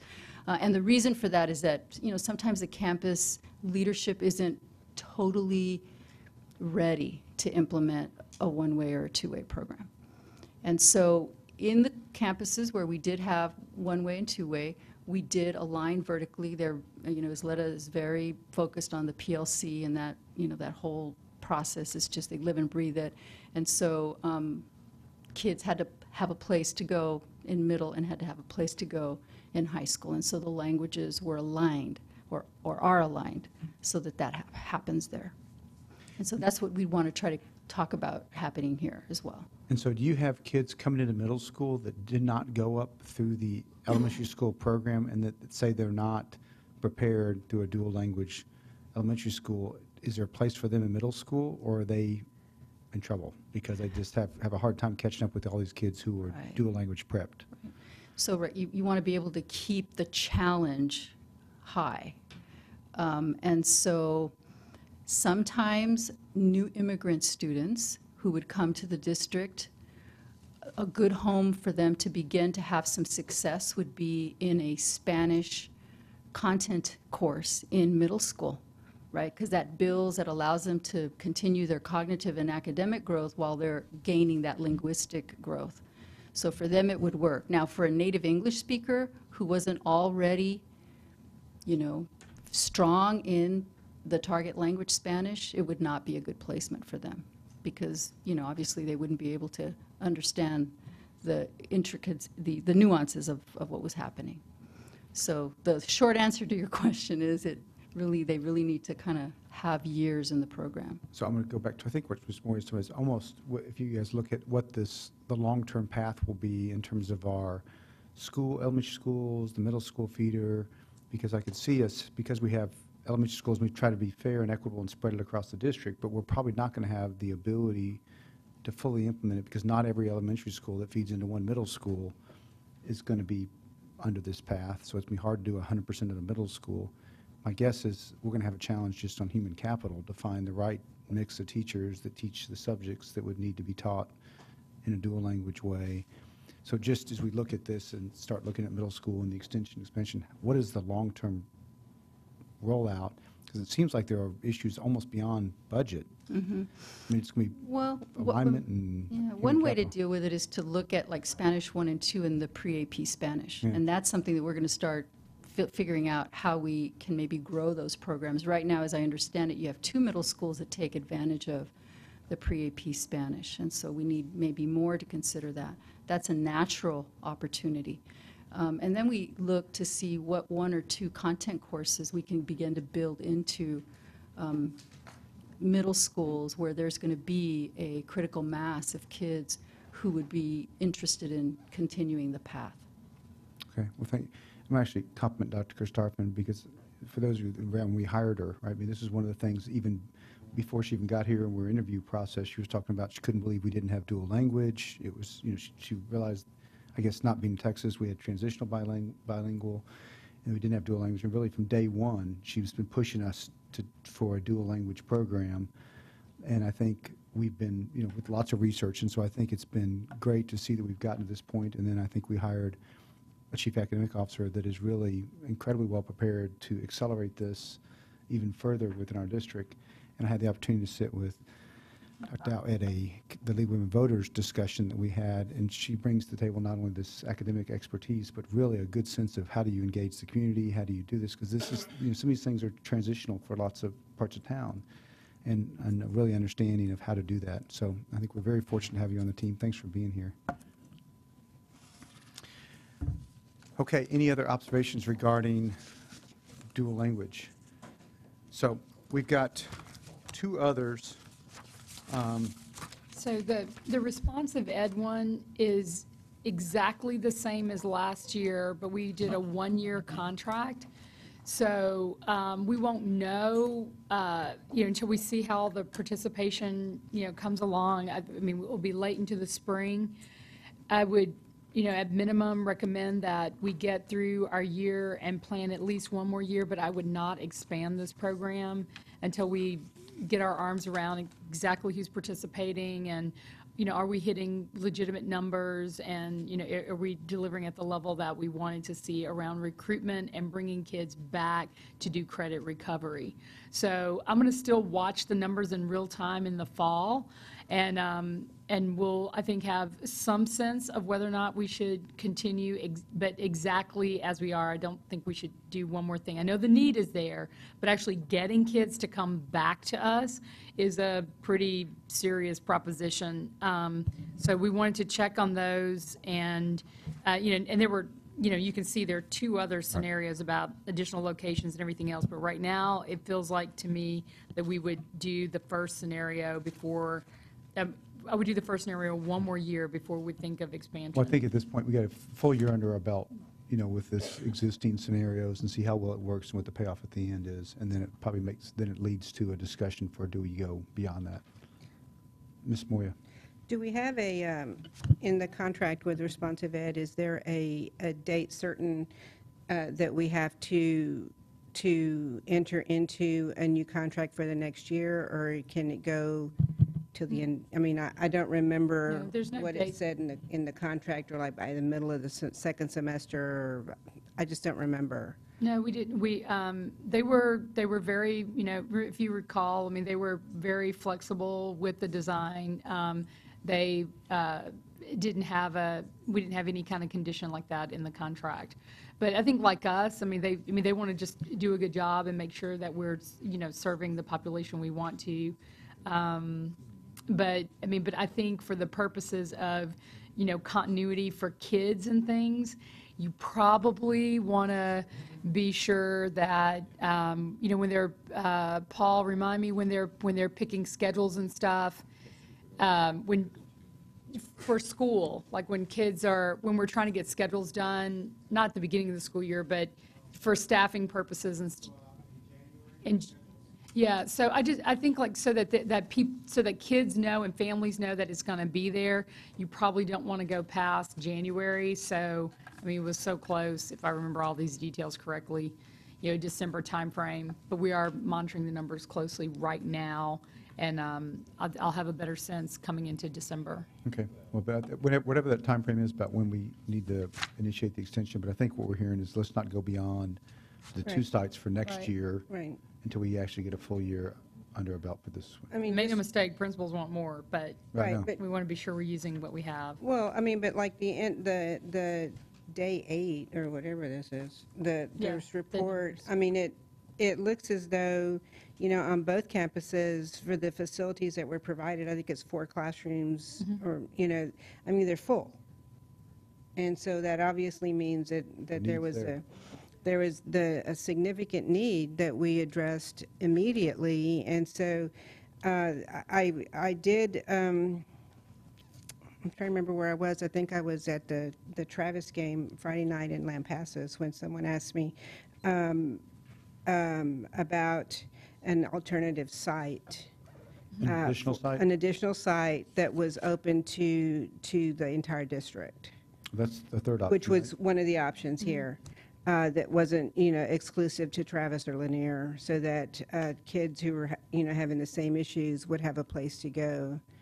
And then, then there's also the piece with the kids that are aging out. They're really too old to be on a high school campus because their younger brother's there and they don't want to be there anyway. But, my point is that those older kids that would come back if they didn't have to be on a traditional high school campus, there may be an opportunity there to recapture. So those may be the ones that need Recapture to is go to probably not the Premier. right word, get those kids to come back. Yeah, those may be the ones that actually need to get to the premier sites, that if they don't want to come back to the existing campus. So Dr. Starff, maybe from a time standpoint, given that we're still in September, as you evaluate it, if it comes back and the need's there and you think it even makes sense to expand it beyond the 2 existing sites, use your judgment. Right. I think, I'm going to say, With judgment and budget. right, that's what I mean, Yeah. all those things that come into play. But I think Ms. Brister and Ms. Moyer would say that from what they've heard at Lanier and Travis, that it seems to be the demand's there, meeting the needs of the kids. And what you're saying is that there's demand from other principals and other places, and if we can make it work, and, it's a year-by-year deal. So, Okay. and if, again, we have a little bit of time between now and then to sort it out. Okay. Okay, And then folks. School, Yeah, go ahead, I'm sorry. okay, school Well, for you. let me, before you get that, Oh, yeah. Well, it's 11 o'clock, and I want to just do a check-in with y'all because there's the 2 things left. There's School for Young Men and the Garcia and Pearson. I don't know that they're completely unrelated. I mean, in terms of understanding what all those things work. I just want to make sure from a time standpoint, that the board wants to continue this and. But can I just say, the Yeah. reason why, I was just going to say, but for the School for Young Men, I actually have, day after tomorrow, we have a lot of things that have kind of culminated, and including like just looking at talent for potential principal and meeting with the funder and all this other stuff. So that one, I would be better, I'll have more relevant information after day after tomorrow, other than what you've already seen for a long time. So I would prefer to do that one at the next work session and start with that one. Well, that's what my With the other proposal one. was going to be at the next work session. We talk about those 2, and I think that Focus. these 3, I think you've got some general feedback and enough to at least move forward. That discussion will be basically focused on those 2, and then not necessarily anticipating all the rest, because we end up having people that are coming for all these other things just in case we get to it, and realistically, we're not going to get to them all every night. So there's one other, I know we got lots of other stuff. There's one other thing that I'm going to say, because I've seen Tommy here all night long. Thanks for being here. Do you want to give us a quick update on the secondary athletic program facilities? So maybe, is there anything that we want to talk about on that, or is he just here because he Right likes to now, hang no, with I mean, us? there are a lot of people here that they're all here because we're all working together. I know, it's a And all team. interlinked. So Tommy will be back many more times than tonight. But he doesn't, I guess what we're trying to do is, I don't want to have everybody come back and be here all night if But I if do, we're not going to. as the Okay, superintendent. that's your call. I do. I need my team well informed about what my board's saying so we can go back and huddle and start again. You heard that, Tommy. He's We're not all gonna right. Okay, so it's 11 o'clock, folks. So we'll talk about at the next discussion, School for Young Men and the District 1. Mr. Snyder. Yep, go ahead. Before you move on Sure. from that. My recollection of the discussion last fall was that they pretty much wanted a 1-year contract, wanted to see how things went, and then go from there with it. They may want to continue. There's the remote possibility they may not. What's our stance at that point? At that point, if they decide not to? You know, it's this was the most, you know, cost-efficient way for us to go about an alternative pathway high school. But we have learned a lot, and we're really embarking on understanding more about blended learning. There aren't a lot of people out there doing blended learning, and anybody who is a quote-unquote expert tends to also be a vendor, right? So, but we're learning a lot. We've learned a lot actually through Travis Heights and some other things. I do think that AISD, you know, if need be, could continue, especially for the infrastructure investment that we've made, you know, could continue to provide these kinds of services. But right now, ideally, I'd like to kind of work with an organization that's, you know, has had proven results and at a delivery cost that is less expensive than us trying to start it. But since we've learned a lot, I think, you know, if we absolutely had to, and we knew far enough in advance, our team could continue. But, you know, I think it would come at a higher cost, largely because of the way we run our system and staffing and all that kind of stuff. So, so it would. I'm sure you'll do this some anyway, but if adjustments. something changes, can you just make sure that we understand that, you know, something has changed with the relationship between the two, or, you know, they want to do things one way or another.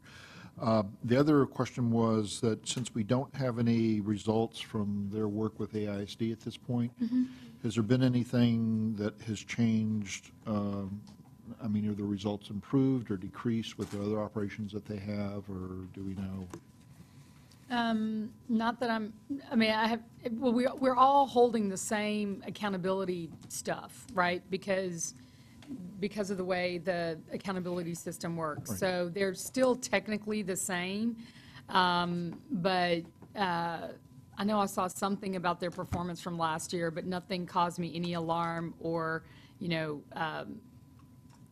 great elation either. I mean, I just remember, you know, kind of like, okay, they're like, we did better, but we know we had lots of things we had to improve too. But I can go back and double check, but I don't remember anything one way or the other. I would just be concerned and want to know if they fell off the cliff for some reason, as an example, which I don't have any idea that they did don't or did recall not. that But, being the issue. Yep. you know, if that was the case, I'd like to know about it. Okay.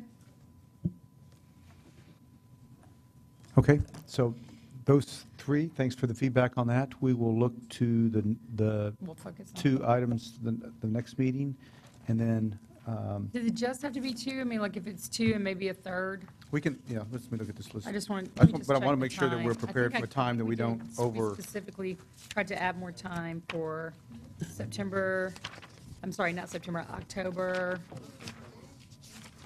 Help me. October 8th? No, we have you on the first two, so we have 80 minutes for now. Yeah, let's focus on those two. On 80 Yeah. minutes. Okay. October And 1st. we'll adjust the, It'll take 80 minutes. we'll adjust that. 80 minutes? Really? You think For just two?